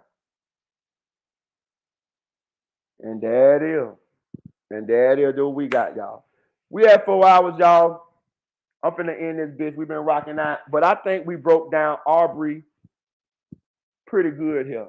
I think this live right here, I think we dissected Mr. Aubrey. What's this ting, Agu? For real, Agu. For real, what's this ting, Agu? Hey, I think we broke down who Mr. Aubrey Graham is, aka Drizzy Drake, aka the Sixth God. This nigga got multiple motherfucking personalities. This nigga is the talented Mr. Ripley. This nigga, appreciate you, Black Vita. Appreciate you, great show. Appreciate you. This nigga is the goddamn talented Mr. Ripley. This nigga is the culture vulture. We like to put it on Vlad, or we like to put it on goddamn 1090Js, or we'll put it on other individuals, Eminem and all these other people. But under our motherfucking nose, shout out to Vashawn Taylor, appreciate you. Thank you, gang. But under our motherfucking nose, Drake got us, dog. He pulled the move. He pulled the move. He's like fucking MI6, James Bond, the Phantom. I'm everywhere but nowhere. I'm everyone but no one. He's a shapeshifter, and we didn't catch on. He Mystique off of the X-Men. Know what I'm saying? He could goddamn turn into a table. He could turn into the president. He could turn into Joe Biden. He could turn into He could turn into Joe Biden, Lil Wayne, a table, a Yorkie. No. Hey y'all, Drake's so goddamn good. That nigga shape shift into a goddamn Yorkie. Goddamn it, Drake could turn into a Crip gangbanger. Goddamn it, he could turn into a goddamn nigga from Old Block. The talented Mr. Ripley. I'm telling you, that nigga talented Mr. Ripley, bro. Hey man, I love y'all, man. We're gonna be back at this thing, man. Tomorrow, man. We're gonna do another live. I appreciate all y'all. Shout out. Okay, shout out to K Wood for the cash app. I appreciate you, gang. I appreciate all y'all. Listen, man. Do me a favor, y'all, man. Stop by sometime, man. Listen, this live was very fun. I enjoyed y'all motherfucking comments, man. Listen, the chat was excellent today. Shout out to the chat. Shout out to everybody in the chat. Matter of fact, I can go to the bigger y'all. Shout out, man. Shout out to K Wood. Shout out to Vashawn Taylor. Shout out to Anonymous One. Shout out to Love and Happiness. Shout out to Nay Said It. Shout out to Billy. Shout out to It's Aaron's Way. Shout out to Kenny Mac. Kenny Mac, boy, that's you tweeting all the way from jail, bro. Boy, don't tell me, boy. Hey, listen, man. Boy, you shouldn't have went on that shit with Moowop now, my nigga. Boy, hey, boy, them people to get your ass live, my nigga. You know what I'm saying? Kenny Mac, that ain't you on your stolen phone in the jail, as I know it ain't. Shout out to Kenny Mac, man. Shout out to Kenny Mac. K Wood, I already said you, I think. Shout out to you if I messed up. Shout out Audio Crack 22. Shout out to my girl Chicks 1000, the Chick 1K. Shout out Flyboy Michael 4. Shout out to Nephew for real. Shout out to Denise. Shout out It's Aaron's Way. That's my guy right there. Shout out Unspoken Crime, Mr. Unspoken Crime Murder. Shout out to Silk Foster Jr. Shout out to Jay Blue. Appreciate you for your comments, Jay Blue. Your shit was fire today. I ain't gonna lie. Some of y'all, listen, bro, y'all had some fire comments, man. I swear to God, bro. Like, I really should have read more of y'all goddamn comments, bro. Cause y'all was on y'all shit today, dog. You know what I'm saying? I think y'all motherfucker fed up with Drake too, dog. For real. Straight up. Shout out to motherfucking SLK, Sunlight Clout TV, Inglewood. Shout out to C Dunn. Shout out to who else? I gotta go through all these. I'm going through them today though, cause y'all did y'all shit today. I was just, you know what I'm saying, quarterbacking this shit. Real talk, the chat did they shit today. Oh, I can't read bro name. Bro name say James. I'm put you on the screen. Shout out to you, my nigga. I just don't know how to spell your name, pronounce your name, but you're on the screen though, so I did show you some love though. So shout out to you, my nigga. I appreciate you. Straight up. Shout out to Del Rio Scott, man. Appreciate y'all for stopping through. Shout out to Eugene. For real, I like your shit, Eugene. Shout out to Slick Puller, my main man. Puller talk real slick. Shout out to you, Slick. Who else? I'm getting all y'all shots out. Fuck that. Y'all did y'all shit today. I ain't gonna even lie to you. I enjoyed this live. This one of my. I had the most fun doing this live with y'all than I had in a long time. Shout out to Theezy. For real. I hope y'all stop back through. Shout out to Duffels. Appreciate you. That's why I'm taking my time out. Make sure I give y'all some love on this bitch. I want y'all to hear y'all name on here. You know what I'm saying? Fuck that. This ain't about me. This about y'all. Shout out to Lee Champ. You know what I'm saying? Y'all gonna be forever immortalized on this motherfucking live. Shout out to Mr. Lowe. You know what I'm saying? For real, and I'll make sure that by saying your name. Shout out to Davion Bartham. Appreciate you, Davion. Shout out to Mike Moolah.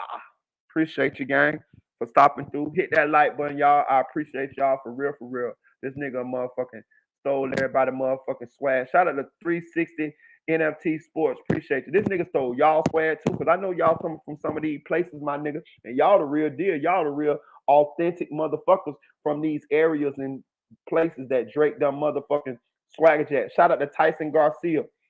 For real. Shout out to Ralph Pickens. So if shout out to Soldier, I'm gonna put your name on there. I don't know how to pronounce your name. Shout out to you though. Show you some love. So if you from shout out to King Neon, I appreciate you. Shout out Mr. Clean Anthony. That's the game right there. Who else? I want to make sure I get everybody their shots out, bro. I'm gonna show me some love today, cause y'all rock with a nigga today. Shout out to A1 Nation. You know what I'm saying? For real, for real. This was a great live. Shout out to B Chill 76. You know what I'm saying? Shout out to Tafari. So if y'all replay this live to the end, y'all gonna always hear y'all name on this bitch. Straight up. For real. Shout out to Wavy. Shout out to Azriel, first of his name. Appreciate you, gang. Making sure all y'all that. Shout out my dog Illuminegro. You know what I'm saying? Brandon Lee. Some of y'all might say twice because it's been so long since I said y'all name the first time, but I don't give a fuck. Y'all got 2 shots out, nigga. Came around the Yazriel, I see you. I came around the block and I still see you. Who else? Shout out to Cowboys Don't Complain. Straight up. Shout out to my boy, my boy. God damn. Hold on. Let me see. I'm gonna keep going. Shout out to FL Traffic. That's my boy. Shout out to my boy Trigger Man. Tell him, goddamn me, it's gonna be all right. Ho. Straight up. Shout out to Big Black Crypto. You play with them cryptos, boy? I be doing a little something, boy. Shout out to my boy Tory Gunn. That's my boy Speed. That's my boy Luke from the block, man. We know each other since we were 15 years old, like that bitch ducking bullets, serving jewels, my nigga. Straight up, Beirut, Orlando, Florida, Corner Boys in the building. Shout out to Red Fox. Shout out to Young Baller. You know what I'm saying? Getting all y'all shots out. Straight up. Shout out to Charizard Goku 66. Oh, boy, what you know about that? Boy, you hotter than a motherfucker. If you a Charizard with a Goku, nigga, you like a dragon saying, nigga. Shout out, you don't put your name on that, nigga. Straight up. Shout out to you, my nigga. Charizard Goku. That nigga, the 2 of the hottest motherfucking things in the universe, nigga. That nigga came up with a name then. Charizard Goku. Shout out to you, though. Straight up, though. Cool that name. Shout out to Shadow Supra. Appreciate you. Who else? I'm getting all y'all shots. I don't give a fuck. Nigga, I got time today. It's only right. Shout out to KL1K. Shout out to Munda. Shout out to Lightning ATC. Shout out to Sweet Baby Strawberries. Shout out to CC Flow Grown. Shout out to Eddie. Shout out to Kenny. Shout out to Haley. Shout out to Apex Tracks. Appreciate your gang. Shout out to 985J. Shout out to Harvey M. Everybody, nigga, it's like Oprah. You get a call, you get a call, you get a call, saying everybody name, nigga. Straight up, nigga. We all the same, nigga. Shout out to my girl Tanel Bowens, nigga. Straight up, that's the family there. Everybody get shots out, nigga. Nigga, we a family around this bitch. Appreciate all y'all, man. I think that's all the names, man. If I missed your name, jump in the comment section and put it in the comment section. And goddamn it, your name, I'm gonna say your name at the beginning of my next motherfucking live, nigga. Cause one thing about it, man, Pico love the people, man. Marita love the people, man, for real. Straight up, man. Shout out K Wood, man. Shout out to Sonny G, nigga. Appreciate you. Yeah, Charizard Goku is crazy, ain't it, man? Straight up, though.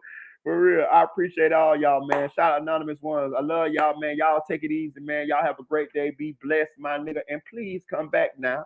You hear?